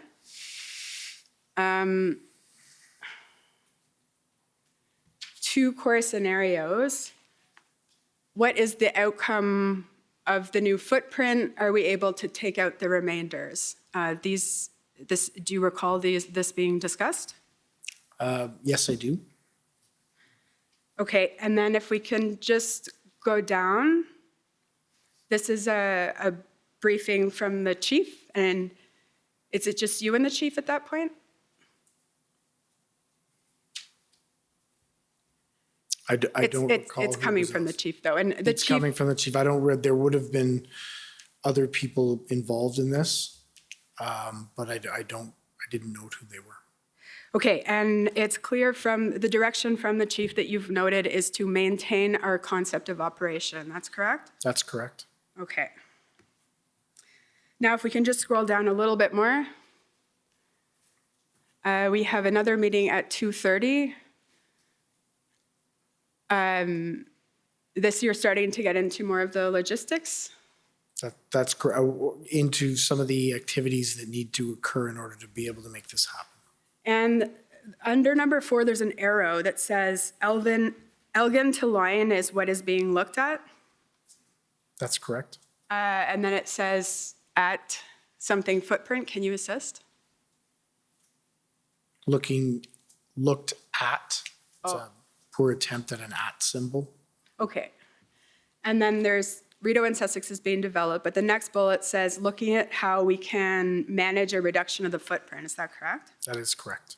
Now, there's one other meeting that I didn't see in your notes, but I'm going to take you to, because I think you were there. It refers to Bell. So it's OPS 3011039.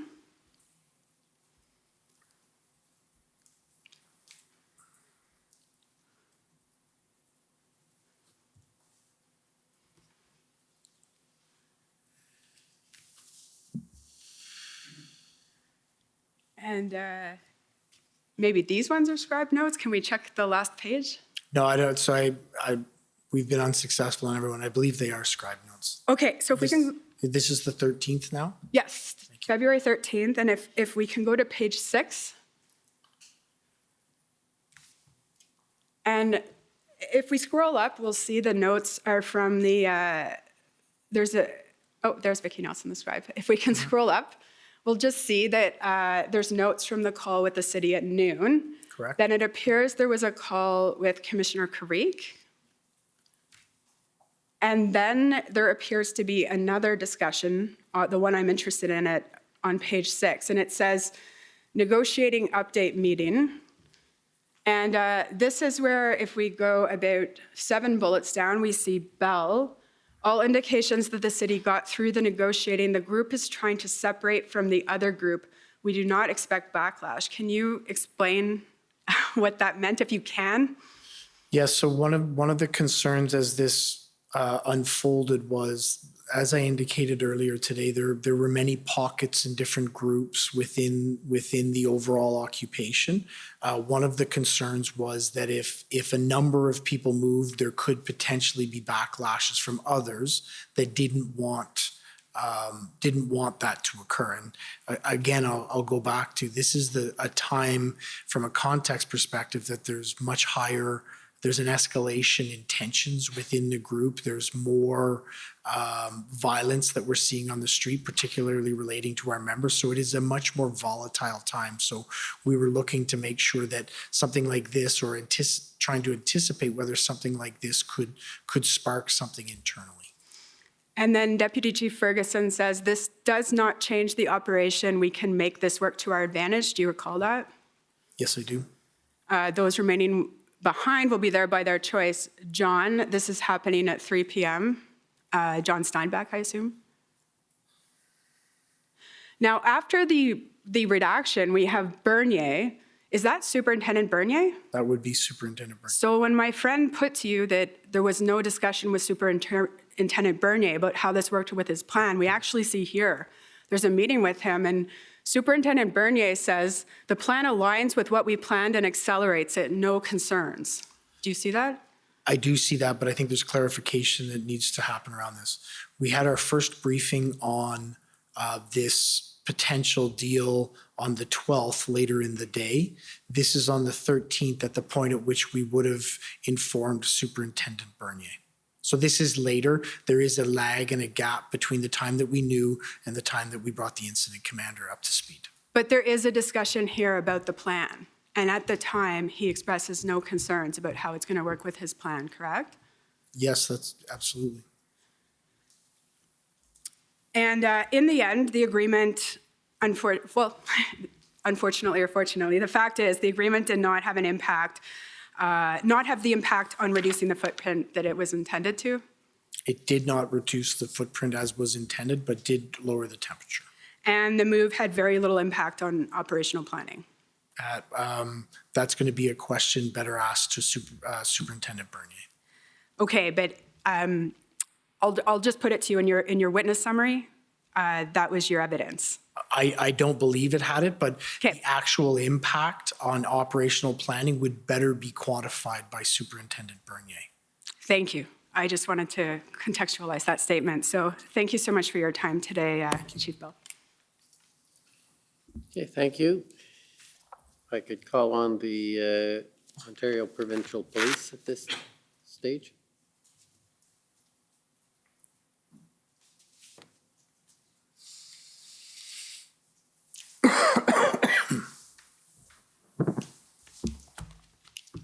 Good afternoon, Superintendent. Christopher Diana for the OPP. I'd like to start by asking about the Hendon reports. I believe your evidence was that you did not start receiving them until, I believe, January 27th. Is that correct? That's correct.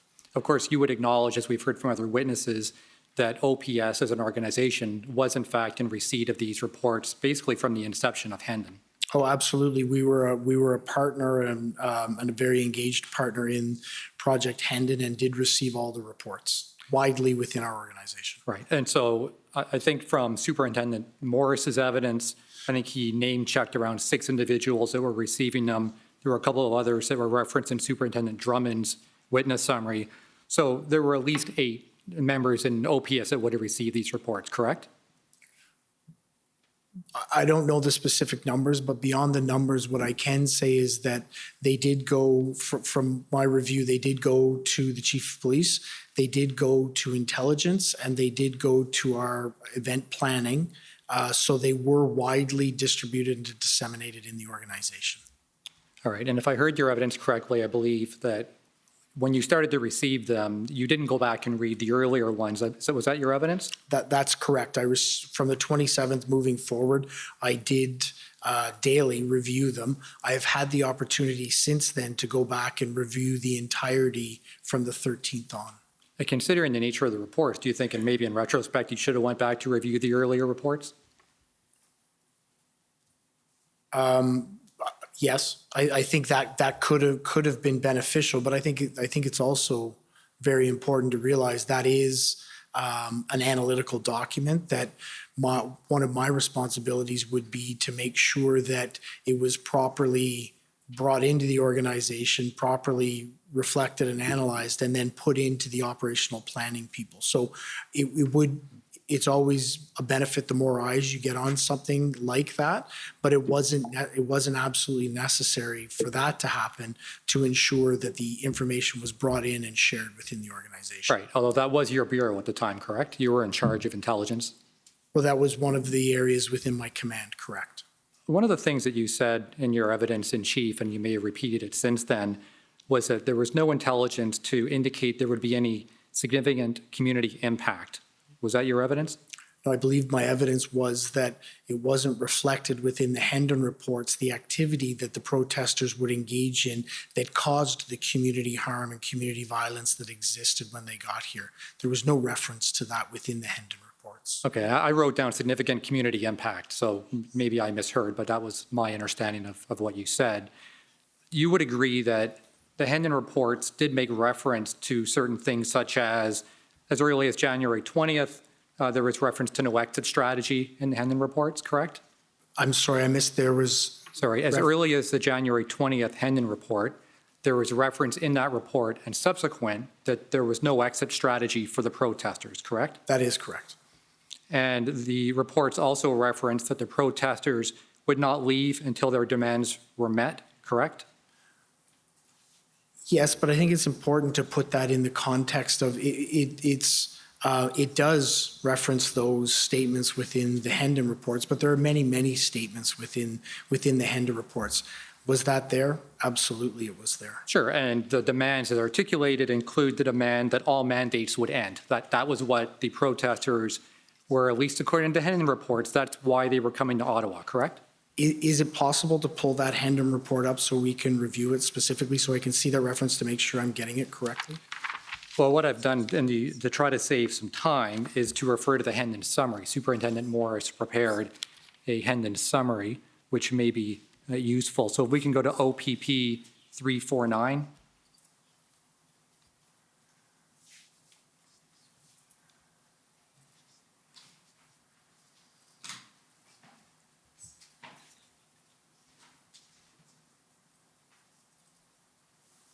All right, so this is rather than try to bring up a bunch of different reports, this was a summary put together by Superintendent Morris that reviews some of the relevant excerpts from the Hendon reports. So if we can go to page 3.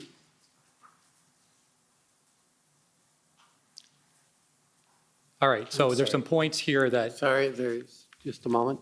I did have a concern. If you could just identify yourself Yes, again. I'm sorry. David Mijikowski, Counsel for the Ottawa Police Service.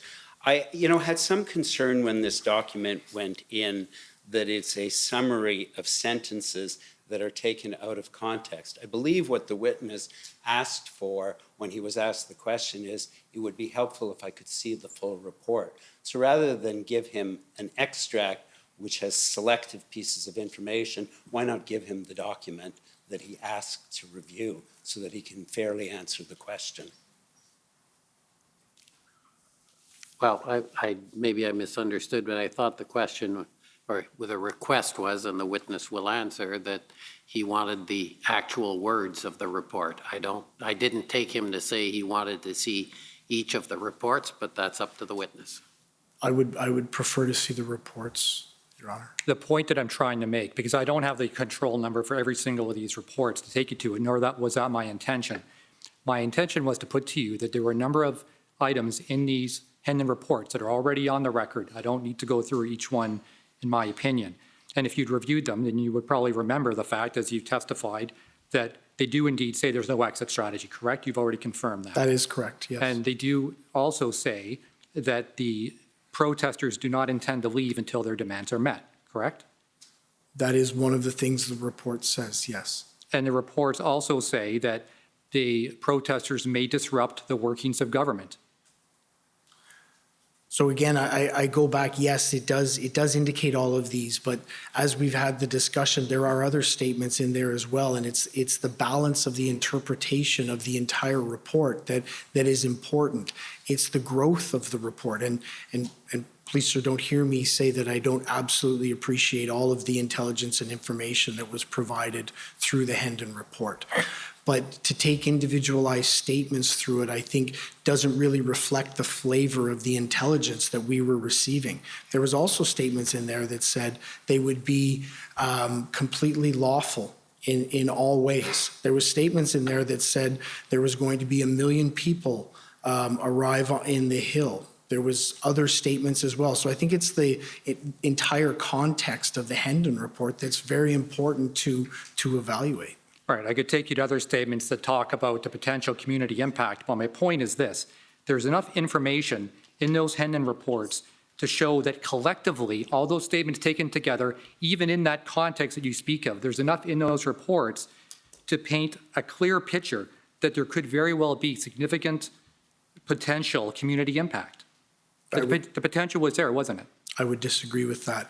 There is no reference throughout the documents that look to identify the specific activity that occurs. I think the closest thing that the Hendon report would have within it to identify what could occur is the fact that the groups coming together could be very unpredictable. I think that mob mentality and the actions that occurred out of that is exactly what we saw. But in terms of specifically predicting, and I wouldn't expect it to, but specifically predicting. Well, that's my point. predicting. You wouldn't expect it to. You wouldn't expect an intelligence report would specifically identify every single community disruption that could occur, right?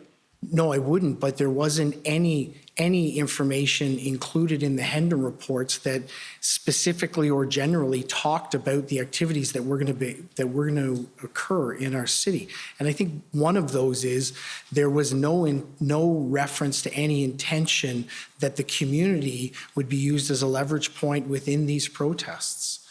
Even the large number of people and vehicles, and while those numbers did fluctuate, it did indicate there would be a large number of both vehicles and people, correct?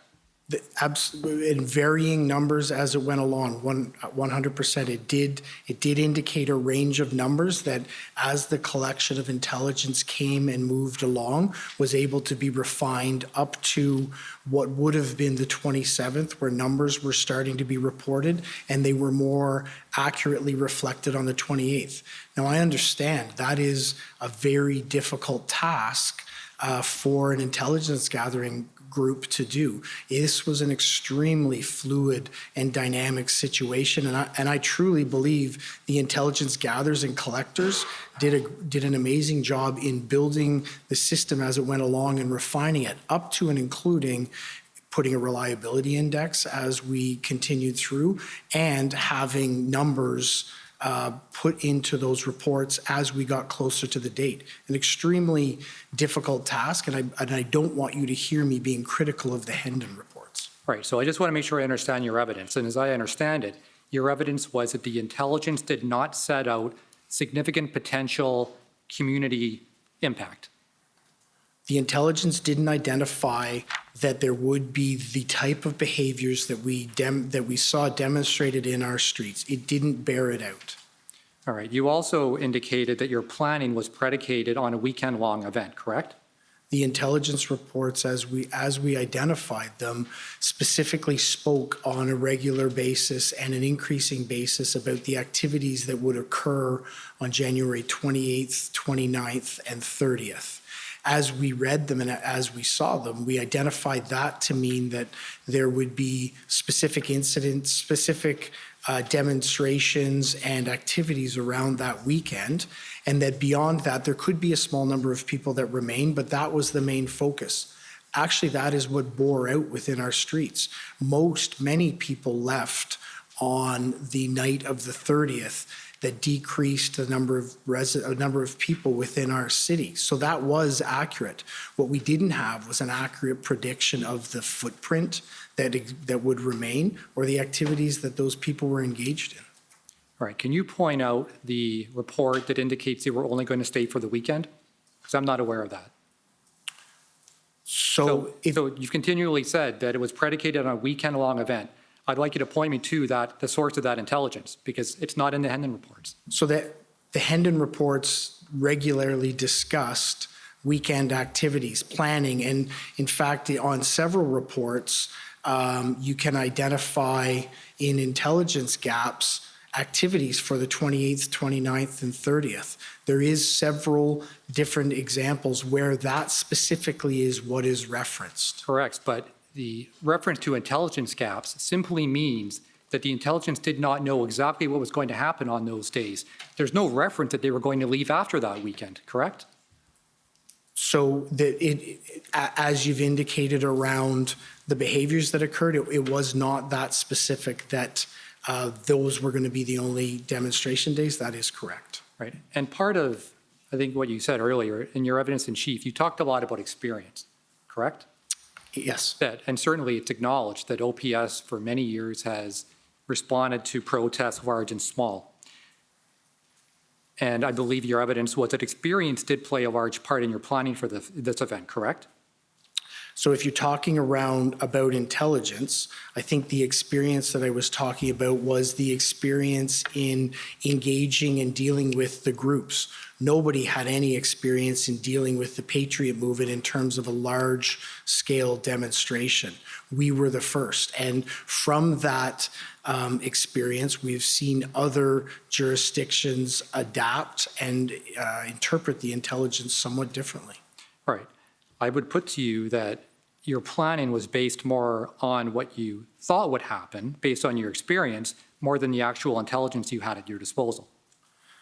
So I think it was, I would submit to you that it was both. We do have a plan around experience that we did execute in terms of allowing vehicles into that footprint, in terms of managing how we would look to manage what would be a small number of people that would remain in a localized area in the downtown core. That was the experience package that we brought into this.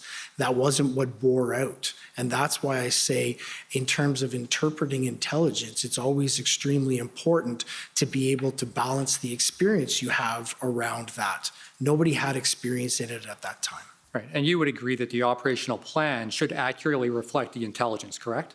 I would agree with that. And would you also agree that the operational plan prepared by the Ottawa Police Service for that weekend made no reference to Hendon, did it? If we can pull it up. Sure, it's OPS 3531.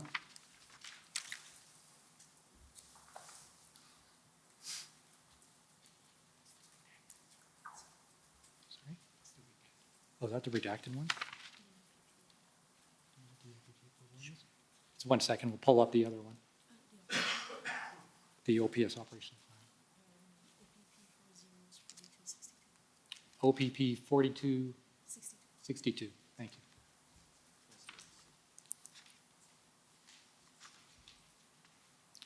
Now, this is a document I believe my friend had up earlier.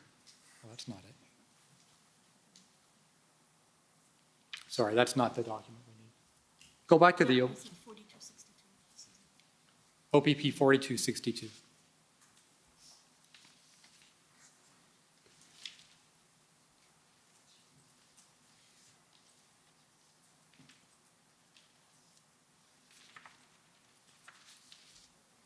And if you can scroll down, this is the operational plan, correct? My friend took you to this earlier? That is correct, yes. Okay, so if we go down to the index, I believe it's page 6. Or maybe it's page 4. Go up to page 4.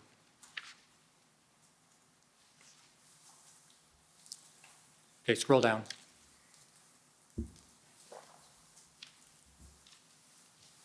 Keep going. Further down, keep going. Okay, right there, stop. Where it says threat assessment, if you could just scroll down a little bit and allow the witness to take a look at that. And when you look at it, I'll be asking you whether or not there's any reference to the Hendon reports or whether or not there's any reference to the fact there was no exit strategy, the potential long-term stay as referenced in the Hendon reports. The reference is that there may be interference with the operations of government and those other things that I brought out. But please take a moment just to scroll through and take a read of that.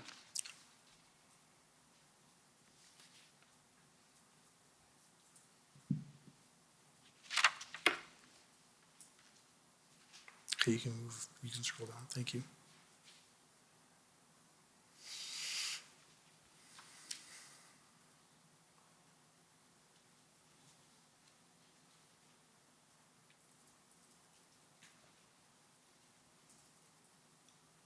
So I absolutely agree there isn't reference to the Hendon report. I wouldn't specifically expect there necessarily to be references to the Hendon report in that area. What I can tell you is I know that the Hendon reports, as you indicated earlier, were received by these groups and used in developing the threat assessment and in developing the plan. And I also do acknowledge that it is a gap that there is no reference to the potential of the convoy lasting longer than the 3 days.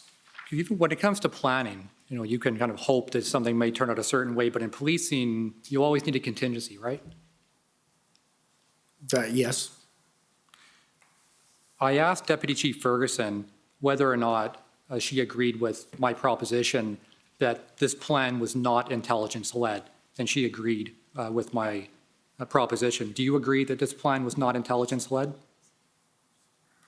I believe I would agree with you that this plan was intelligence-led, that the intelligence provided was actually shared with the planners, was properly brought into the organization, assessed, analyzed, and adequately shared to be assessed and developed into the plan.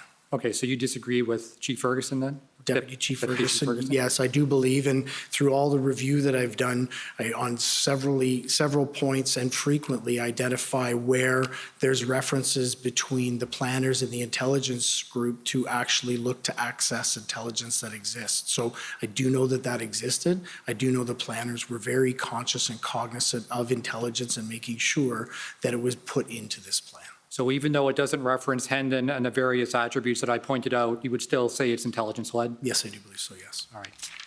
Thank you. No further questions. Okay, next is the Government of Canada.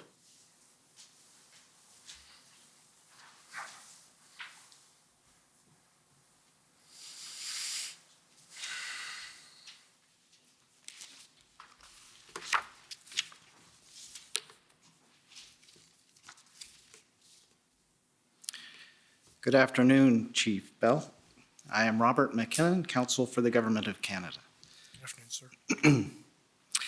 You were the intelligence, head of the Intelligence Directorate at the end of your position there, and you spent several years in that directorate. Is that correct? No, that's not correct. I was the Deputy Chief in charge of Intelligence, Information, and Investigations from mid-December 2021 to up until the point that I was assigned as interim chief of the Ottawa Police Service. Prior to that, I was the chief administrative officer for a year. And then prior to that, I was in the Community Policing Command. Okay. What I'm getting at is how many years of experience in the intelligence area have you had, would you say? So my experience is within at the lower levels within drug investigations and intelligence, where I had a number of years of experience. And then as I've gone through, I've had different command positions within the intelligence that would oversee the intelligence directorate. So you would have reviewed, apart from the Hendon reports up to January 27th, you would have reviewed intelligence reports coming concerning the convoy in mid to late January before it arrived. So no, as I indicated in my evidence, I started to receive the specific Hendon reports on the 27th of January. Apart from the Hendon reports, are you saying you received no other kind of intelligence reports before then? I would be briefed on intelligence reports from my command. Okay. And at the time you started receiving those reports plus the Hendon reports, there were conflicting reports on the number of vehicles and people coming to protest, correct? There was a wide range of reporting on who would be coming to the city for sure. And how long it would last as well. Absolutely. And would you agree that the nature of intelligence generally is that it is seldom black and white? It's mostly in the gray area, put it that way. Oh, I would agree with that. And then you have to assess the intelligence as best you can with others and other perspectives and sources, as many sources of information as you can. Is that right? I would agree with that. And in the intelligence reports that you had received, the later incidents of horn blaring, criminal activity, and hate-based incidents that occurred were not captured in these initial intelligence reports. I would agree with that. I don't think they were captured in any intelligence reports.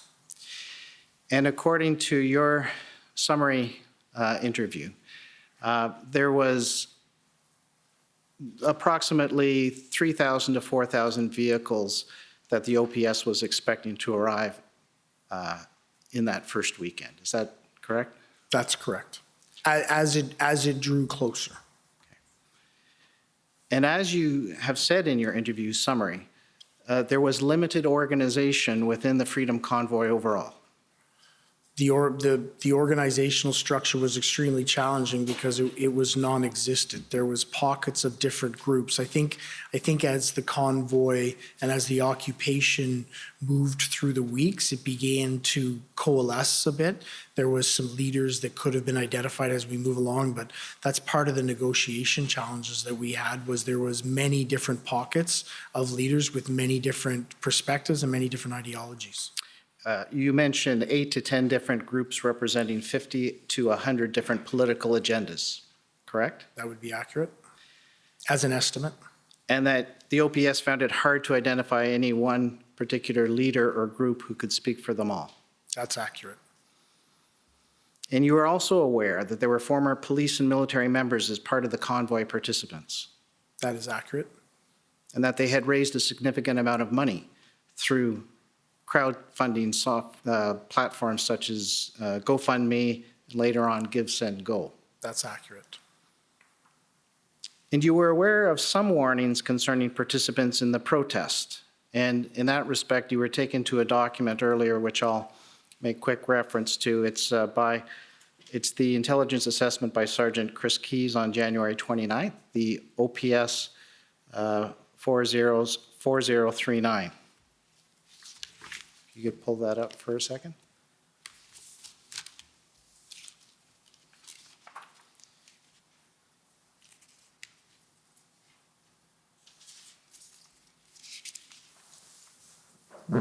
And if you could go to page 5.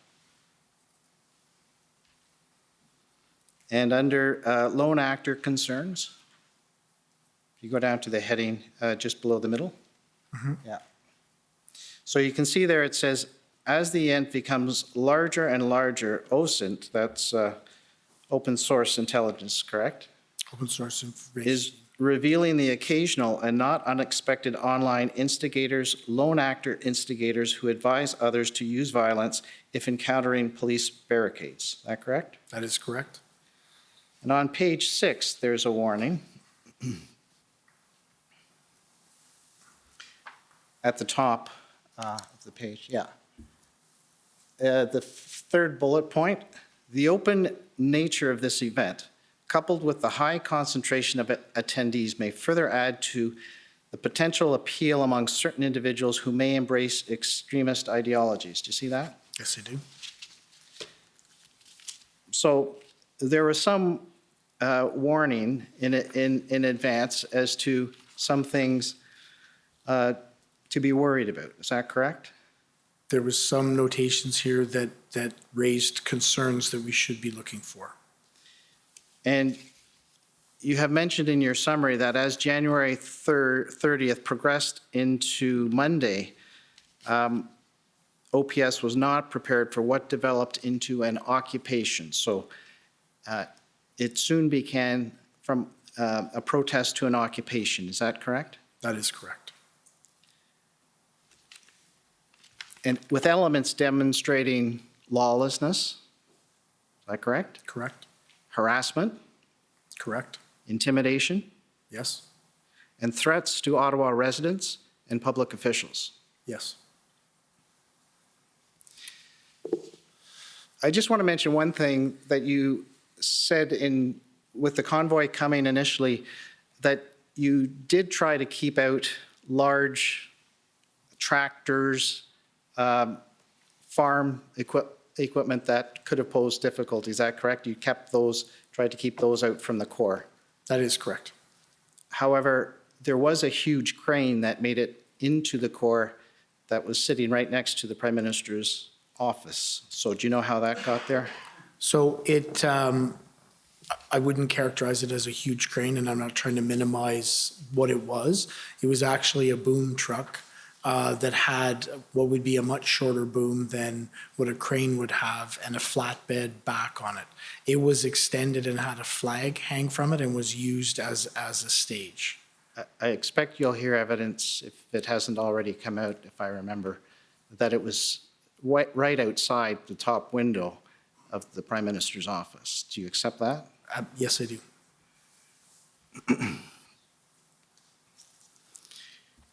Now, you mentioned a few areas in questioning of powers under the Emergencies Act, the Federal Emergencies Act, through its regulations that were instrumental in assisting the police to resolve the situation. Do you remember earlier in your testimony? Yes, I do. Okay. And those powers were instrumental to the OPS in ending this occupation.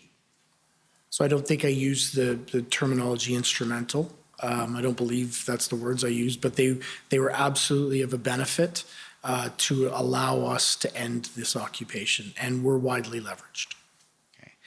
You did mention 4 areas. I'll just mention, I think there may have been one that was missed, so I'll just mention 3 quickly, and that come from your interview summary, and you can just confirm or not.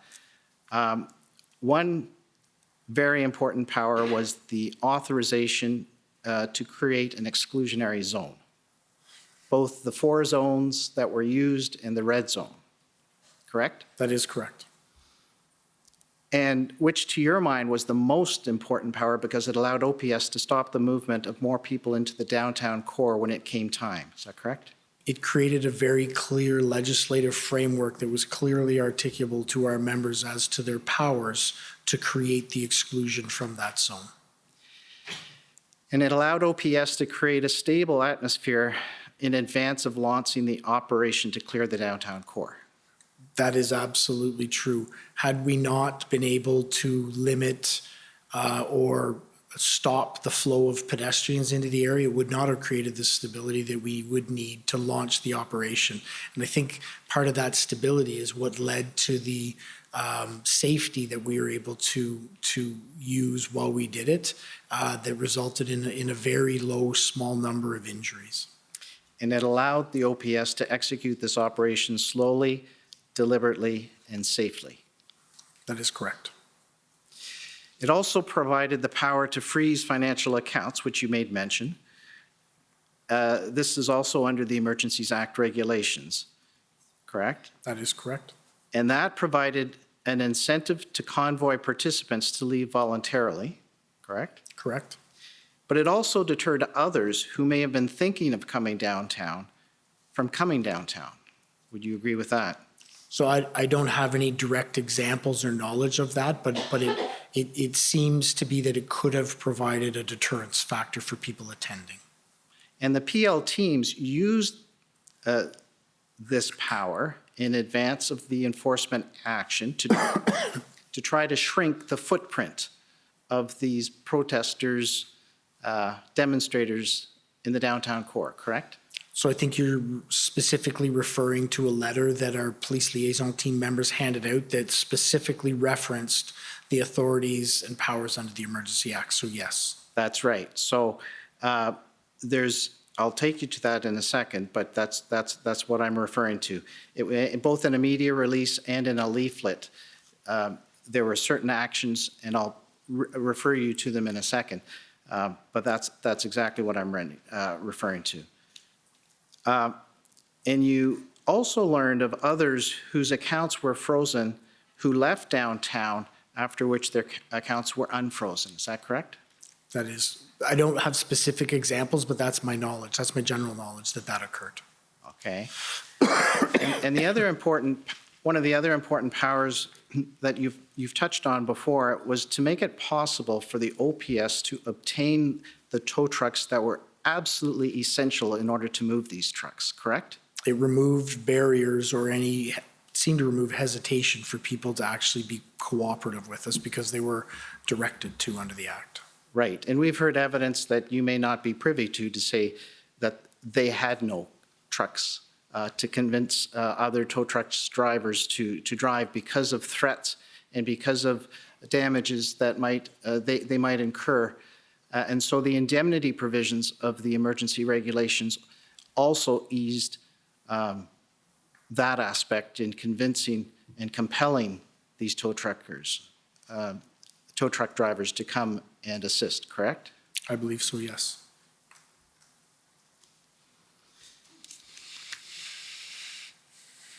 I'd like to refer to OPS 000-14438. It's the February 18th iteration of the integrated plan.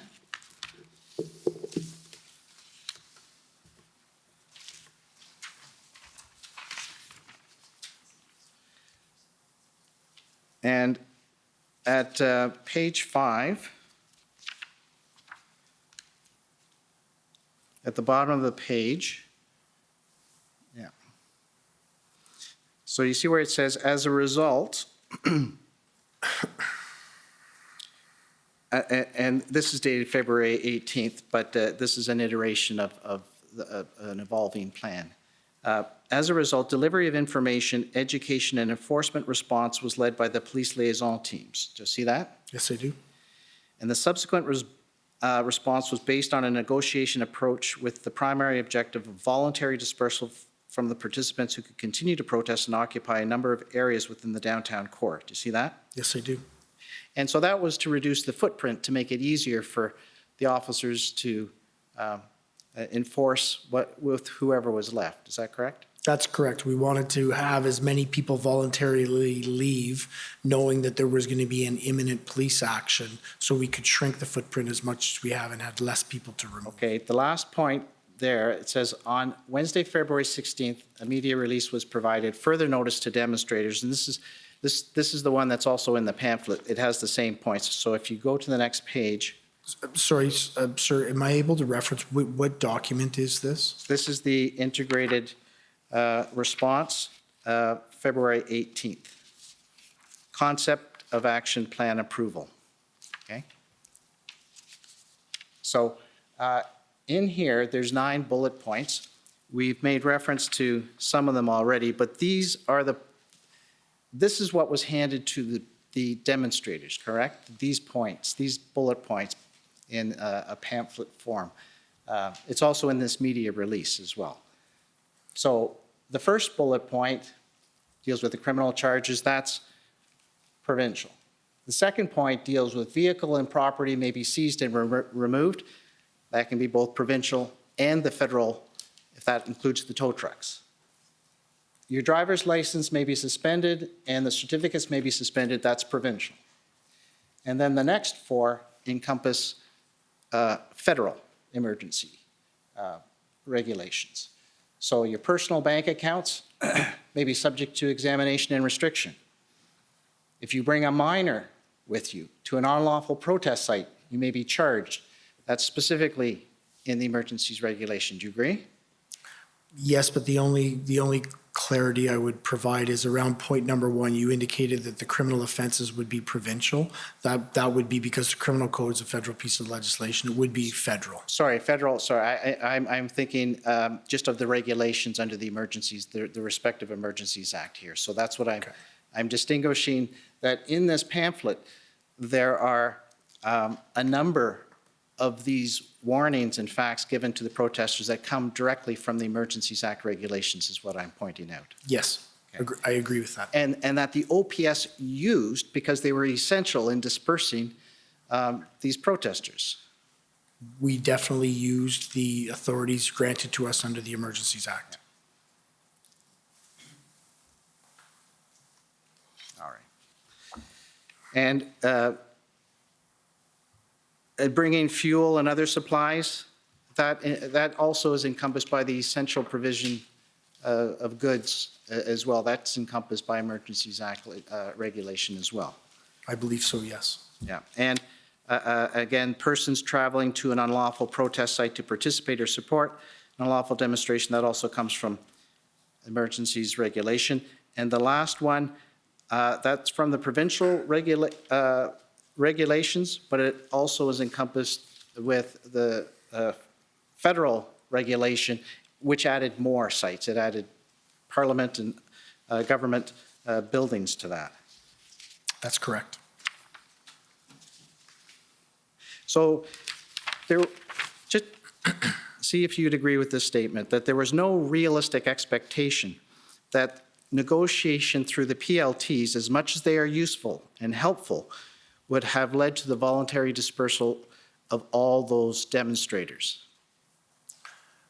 There was no indication in any of the efforts that we had made that that would be a way that we could successfully negotiate the end of this. After 20 days of occupation. That's correct. And you agree that the illegal occupation in Ottawa was having not only a direct deleterious effect on the residents of Ottawa, but was also acting as an example, an incentive, and an inspiration for other illegal protests and blockades that were popping up around the country. Do you not? I don't know that I could make the nexus that it was Ottawa that caused others to want to occur. What I can say is that it was a phenomena or an occurrence that we saw at several locations across the country. Others have said a more interconnectedness. For instance, Superintendent Abrams said one event had an immediate impact on another. Would you agree that areas of coverage, such as, in Windsor, Fort Erie, Emerson, Coots, Surrey, among others? I absolutely agree there was an interconnectivity between all of the protests that were occurring. My exception that I was taking was I don't know that Ottawa was necessarily, that they were doing it because Ottawa was still existing. I think there was absolutely just an interconnectedness between all of the movements that were being undertaken at that point. But it was the prime location. It started in this, would you agree? It was the first and it was the largest. That's right. And it acted, would you not agree, as an example to others? I would agree that it was the first and it was the largest, and that people watched what occurred here on an ongoing basis. You agree that, you said it, you said that this situation, the volatility of the situation in reference to Ottawa, correct? Correct. Would you also agree that these other pop-ups that had, in similar fashion to Ottawa, maybe not to the same extent, provided an escalating situation across the country concerning these type of protests. I would agree with that. Thank you. Thank you very much. Okay, well, this may be a good time for the afternoon break. People may need to stretch their legs. So we'll take 15 minutes and come back in 15 minutes. The commission is in recess for 15.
Order à l'ordre.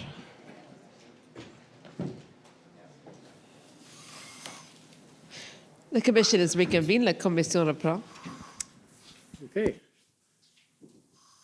I'd like to call on the convoy organizers. Go ahead. Thank you, sir. For the record, my name is Brendan Miller. I'm counsel for Freedom Corp, which is an incorporated entity that is representing the protesters that were in your city in Can January. you speak up a bit? It's not. That were, sorry. They were the protesters that were in your city in January and February of 2022. First, thank you for your service. I just have a few questions for you. Thank you. Good afternoon. Thank you. So I take it, sir, that you are aware of the February 8th, 2022 media briefing that the Ontario Police Service gave, where it was said to the media and in the public that OPS had concerns for the children of the protesters in Ottawa, and OPS wanted to discuss enforcement with the Child Aid Society of Ontario. You're aware that happened? So you said the Ontario Police Service. I believe you mean the Ottawa Police Service. Yes.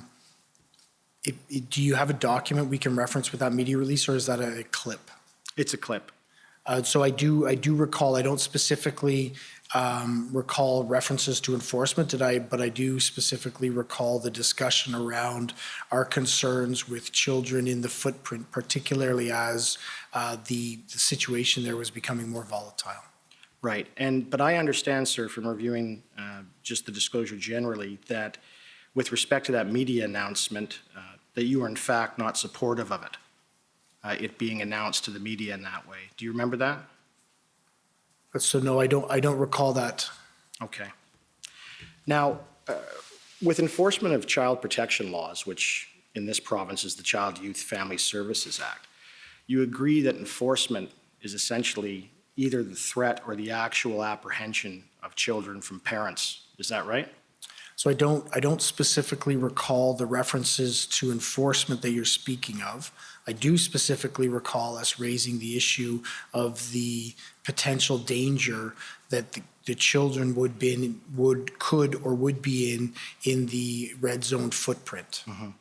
Now, this was, of course, done when Chief Slawley was still chief, and I, of course, will have questions for him in the same regard. But I understand it that you had nothing to do with it, but you now know that it was the political firm, Navigator, that recommended that such an announcement be made. Do you know that? So I don't recall where the genesis of the announcement was, but I do stand behind. I had grave concerns with the fact that there were children within the footprint of an area where the activity that was occurring, but beyond that, within the area where there could be enhanced or would be enhanced enforcement activity. So regardless of where it came from, I had and shared those concerns. Were you aware that the Child Aid Society of Ontario had no idea that announcement was being made and were quite unhappy about it? So I was the one who was liaising with the Children's Aid Society, and that was something in gaps we identified. That was a gap that we identified. I should have had conversations with them prior to that announcement being made. But as a result of the announcement, we were able to work together to identify the proper mechanisms that we would use in the event that we did identify children who needed support within the red zone. So you weren't aware that Navigator completed a report for February 5th that talked about some social media commentary about how they could be using, the protesters could be using children as human shields, and that based on that, they recommended that this announcement be made. You're not aware of that? So I'm not aware of any report that was actually generated by Navigator. If you could take me to it, I could. Okay. It's anticipated that our witnesses are going to say that the day after that announcement on February 9th is when workers from Child and Family Services started to intervene with the protest. Do you agree with that? No, I wouldn't, because I don't believe that the Children's Aid Society of Ottawa ever directly engaged or intervened in the protest. What I do understand is that we set up mechanisms in order to be able to, in the event that there was an enforcement action and children needed to be removed and then reunited with family, we set up the processes that would be put in place for that. But that was at the enforcement stage, as I understand it. You had set up, from my review of the records, an empty gymnasium of some kind to take children to, and then the plan was to give them back to their parents. That was what you're thinking of, is that right? So I didn't develop that specific plan, so you'll need to ask the planning team what the specific plan was. Okay. So you're going to hear evidence eventually from some of the protesters when they eventually testify that some of the ones that were arrested, upon their release, they were essentially kidnapped by OPS officers, driven out of town in the middle of February winter by OPS officers, and left in various rural areas and parking lots outside of town with no shelter or resources. Are you aware of that?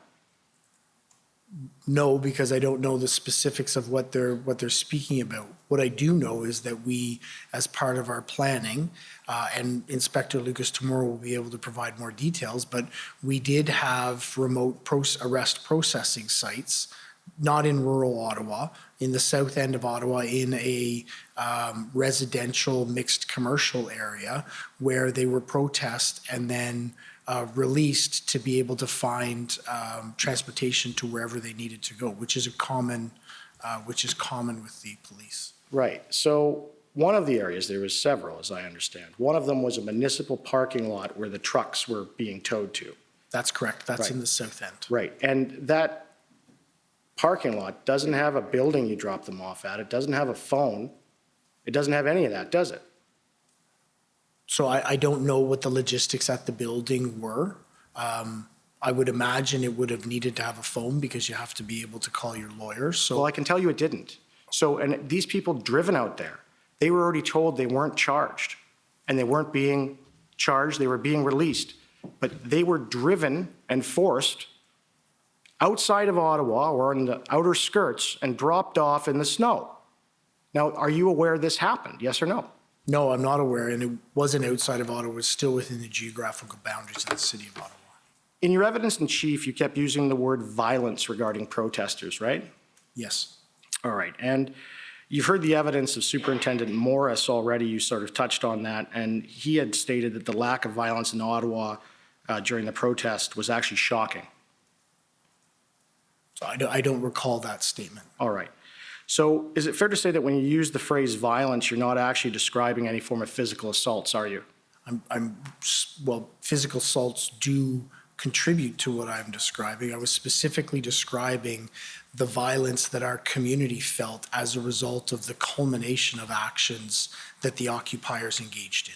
So the violence that they felt, not actual violence, is that what you're saying? That is correct. Not the criminal code definition of violence, but the violence that they felt by having incessant horns blared. Right, and by not having trucks run 24/7 a day. Right. By having people intimidate them and follow them, and by having people rip masks off their head, by feeling sheltered in their homes. Well, where they couldn't leave. thank you. I understand what you mean. But you're not talking about violence under Section 2 of the CSIS Act, are you?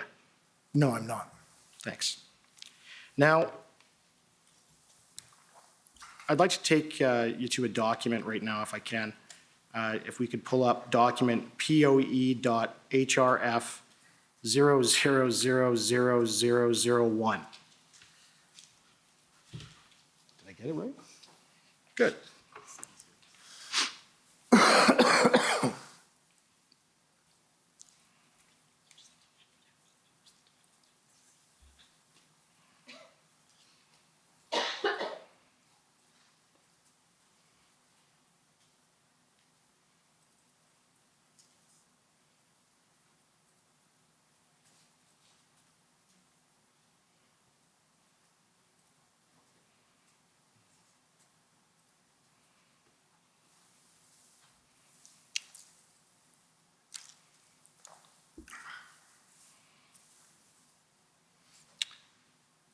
Is it possible to turn that so that it's the...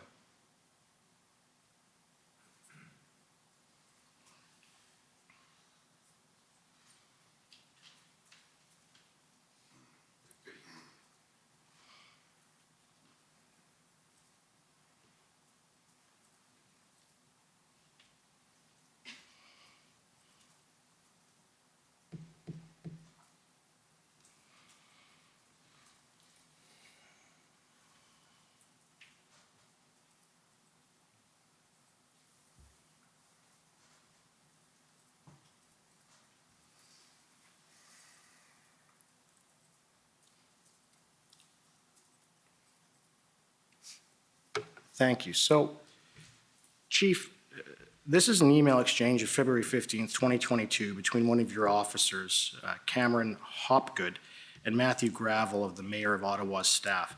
You know who both those individuals are, correct? I do. And what is Cameron Hopgood's job as an OPS officer? He's a manager within our data section, so he does a lot of data collection. He works on uniform crime reporting. Okay. If we can just scroll down just a little bit. So in this email, Matthew Gravel asks for all the stats in the previous email with respect to criminal investigations, arrests, and charges. And Cameron Hopgood responds and says that there had been a total of 31 people arrested, but only 16 people charged as of February 15th, 2022. Would you agree with that? Well, I would agree that the email states that, yes. Right. And of course, you just said he's in the data section, so he would That's know correct. that. That's correct. Right? So you have no reason to disbelieve that there were only 16 charges laid as between January 28th and February 15th, 2022 regarding the protesters. Isn't that correct? So what I would agree is that the data analysis that he would have done would have represented that. There may have been more that were in the terms of being processed, and I think this is on February 15th. There's a better table within our institutional report that more clearly identifies the numbers that would have occurred. Right, and that is, if I can call the next document, it's the POE.HRF00000002. And it's a copy of this, the table, but I've added some highlighting to it and some numbers.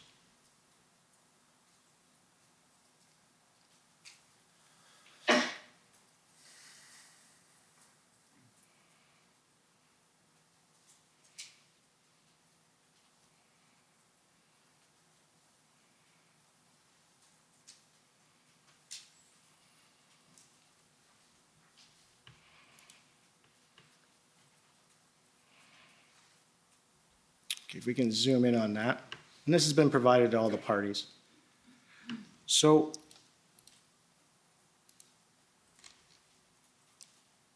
what I've done is the sections there highlighted, okay? Okay, I'm sorry, there's an objection, yes? David Michikowski, counsel for the Ottawa Police.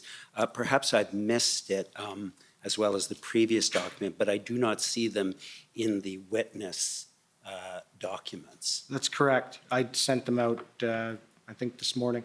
I appreciate that, Mr. Commissioner, but the whole point of having the documents beforehand is that the witness has an opportunity to review the documents before they testify.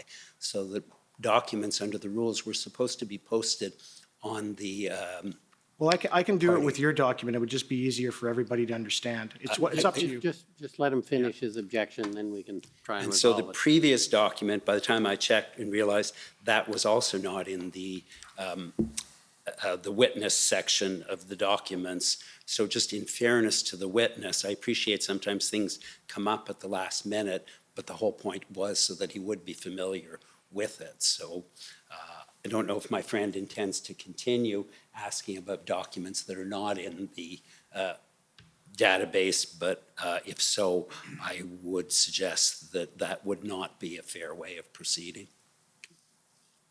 So, sorry, you were about to add something? Yes, sir. So all this document is the exact document he just referred to, except I highlighted the stats between January 29th and February 13th, and then calculated 3 times, double-checked the total number of charges and what they were for that time period. That's all it is. I'm happy to ask him the same questions if the commission is inclined, but I think it would help everybody to essentially see. It's essentially a cross-examination tool per se. Do you have any objection to reference to this document? It seems to me it's the police document you referred to earlier. I do believe it is just an adaptation of the report in our institutional report. So once I be able to see it, I'll be able to assess, but I don't believe I have any challenges with it or problems with it. Okay, on that basis, is that can we proceed with this at the moment? I'm not sure what the document is, but I believe that my friend may have highlighted it and Yes. have some annotations on it as well. And I guess I'd be concerned about what's the annotations on it. But They're just the numbers to that date. That's it. And it added up.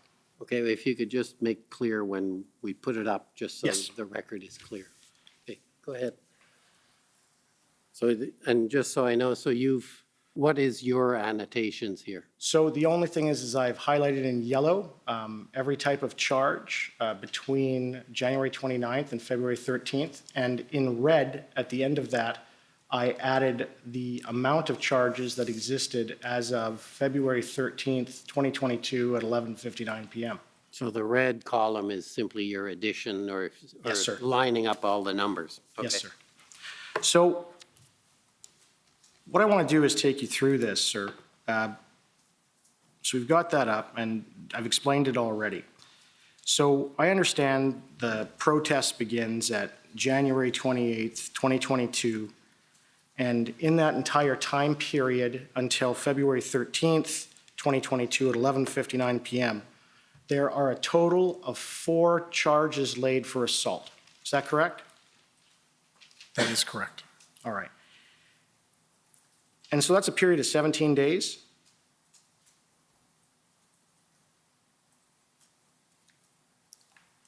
I don't believe from the 29th to the 13th is 17 days. Well, it's 29th. They put the first charge first. You'll see that it doesn't have every single date on it. They only put the dates on it with respect to when charges were laid.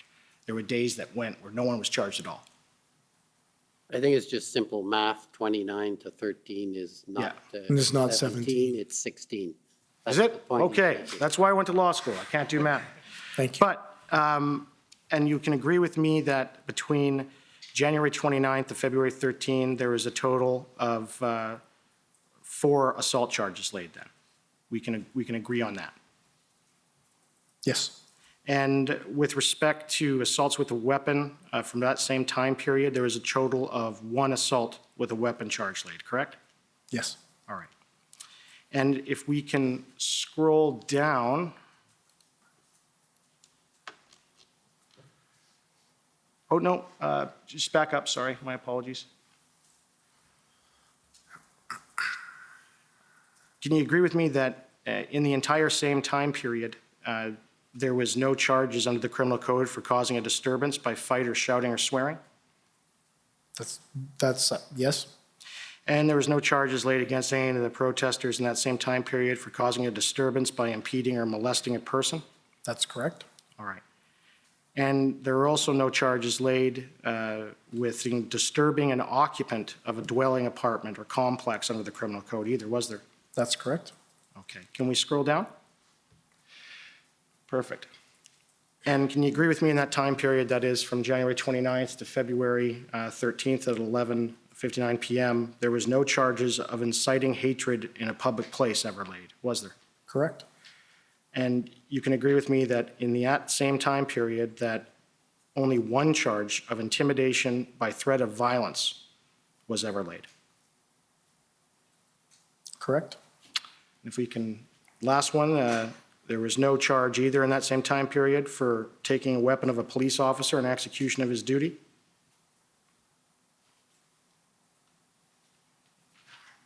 Correct. And in that same time period, there was never any charges of uttering threats to property to damage, or to damage property under 264.1 of the criminal code either, right? Correct. All right. So there's a total of 5 violent offenses charged between January 28th, 2022 and February 13th, 2022. Is that right? So I'm not sure how you're classifying violent charges, and we'd have to go through them again to identify. So anything dealing with an assault or threatening to cause bodily harm or to kill someone. There's 5 charges in relation to that. I'll take your word for it. We'd have to go through the list again. Okay. So you'd agree with me that that's not unprecedented violence, is it?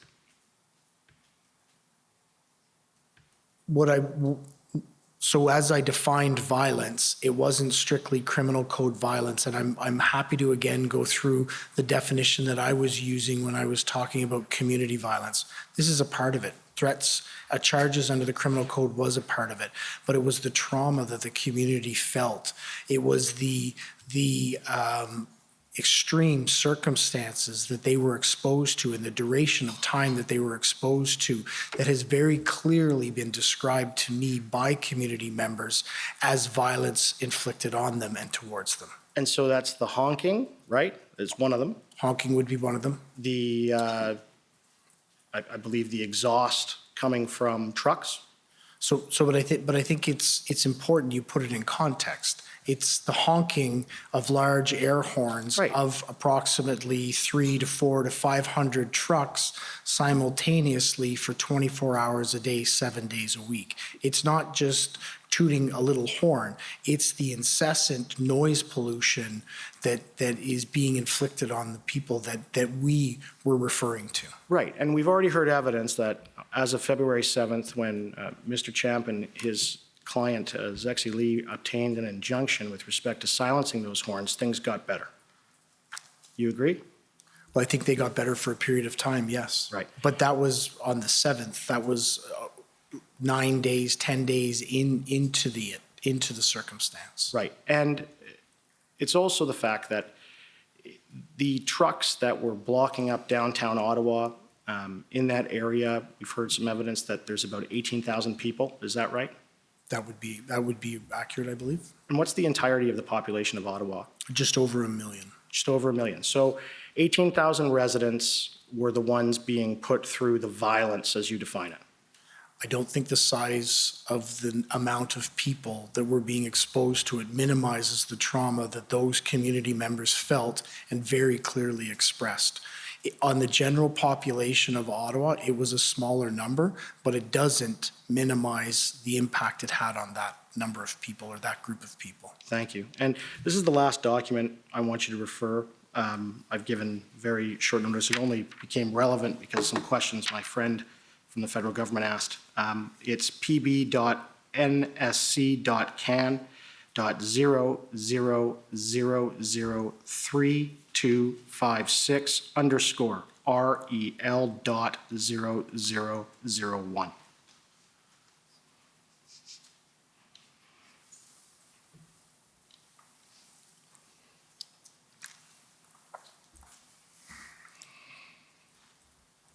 So if you could scroll down just to the second page, please. Thank you. So just so you know, this is, and I know you haven't seen this before, but this is an email from Commissioner Brenda Lucki to the Chief of Staff for the Minister of Public Safety, and she has a discussion about her views on the invocation of the Emergencies Act there, and I just want to read it to you, and you can read it as well. There she states, I'm of the view that we have not yet exhausted all available tools that are already available through existing legislation. There are instances where charges could be laid under existing authority for various criminal code offenses occurring right now in the context of the protest. The Ontario Provincial Emergencies Act, just enacted, will also help in providing additional deterrent tools to our existing toolbox. Then she goes on, these existing tools are considered in our existing plan and will be used in due course as necessary. So you've had an opportunity to read that and hear it, and you also, I take it, heard the evidence from Superintendent Morris regarding there being no credible threat under Section 2 of the CSIS Act, correct? That's correct. All right. And you agree with me that Superintendent Morris is the most senior intelligence officer in the provincial apparatus, is that right? It's difficult for me to scale exactly. He's a seasoned and experienced and senior intelligence officer, yes. Okay. You're pretty well out of time. Yep, I just have two last questions. Do you agree with what Commissioner Lucki said in the email I just read to you? I believe it's a perspective for sure, and I think it's one that would be more appropriate to question her on. I've been very clear about how we utilize the provisions under the Emergency Act to actually execute our plan and create stability around the execution of our plan. Right, do you agree with her perspective? I do believe there could have been other opportunities. There was provisions within all of those. What I have said, and I'll say again, is we leveraged the Emergency Act as it came out to create a very stable platform to be able to access tow trucks, to be able to do the 4 or 5 different areas that I identified. So while these abilities do exist, absolutely in what Commissioner Lucki has identified, the Emergency Act created a very stable platform, a stable environment for us to execute our plan. But last question, just because I just want to get this clear. But so you're saying that there was existing laws that you could have done the same thing under, is that right? We had a plan. We were going to execute a plan. Thank you. Okay, next are the Ottawa residents and businesses.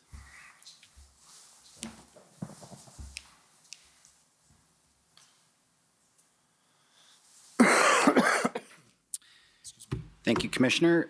Paul Champ for the Ottawa Coalition of Residents and Businesses. Thank you very much, Chief Bell, for coming and speaking to us today. Good afternoon, Mr. Champ. Good to see you again. Good to see you again. Chief Bell, just on following one of the questions that you just got before about the harm and how many people live in downtown Ottawa, it's about 18,000 residents. But you would agree with me, Deputy Chief Bell, there are several thousands of people who live in Ottawa who work downtown who are unable to work during the duration of the convoy. I absolutely agree. And beyond being unable to work, there were businesses that were severely impacted by the consequences of the occupation. Yeah, the businesses and their employees. And their employees, yes. Yeah. So I want to ask you now questions about the role that you were playing during the convoy demonstrations and around intelligence operations in particular. I understand from your testimony that you've given that the intelligence did not indicate that the convoy planned to use the Ottawa community as, I think you used the words, a leverage point to achieve their objectives. I just want to ask you about that. By leverage, did you mean that the convoy protesters were trying to make life difficult for residents in Ottawa as leverage with political leaders to achieve their objectives? That would be my assessment of the situation. The different protests as they went or occupations across the country had different leverage points. Ambassador Bridge leveraged economy. Coutts Alberta leveraged economy and access to the United States. Ottawa leveraged the citizens and the discomfort that it created for our community as the leverage point to be heard. Right. People of Ottawa were in a sense being held as hostages until their political demands were met. It could be characterized as that, yes. Now, in terms of the intelligence, Chief Bell, there was intelligence about phrase bear hug or Operation Bear Hug. Do you recall that? Yes, I do. And what did you understand was meant by that term, bear hug? My understanding of what bear hug was, it was to be a protest that would, in sense, encircle all of Ottawa to, in essence, close down the entirety of Ottawa. Right. To encircle downtown to apply pressure to them. No, I think it was larger than downtown. It was supposed to be a larger geographical area up to and including all of Ottawa. Okay. I trust you'd agree with me, Chief, that a lack of a contingency plan for a prolonged occupation was a tactical error by the police. I think that the level of depth that we had attributed to contingency planning was an area that we need to be better on moving ahead and one that we've identified and improved on. Well, here there was none at all. That's what we've heard from Deputy Chief Ferguson. There was no contingency plan for what to do if these big rigs decided to stay longer than the weekend. You would agree with that?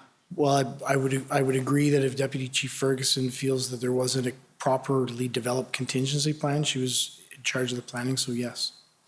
And in retrospect, Chief Bell, we can agree that the Ottawa Police Service, unfortunately, was exceptionally unprepared for this protest. So the Ottawa Police Service was absolutely unprepared for the unprecedented circumstances that we were faced with on the 28th through to the end of February, middle to end of February. Now, Chief, I want to ask you some questions about the intelligence during the protest. You were receiving intelligence and were aware that there were former police and military members who were participants in the convoy, is that right? That is correct. And some of them were involved in some of the planning and logistics for the convoy protests? That's correct. And these individuals, I gather, the police assessed were quite sophisticated logistically and had knowledge of police tactics. That's correct. And I presume that caused some concern for the Ottawa Police in terms of how to manage or respond to what the convoy was doing. Well, I think it caused concerns for all of the police agencies who were involved because it wasn't just Ottawa police members. It was police members, military members from across the country in a small number. But the knowledge that group would have about our operations was concerning. Right. Now, this is a different question, but on a related point, Chief, were there any concerns or was there any intelligence about current police members from the Ottawa Police or other police forces who were sympathetic to the protesters and may have been sharing information with them? So there was concerns raised around that regularly, and there was investigations conducted into that. And as a result of those investigations, we didn't find any circumstances where there was a compromise of information or actions because information was shared from inside our organization into the protesters. But your investigations did confirm that a number of Ottawa Police members were very sympathetic to the protesters and, for example, were donating funds to them? So there was two circumstances where members had donated funds beyond to the Give Send Go account, and those were followed up on through discipline. Right. Now, in terms of other intelligence that you had, Chief, what about, like we know that the broad number of people who came to Ottawa were from, all kinds of different backgrounds and so forth, working folks and so forth. But there were also different elements who were participating in the protests who were of greater concern. Isn't that so, Chief?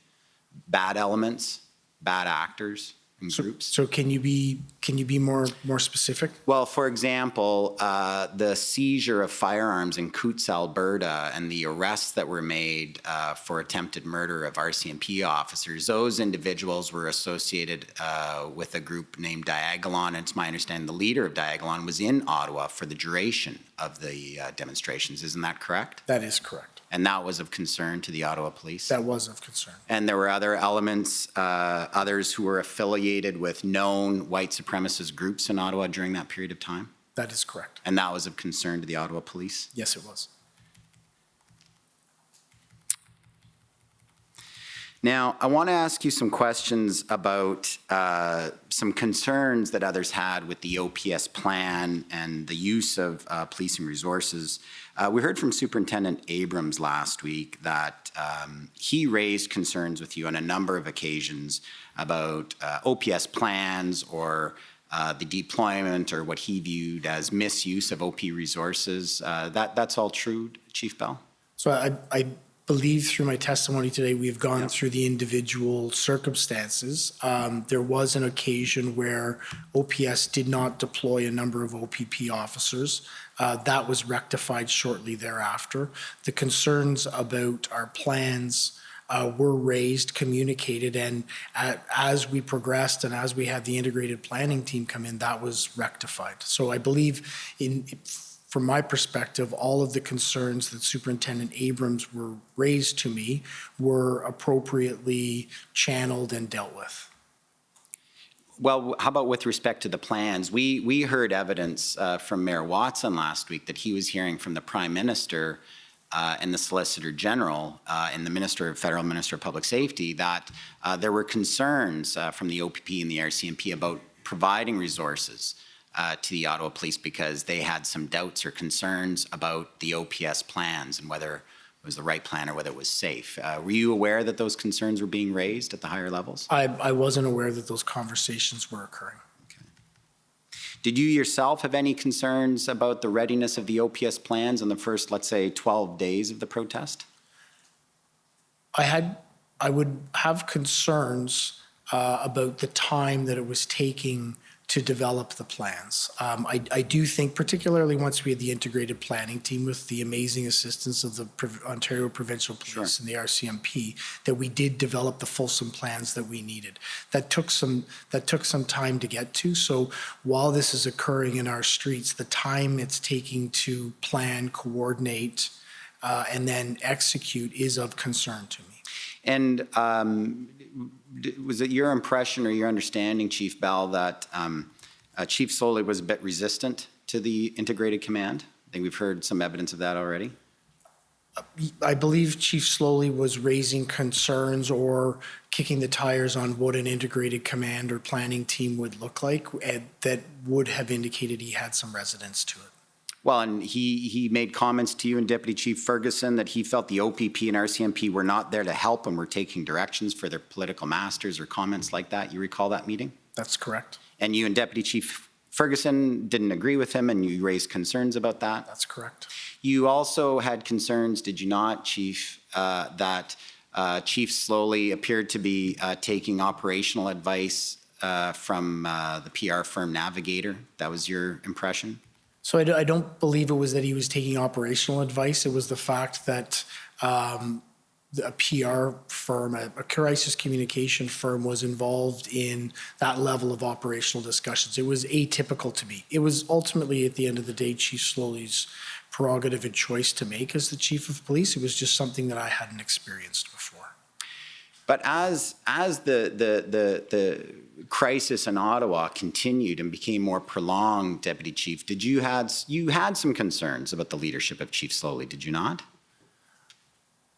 Well, I had not specific concerns about his leadership overall. I've identified the areas that were of concern to me around the incident command and his involvement at a lower level than I believed he should Yeah, be. that was another one, yeah. So there was different areas of concern that I had, yes. And Councillor Deans, the chair of the Police Services Board at the time, testified last week that she called you at one point, about 1 week before Chief Slowly's resignation, and she testified that she asked you whether you would be doing anything differently if you were chief. Do you recall that conversation? I do. Is that roughly what she asked you? Yes, that is what she asked me. And she testified that you told her that you wouldn't have done anything differently. Is that right? I believe she testified that I said that I wouldn't have done anything differently, but that a plan was coming together and that we needed to support the chief as we led through that plan. I think when you listen to her testimony, that's Right. the more fulsome explanation of what I said. Fair enough. So you don't disagree with her testimony on that? Absolutely not. And what I would go on to say is my perspective is, particularly as a deputy chief, my responsibility is to support the chief of police, the office of the chief of police, regardless who's sitting there. And that my obligation is to make sure that that person is successful as we move ahead. Certainly, at that time, as deputy chief, your obligation was to serve your chief, but did you also not have an obligation to serve the people of Ottawa, Chief Bell? But I do believe I was serving the people of Ottawa by ensuring that we as an organization, through the chief of police, had success moving ahead. At every opportunity where I had concerns with Chief Slowly, I raised those. Ultimately, he's the chief of police, so he makes the decisions on how we move ahead. But to have him fail, particularly in the middle of a crisis, would not have benefited anyone, particularly the citizens of Ottawa. Precisely, and that's the point, though, Chief Bell. So if you saw Chief Slowly, from when I heard your testimony today, reviewed your interview summary, it sounds like you had many points of concern, shall we say, about Chief Slowly's leadership, and that this perhaps was a reason why this occupation was so prolonged. And so what I'm asking you, Chief, is that if you had concerns that Ottawa police perhaps were unable to respond the way that they could, or as effectively as they could because of the leadership, did you not have some duty or obligation to raise that issue with the Ottawa Police Services Board or some other authority? So my concerns would not have met to the level where I felt that obligation was necessary. The challenges I had were addressed on a regular and ongoing basis, and if I thought they had surpassed a level that I needed to report it, I would have reported it. They did not reach that level. Okay. You learned about Chief Slowly's resignation from Chair Deans on February 15th, is that right? Well, I believe I first learned about rumors of it on social media, but then ultimately Chair Deans did call me at some point during the day to indicate, to suss out my interest in taking over as interim chief. Right. And between that conversation and the Police Services Board, many of the members being removed the following evening, did you have any communications with the mayor, the mayor's office? No. On the mayor's negotiations with the protesters, you made the connection between City Manager Steve Kanellakos and the PLT on February the 10th? That's correct. And did you know what was happening between February the 10th and February the 12th on those negotiations? No, I did not. And but you now understand or now are aware that there were different negotiations going on between the mayor's office and the protesters? Yes, I do. Okay. Did you have concerns that no police guidance or assistance was being provided to the mayor for these negotiations? It was atypical. It would likely have been, could have been facilitated what we wanted to accomplish more easily, but At the end of the day, like I said before, I truly believe it took the temperature of the protest down, and that was a good outcome. Could we have arrived at that circumstance better by having police involvement, by advising our incident command earlier? Yes, it was an imperfect process. I will absolutely agree with that, but I do believe the outcome of it was beneficial to having the streets remain calm for the time we needed it to execute our operation. I hear you completely, Chief Bell, that if that was a way to get any kind of dialogue with these protesters and get any kind of movement or agreement on them to relieve the pressure on people of Ottawa, that was probably a good idea. But the question I'm wondering is, how did it turn out that way, that the mayor's office was on his own conducting these negotiations with practically no input from the Ottawa police? How did that happen? That I don't know. That I can't answer. And just finally, I might be at my 20 minutes, I believe. Thank you very much, there. Mr. Thank you. Thank you. Thank you, Chief Bell. Thank you. Next, National Police Federation. Hi there. I'm coming in via Zoom. Sorry. Thank you. Hi there. My name's Lauren Pierce. I'm attending via Zoom, if you can see me. I can. Good afternoon. Great. Hi there. So I'm counsel for the National Police Federation, which is the bargaining agent representing RCMP members and reservists. Okay. Yep. So I understand that you, Chief Bell, met with representatives of the RCMP and the Parliamentary Protective Service on January 28th. Is that right? Do you have a document to reference? And I'm going to apologize. I met with several different people on several different occasions. For sure. So I can turn it up if it would be helpful. It's just from your witness statement, though. So why don't we do that? It's WTS 6029. And I think from my notes that it's near the bottom of page 8 is where we see that reference.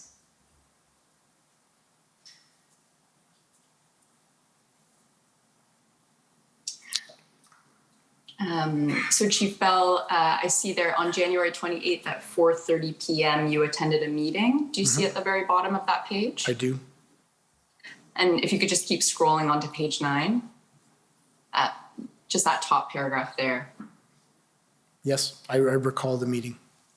Okay, great. Thank you. That's enough with that document. I just want to ask you some questions about that meeting. So first of all, my understanding is that Ottawa is the police of jurisdiction in the Ottawa region, the Ottawa Police Service, I mean. That's correct. Okay, and that the RCMP has a much more limited policing mandate in the Ottawa region. Is that fair? At a high level, that's correct. And so that limited mandate includes protective policing, which I understand to be kind of ensuring the safety of certain protected persons. Does that sound right? I do. I'm not totally versed on what the protective policing mandate is. I think it encompasses more than that, but I'm not best suited to answer that question. For sure. But to the best of your knowledge, it includes the protection of people such as the Prime Minister and the Governor General and that kind of thing? It does include that, yes. Great. Okay. And then the RCMP also has a mandate, including federal matters such as, national security, terrorism, that kind of a thing, to the extent it's occurring in the Ottawa region. That's correct. Okay. And so I want to turn to the Parliamentary Protective Service, or PPS. I'll use those terms interchangeably if that's okay. Yes, for sure. Okay. So my understanding is that they are responsible for the physical security of the parliamentary precinct, which includes kind of the grounds and building of Parliament Hill. That's correct. Okay. And you talked about this a little bit in response to some questions from counsel for former Chief Slowly, but I want to make sure I got this right. So my understanding is that PPS officers are not actually sworn police officers under the Police Services Act. Is that right? That is correct. Okay. And I also understand that they are not peace officers for the purposes of the criminal code. That I'm not sure of. I don't believe so, but I can't definitively say. Okay. But what you can definitively say is that they don't have the power to lay a criminal charge. That is correct. And so what I think I heard from you is that if there is a criminal offense on Parliament Hill, PPS generally will call the Ontario Police Service to come and address it. The Ottawa Police Service, yes. Excuse me, the Ottawa Police Service. Thank you. And that's the same if there's a major incident on Parliament Hill, that PPS would call the Ottawa Police Service to assist. So the Ottawa Police Service would be a primary responder to it, but depending on the nature of the incident, it may be us, it may be national security. If it's a national security issue, it may be the RCMP. So we would be a primary response, and then we would have to decide amongst the other policing organizations in the city who would be doing the follow-up. Right. Okay. That makes sense. But in either case, whether it's Ottawa responding or RCMP responding or some other police service potentially, it's true that where there's a criminal offense that occurs on Parliament Hill, PPS can't deal with it alone. That's not for the purposes of laying criminal charges, no. Okay. Is it fair to say that PPS officers do not have nearly the same kind of training that police officers have? It would be unfair for me to comment on that. I'm not sure of the curriculum of the Parliamentary Protective Services training. That's fair, but at least to your knowledge, you're not aware of PPS officers attending anything that's equivalent to Ontario Police College. Oh no, I am aware that there is extensive training that's provided to Parliamentary Protective Services. I can't comment on what the content of it is, but I do absolutely know that they are trained. Okay.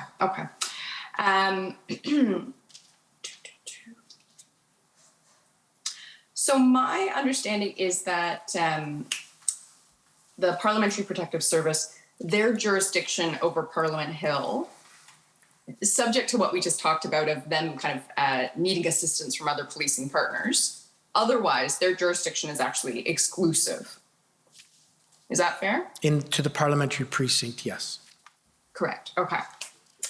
And so unless PPS invites the Ottawa Police Service to come and respond to an issue on Parliament Hill, your Ottawa Police Service officers are not, conducting routine patrols in the area. So we actually don't need an invitation if we're called upon to provide police jurisdiction responsibilities.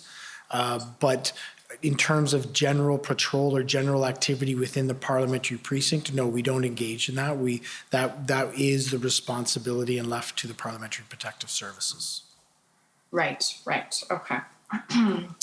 And my understanding is that during the convoy protests, that didn't change, right? That PPS remained of primary responsibility on Parliament Hill. That is correct. Okay.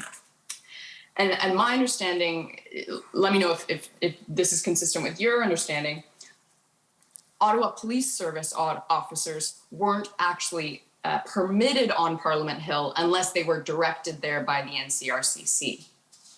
I can't comment on that. I don't know. I don't know the answer to that. Okay, maybe we can just pull up a document quickly to assist. A document here, I've got OPP 404262. And Chief Bell, just while this is coming up, this is the January 29th operational plan that you've looked at a couple of times already. Okay, thank you.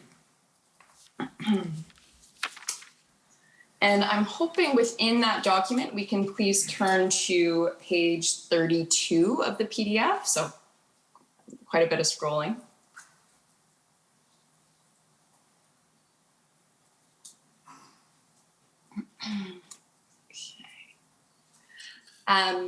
So I'm looking at the very top of that page. Scroll down. Could you scroll up a little bit? Scroll down. Oh, I'm sorry, up, yes. Sorry. Thank you. So, Chief Bell, I wanted to ask you about the second paragraph that you can see there starting, any decisions regarding support for PPS. Do you see that there? I do. Okay, and then in the parentheses, I see no OPS member shall be on Parliament Hill unless directed by the NCRCC. Do you see that? I do.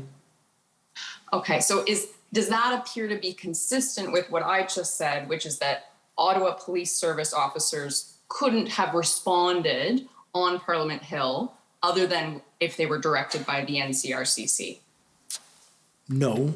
What I'm going to suggest this is a question better posed to Inspector Lucas, but as I read this, what I understand is that all of the movement in and around the area of the parliamentary precinct will be directed and controlled by the NCRCC. That would be typical and understandable because it's going to be important that there's communication and deconfliction around activities that are happening between the Ottawa Police Service, the Ontario Provincial Police, RCMP, and Parliamentary Protective Services. That would be funneled through the NCRCC because there are the incident commander and representatives from all of those agencies present there.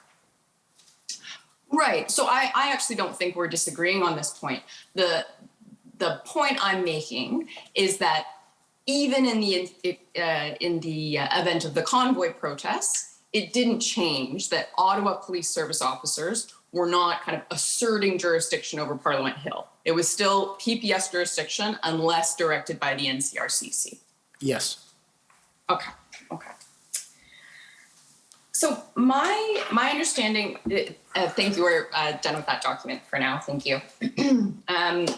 So my understanding is that PPS's jurisdiction extends to Wellington Street and then it shifts to the Ottawa Police Services jurisdiction. Is that consistent with your understanding? Comes up to the gate of Parliament Hills, yes. Okay, so beyond the gate of Parliament Hill, so that the sidewalk and then Wellington Street is all Ottawa. That's correct. Well, Ottawa's police of jurisdiction for the entire area. PPS has responsibility for safety and security up to on the parliamentary precinct, which extends to the sidewalk at Wellington Street. Okay. Just note you're out of time, so you're going to have to wrap up. Okay. I will make my last couple points very quickly. So my understanding is that during the protests, there was some construction cladding at that area. I'm not sure of that. Okay. My understanding is that PPS officers generally during the protest stayed within their jurisdiction on Parliament Hill. They were not responding on Wellington Street. I don't know that for a fact, but that would be my expectation. Okay. To your knowledge, were PPS officers a resource that you understood to be available to the Ottawa Police Service in assisting with the police response to the convoy? So the PPS was part of our integrated command at the NCRCC.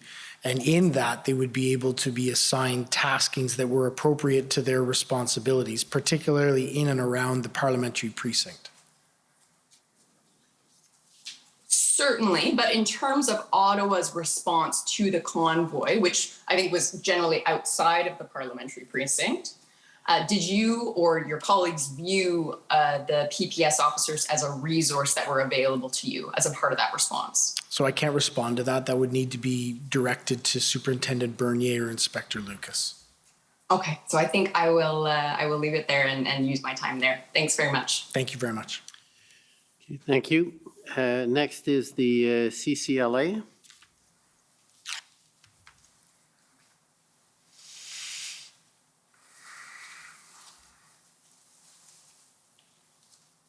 Sorry, good afternoon, Chief Bell. I'm also coming in from Zoom. Can you hear me and see me okay? We can hear you, but not see you yet. Oh, that's because I have not turned on my camera. My apologies. There we go. Okay. My name is Kara Zwiebel. I am a lawyer for the Canadian Civil Liberties Association, and I just have a few questions for you. You were asked earlier about the Ottawa Police Service's authority to really preemptively stop traffic from coming into the city. And I think you said that police have the ability to prevent vehicles from entering an area. And you mentioned that the Charter of Rights and Freedoms doesn't protect, vehicles, it protects individuals. But you also said that it was clear that the truckers were coming to Ottawa and that part of their plan was to be in the nation's capital. Is that right? That's correct. And part of the role of the Ottawa Police Service and any police service in Canada is to facilitate the right to peacefully protest. Would you agree with that? Absolutely. And in some cases, the manner in which a protest is carried out is a core part of the message that's being conveyed. So as an example, if you had individuals who wanted to protest insufficient bike lanes and they wanted to ride their bikes, the use of the bikes is an important part of the message of the protest. Would you agree with that? It can be, yes. In the example you gave, yes, I would agree with that.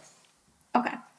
And in the case of the convoy, when the trucks, we heard from other witnesses, when the trucks entered Ontario, there were some OPP PLT teams that were in touch with some of the convoy organizers. Are you aware of that? Yes, I am. Okay. And those PLT teams didn't give the truckers any indication that roads would be closed or that they would not be given access to the city of Ottawa, correct? I don't know what instructions the Ontario Provincial Police Liaison team members gave. But certainly it was the expectation. You understood it to be the expectation of the truckers that they would be allowed to enter the city of Ottawa. I can't comment on that. I don't know what the expectation of the truckers were. At the time that the convoy started, leaving sort of the legal authority aside, would you agree that the OPS wouldn't have had the operational capacity or resources to prevent this number of vehicles from coming into the city? I would agree with that. Okay, thank you. Just a couple of questions also about the Federal Emergencies Act and the declaration of the emergency under that act. There was an operational plan in place that was, I understand, still evolving a little bit before the emergency was declared. But the nature of that operational plan didn't substantially change following the invocation of the act. Is that accurate? That's correct. Okay.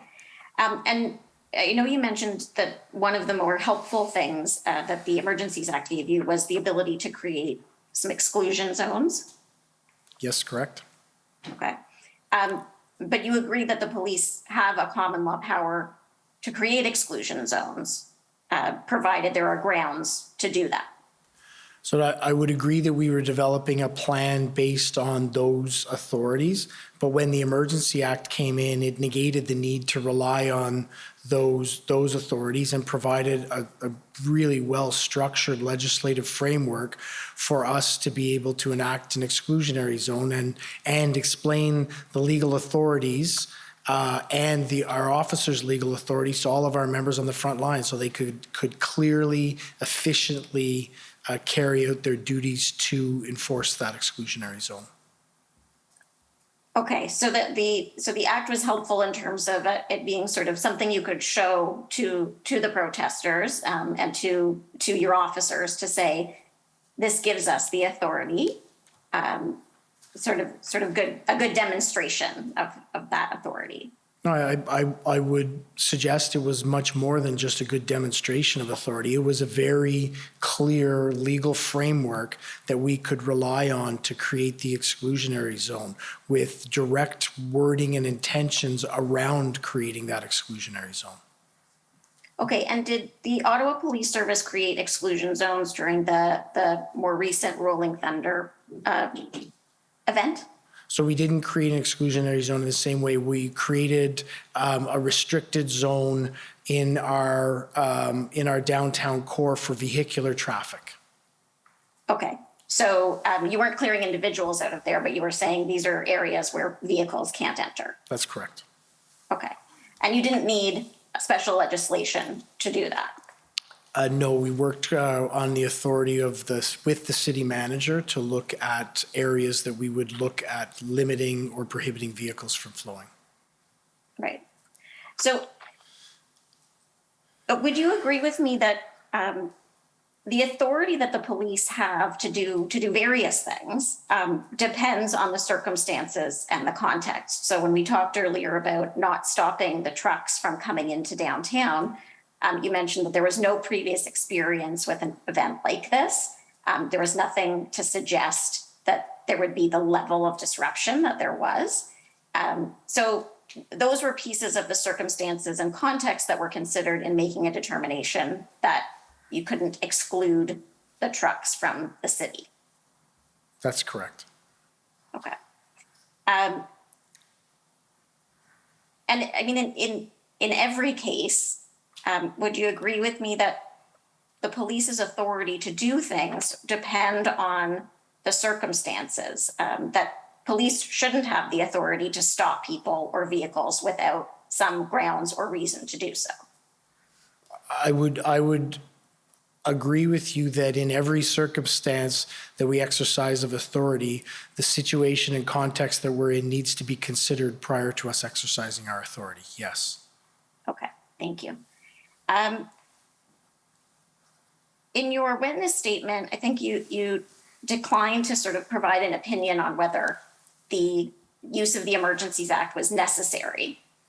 And I know my friend for the Government of Canada took you to a couple of examples of how it was helpful. Would you agree that there's a difference between legislation or an order that is helpful and one that is necessary? I would agree with that. Okay. It would probably be helpful to the police's work to have all kinds of authority, but there are other considerations that we need to consider, right? That's correct. And you stand by the position that's in your witness statement that you don't take sort of a position one way or the other on the necessity of the Emergencies Act? No, I would believe that this is exactly the forum that the necessity of that will be flushed out and discussed. It was exceptionally beneficial to us in the execution of our plan, well utilized, and created a stable environment for us to actually remove the occupiers from our streets. Thank you. Just one more area, and I think this has been covered, so I just want to double check. I apologize. I've had some issues with my Zoom, so if you've answered this, I apologize. The role of navigator, what was your understanding of their role?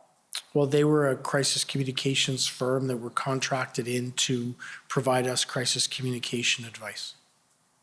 And my understanding is that they were contracted prior to the convoy to deal with some of the change management within the organization, and then there was a bit of a pivot. Is that accurate? That's correct. Okay. Were they involved in operational decisions? They weren't involved in making operational decisions, no. Okay. And when you became the acting chief, did you end the contract with Navigator at that time? When I became interim chief, yes, I ended the contract. Okay. Thank you, Chief Bell. I don't have any other questions. Thank you very much. Okay, thank you. Next is the Democracy Fund.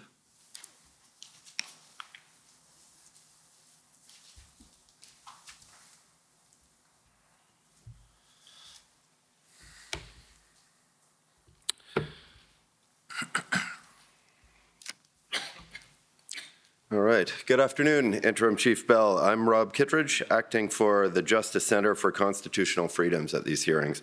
And I have just a few questions for you today. And to show my hand a little bit, they're all geared at, as you say, fleshing out and discussing the necessity of invoking the Emergencies Act. I'd like to show with these questions that under your leadership, the OPS was quite capable of clearing the process, even if the Federal Emergencies Act was never invoked. So, as I understand your testimony today, you identified 4 ways in which the Invocation of the Emergencies Act may have been helpful to police in clearing the protests. First, it streamlined the swearing in of officers from other jurisdictions. Second, it made it easier to procure towing services. And third, the power to freeze financial accounts may have led some protesters to leave Ottawa voluntarily. Is that a fair characterization of your first 3 points? Yes, but I don't believe I said may have been helpful. I believe I indicated it was helpful.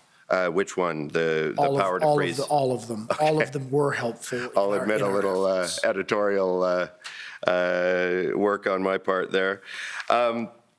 So things were a little bit rushed at the end of your time with Commission Council earlier, and I want to make sure that I properly understand your fourth and final point, which was basically you said something like the invocation of the Act created a solid legal framework within which police could do their work. Am I understanding you correctly to think that the framework that you're referring to there meant the power to create an exclusion zone? That is correct. Okay.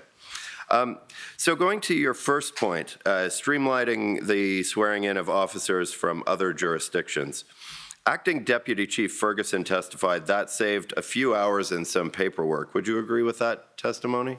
No, and not to contradict Deputy Chief Ferguson, but as my role of CAO, one of my responsibilities was the processing of those swearing-ins. It is a much more labor-intensive administrative process that has several checks and balances and layers to it. So I personally wouldn't describe it in hours. I would describe it in normally days. It likely could be streamlined into 24 hours, but there are a lot of people you have to line up to be able to do that. All right. So in short, though, it could likely have been done in 24 hours.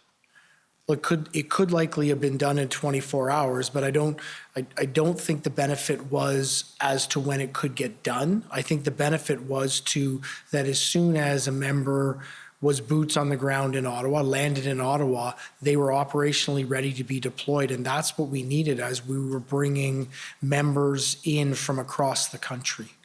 But you don't dispute that those officers could have been sworn in without emergency powers, do you? Oh, no, they absolutely could have been sworn in without it. It just could have created a backlog in lag time, right, particularly with the number of officers we were bringing to the city from all across the country. All right. So in this regard, though, the invocation of the Emergencies Act was helpful to police, but not necessary, strictly speaking. Is that fair to say? It was helpful to us, yes. All right. Thank you. Your second point, making it easier to access towing services. In the end, emergency powers were not used to compel any tow truck drivers to provide services, were they? I don't know that. So that's a better question directed at Superintendent Bernier, who directly interacted on that. Fair enough. And he is expected to testify to the effect that emergency powers were not needed to compel towing companies to supply trucks or drivers because by February 13th, the OPP had retained 34 tow trucks with willing drivers. Do you agree with that? I'll let him to testify to that. I don't know that. But you wouldn't have any reason to dispute that if that's what he testifies? If that's what he testifies to, yes. All right. And I guess just to cut to the chase here, again, the invocation of the Emergencies Act might have been helpful, but was not necessary to police with regard to obtaining towing services. Is that fair to say? Again, I can't comment on that because I don't know the structure or the challenges that were occurred to towing. That was a planning responsibility. All right, but if it was not used, in fact, you would, like if it turns out. This is like the fourth time you're going at that same question, so Okay, all right, fair enough, I'll move on. On your third point, the idea that the power to freeze financial accounts may have incentivized protesters to leave Ottawa voluntarily, you don't have any direct knowledge of that, do you? No, I do not. And same with the point put to you by Canada's Council that the freezing order may have deterred some people from coming to Ottawa to join the protest. I don't have any direct knowledge All right. of that. And you have no direct knowledge of the power to freeze financial accounts being necessary to the clearing of the protest then, I guess? No, I do not. You speculate that perhaps it helped, but. Yes. Okay, thank you. And on your final point, the power to create an exclusion zone, there are other non-emergency powers police could have used to exclude people from the area, weren't there? Yes, there were. Yes. And so here again, the emergency power to create an exclusion zone may have been helpful and may have been very helpful to police, but it wasn't strictly speaking necessary, was it? The exclusionary zone and the powers granted around it were very clear. There was no debate about them. And that's what we leveraged to actually execute our plan. The need for the exclusionary zone was very important because we needed to be able to limit the movement of pedestrians in and out of that area. That is an uncommon authority that police exercise. So the ability for us to be very clear in how we were managing, striking up, and excluding people from that zone was extremely important to us to be able to execute the plans that we did. Right, but in the absence of the invocation of the Emergencies Act, the OPS would have been able to clear the protests. In the absence of the invocation of the Emergencies Act, the OPS, the OPP, the RCMP, as part of Unified Command, were going to clear the protests. All right, well, thank you very much. Those are my questions. Thank you. Thank you. Next, we have the province of Alberta.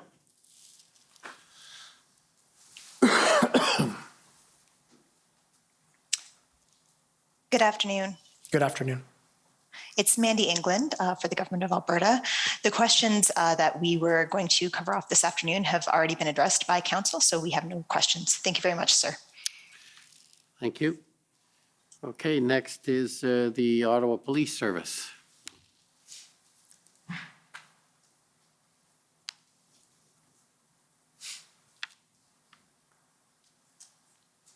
David Michikowski, Counsel for the Ottawa Police. Good afternoon, Chief Bell. Good afternoon, Mr. Michikowski. Many of my questions have been answered, but I do have a few areas that I want to talk to you about. One of the things we heard last week was some information forwarded by Mr. Ball of the Ottawa Hotel Association. Yes. And I believe that was brought to the attention of the police. And did the police follow up that information to determine whether it was corroborated? Yes, they did. And as I indicated this morning, we determined that there was no long-term booking of any hotels in the city, that the reference to what Mr. Ball had made was actually a 3-day booking, that the 90 days or what, I forget the actual number, hadn't materialized. Sure. Could I ask you, please, Mr. Clerk, to turn up OPS 14525, please?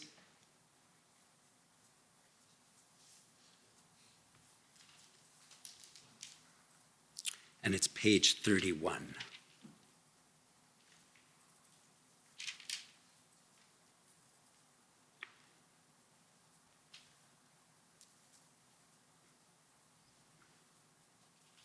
I'm sorry, it's, can you go back? I'm sorry, it's page 3.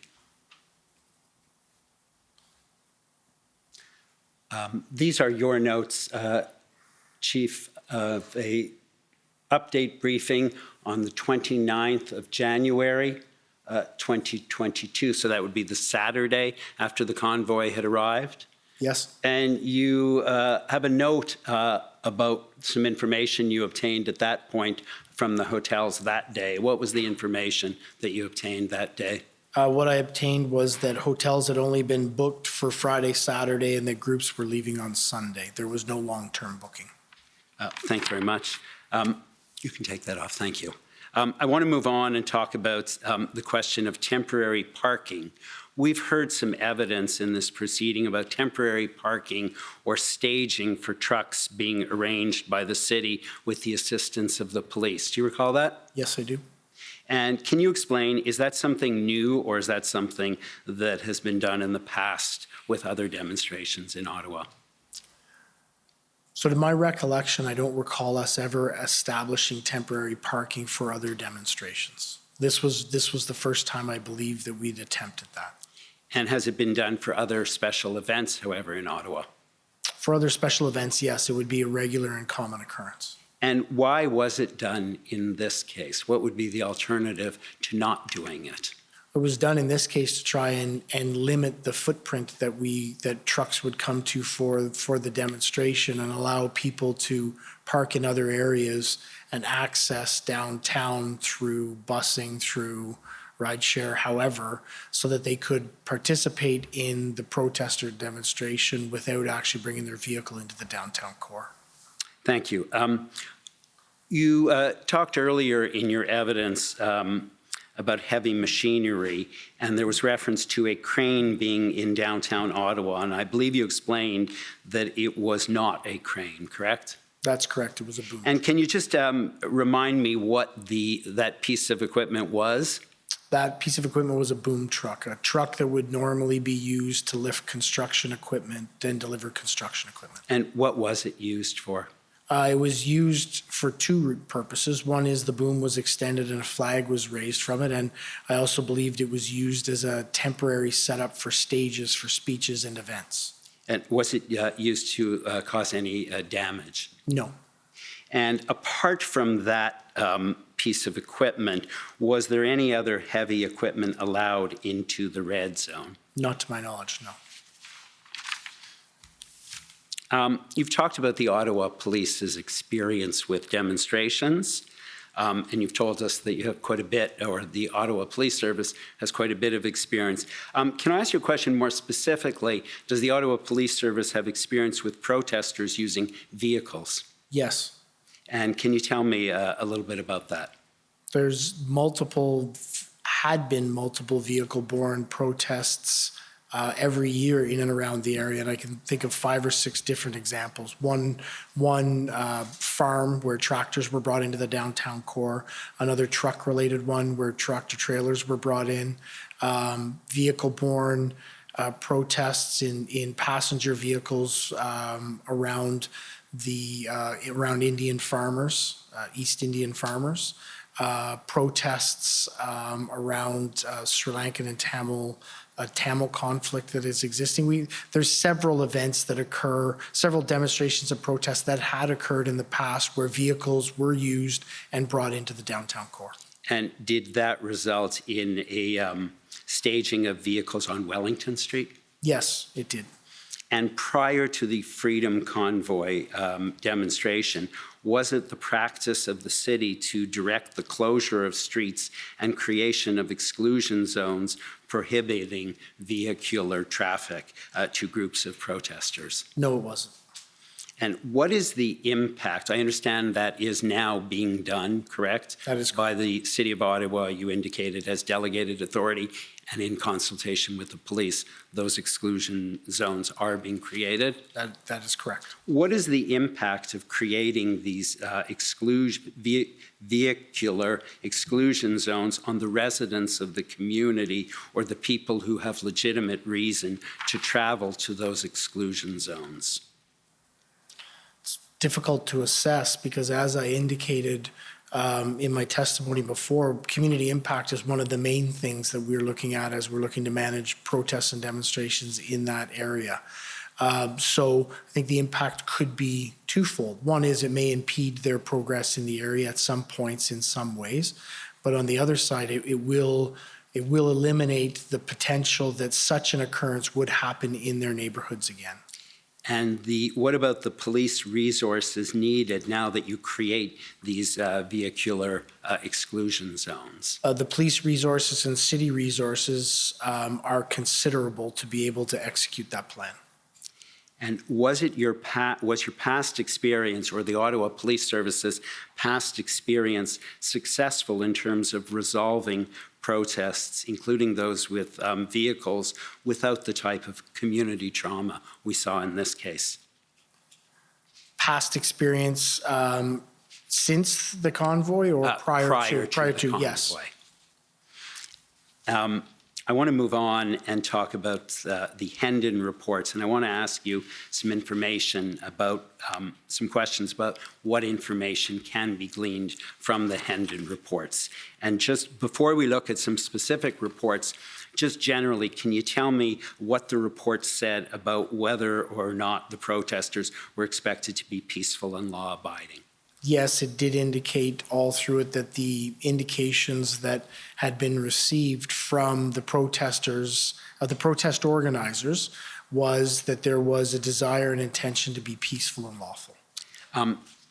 And we've heard that there was a traffic plan for protesters. And I wonder if we could please turn up OPP 0426, please.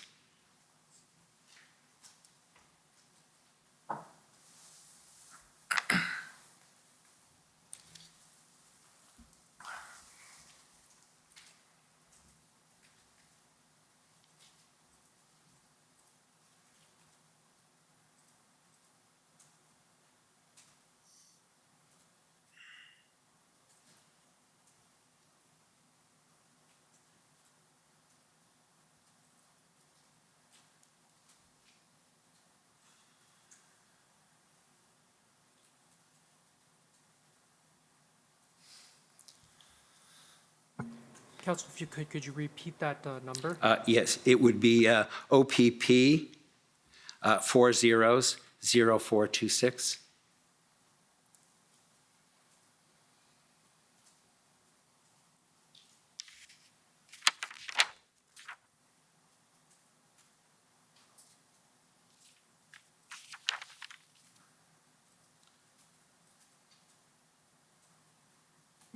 If I could just repeat that. I'm going to move on to, that's okay, that's okay. Council, it may be 4262.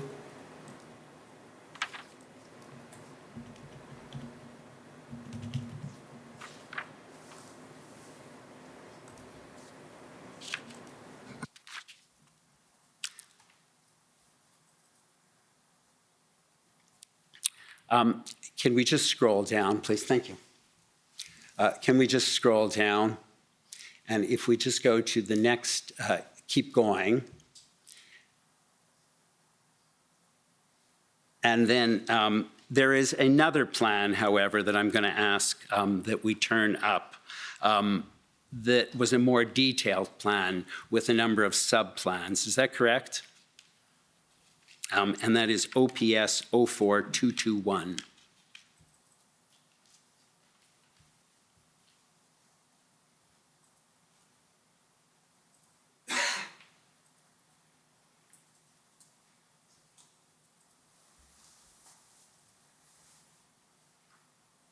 I'm going to move on. As I understand it, we've heard that there was an initial traffic plan, and then we heard that there was a more robust plan with a number of sub-plans prepared for that weekend. Is that your understanding? Yeah, that is correct. As the intelligence continued to come in and became more refined in terms of the size of what was going to occur, we moved from a traffic plan. The planners then pulled together a larger, more complete and fulsome operational plan. A question was raised last week as to whether that was something just pulled off the shelf. Do you have any comment in response to that?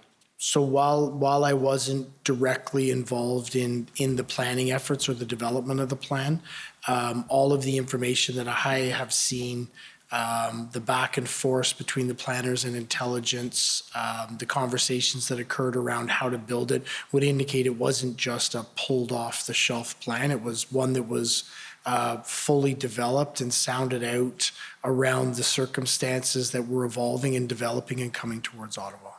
And did the Hendon reports contain reference to the possibility of fringe groups and lone actors and the possibility of violence? Yes. And were those seen as significant risks? Yes. As significant risks? Were they seen as significant? They were significant risks if they materialized. They didn't materialize. It was risks that we identified through our threat assessment and our planning process. And so did the plan address the possibility of there being violence or serious criminality? Yes, it did. And we've heard about POU units who are specially trained.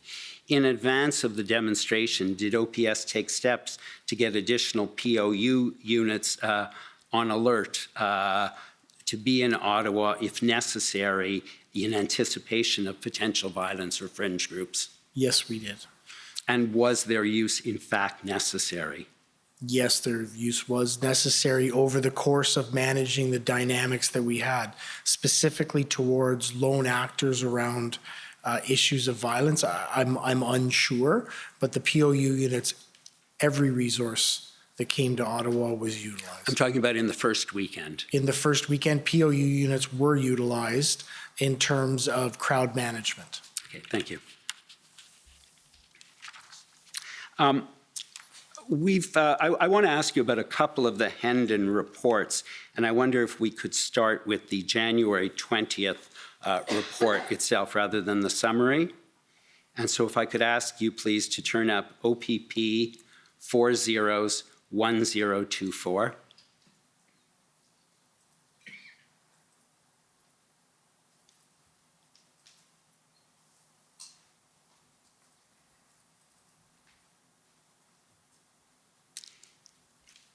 And so you'll see that is the January 20th one. And we've had our attention drawn to certain passages. And I wonder if you could turn to the second page, please. Thank you. And the second paragraph indicates that open source research has identified a Facebook page titled Freedom Convoy 2022. And then it tells you the number of likes and how many it was being followed by. All of the comments express support for this event. What do we see in the next sentence about the number of people supporting the event and the number who may participate as of the 20th, so 8 days before? That those numbers are unknown. And I'd like you also to look at the third to last paragraph on that same page. So if we just, what information, what do you take from the information in that third to last paragraph on that page? I think there's two pieces. One that it is the organizer promoting as a safe, lawful, and peaceful protest, while other individuals seem to be advocating aggressive tactics. And were the aggressive tactics prepared for? Yes, they were. And if you could please go to the assessment section on page 4.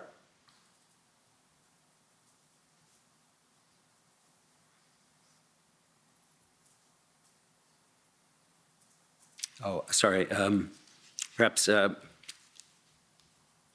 sorry, go back to the previous page. Page 3. Yes, just the bottom of page 3 and the assessment section.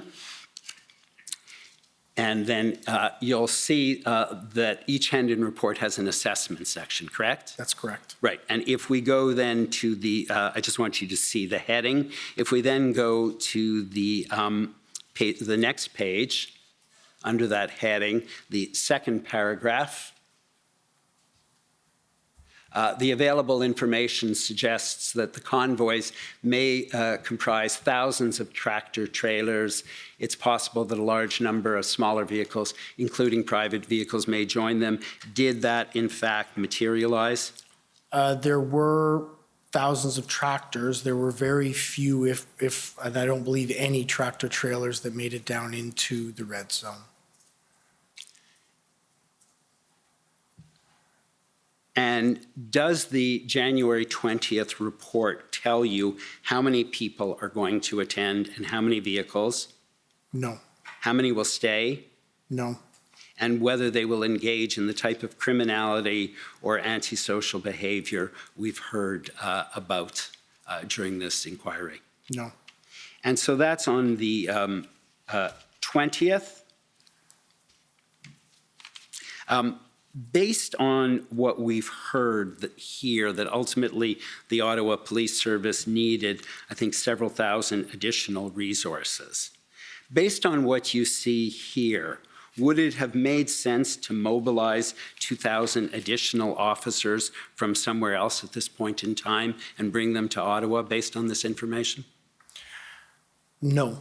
But I also think it's very important to note as we go through these, that I understand the challenges of gathering this information and intelligence, and I understand that it's imprecise and unrefined, and that's why I tried to make the tried to make the point that the experience we have is so important in assessing these. So I believe every best attempt and great work was done by the Ontario Provincial Police and all the partners in bringing together this information to be able to share with communities, other police services, to be able to conduct planning.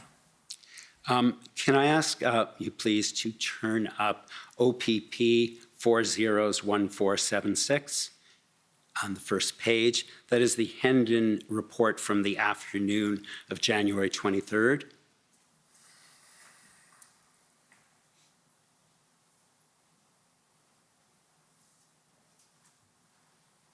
And if we could keep scrolling to the fourth paragraph.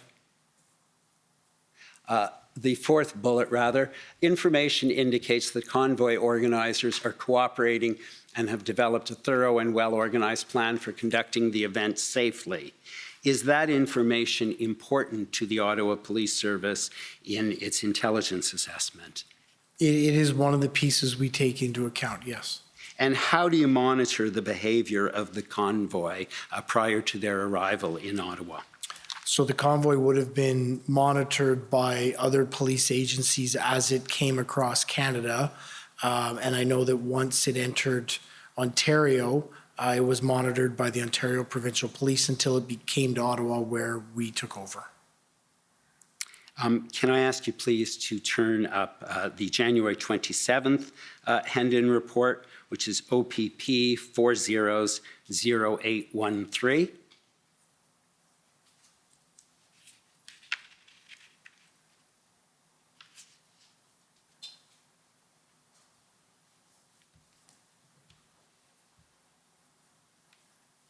So you'll see this is on the Thursday. Is this the first time we have an indication of numbers?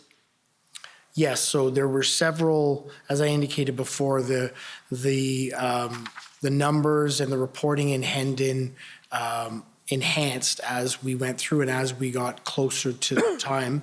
And this, on the 27th, is the first day that we saw actual numbers recorded. And understandably the first day, but the first day that we got a much better picture on the numbers that would be attending. Thank you. Can I ask you now to go to the January 28th Hendon report, which is the Friday, and that would be the Friday that the first trucks start to arrive in Ottawa, correct? That is correct. And so if we could please turn to OPP 400815.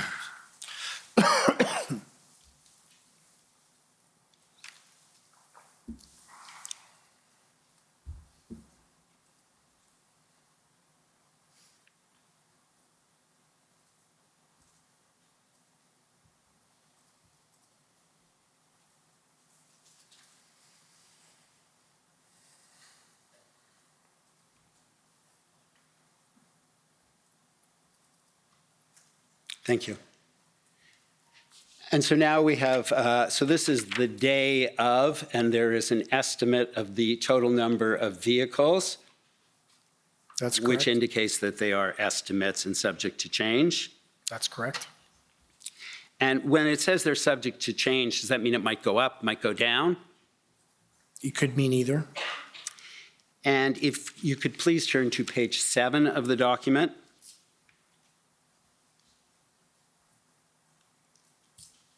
And just if we can scroll down to the assessment section, can you just read the first paragraph in terms of the information that the OPP provided in this Hendon report with respect to the duration, expected duration? Can you just read that out loud? The available information indicates that protesters plan to remain in Ottawa at least until 2022-02-04. We continue to identify indicators to support at least some protesters remaining beyond the weekend of 2022-01-29-30. These indicators include collecting donations of cash, food, and water from supporters along the route. Thank you. And so what do you take from that sentence in which there's an indication that some protesters will remain beyond the weekend in the second sentence, and the first sentence, which talks about them remaining until the 4th of February? So what I would assess from that is that there is an indication that at least some may remain beyond it, and that those remaining would remain, the intelligence at this point would remain up until as late as the 4th of February. Thank you very much. Just a couple more questions. I want to talk about the events of the first weekend. And am I correct that the Ottawa Police did not simply allow an endless stream of convoys or vehicles to come into the core? That is correct? That is, well, the Ottawa Police, the OPP, didn't allow, we did it in conjunction, but no, we didn't allow them to stream into the downtown. And so were there strategies in place that were used and that were successful in diverting some convoy members from coming into the core of downtown? Yes, there were. And on that first weekend, in conjunction with your policing partners, were there periods of time where other traffic mitigation measures were taken, such as dealing with bridges, off-ramps? Yes, there were.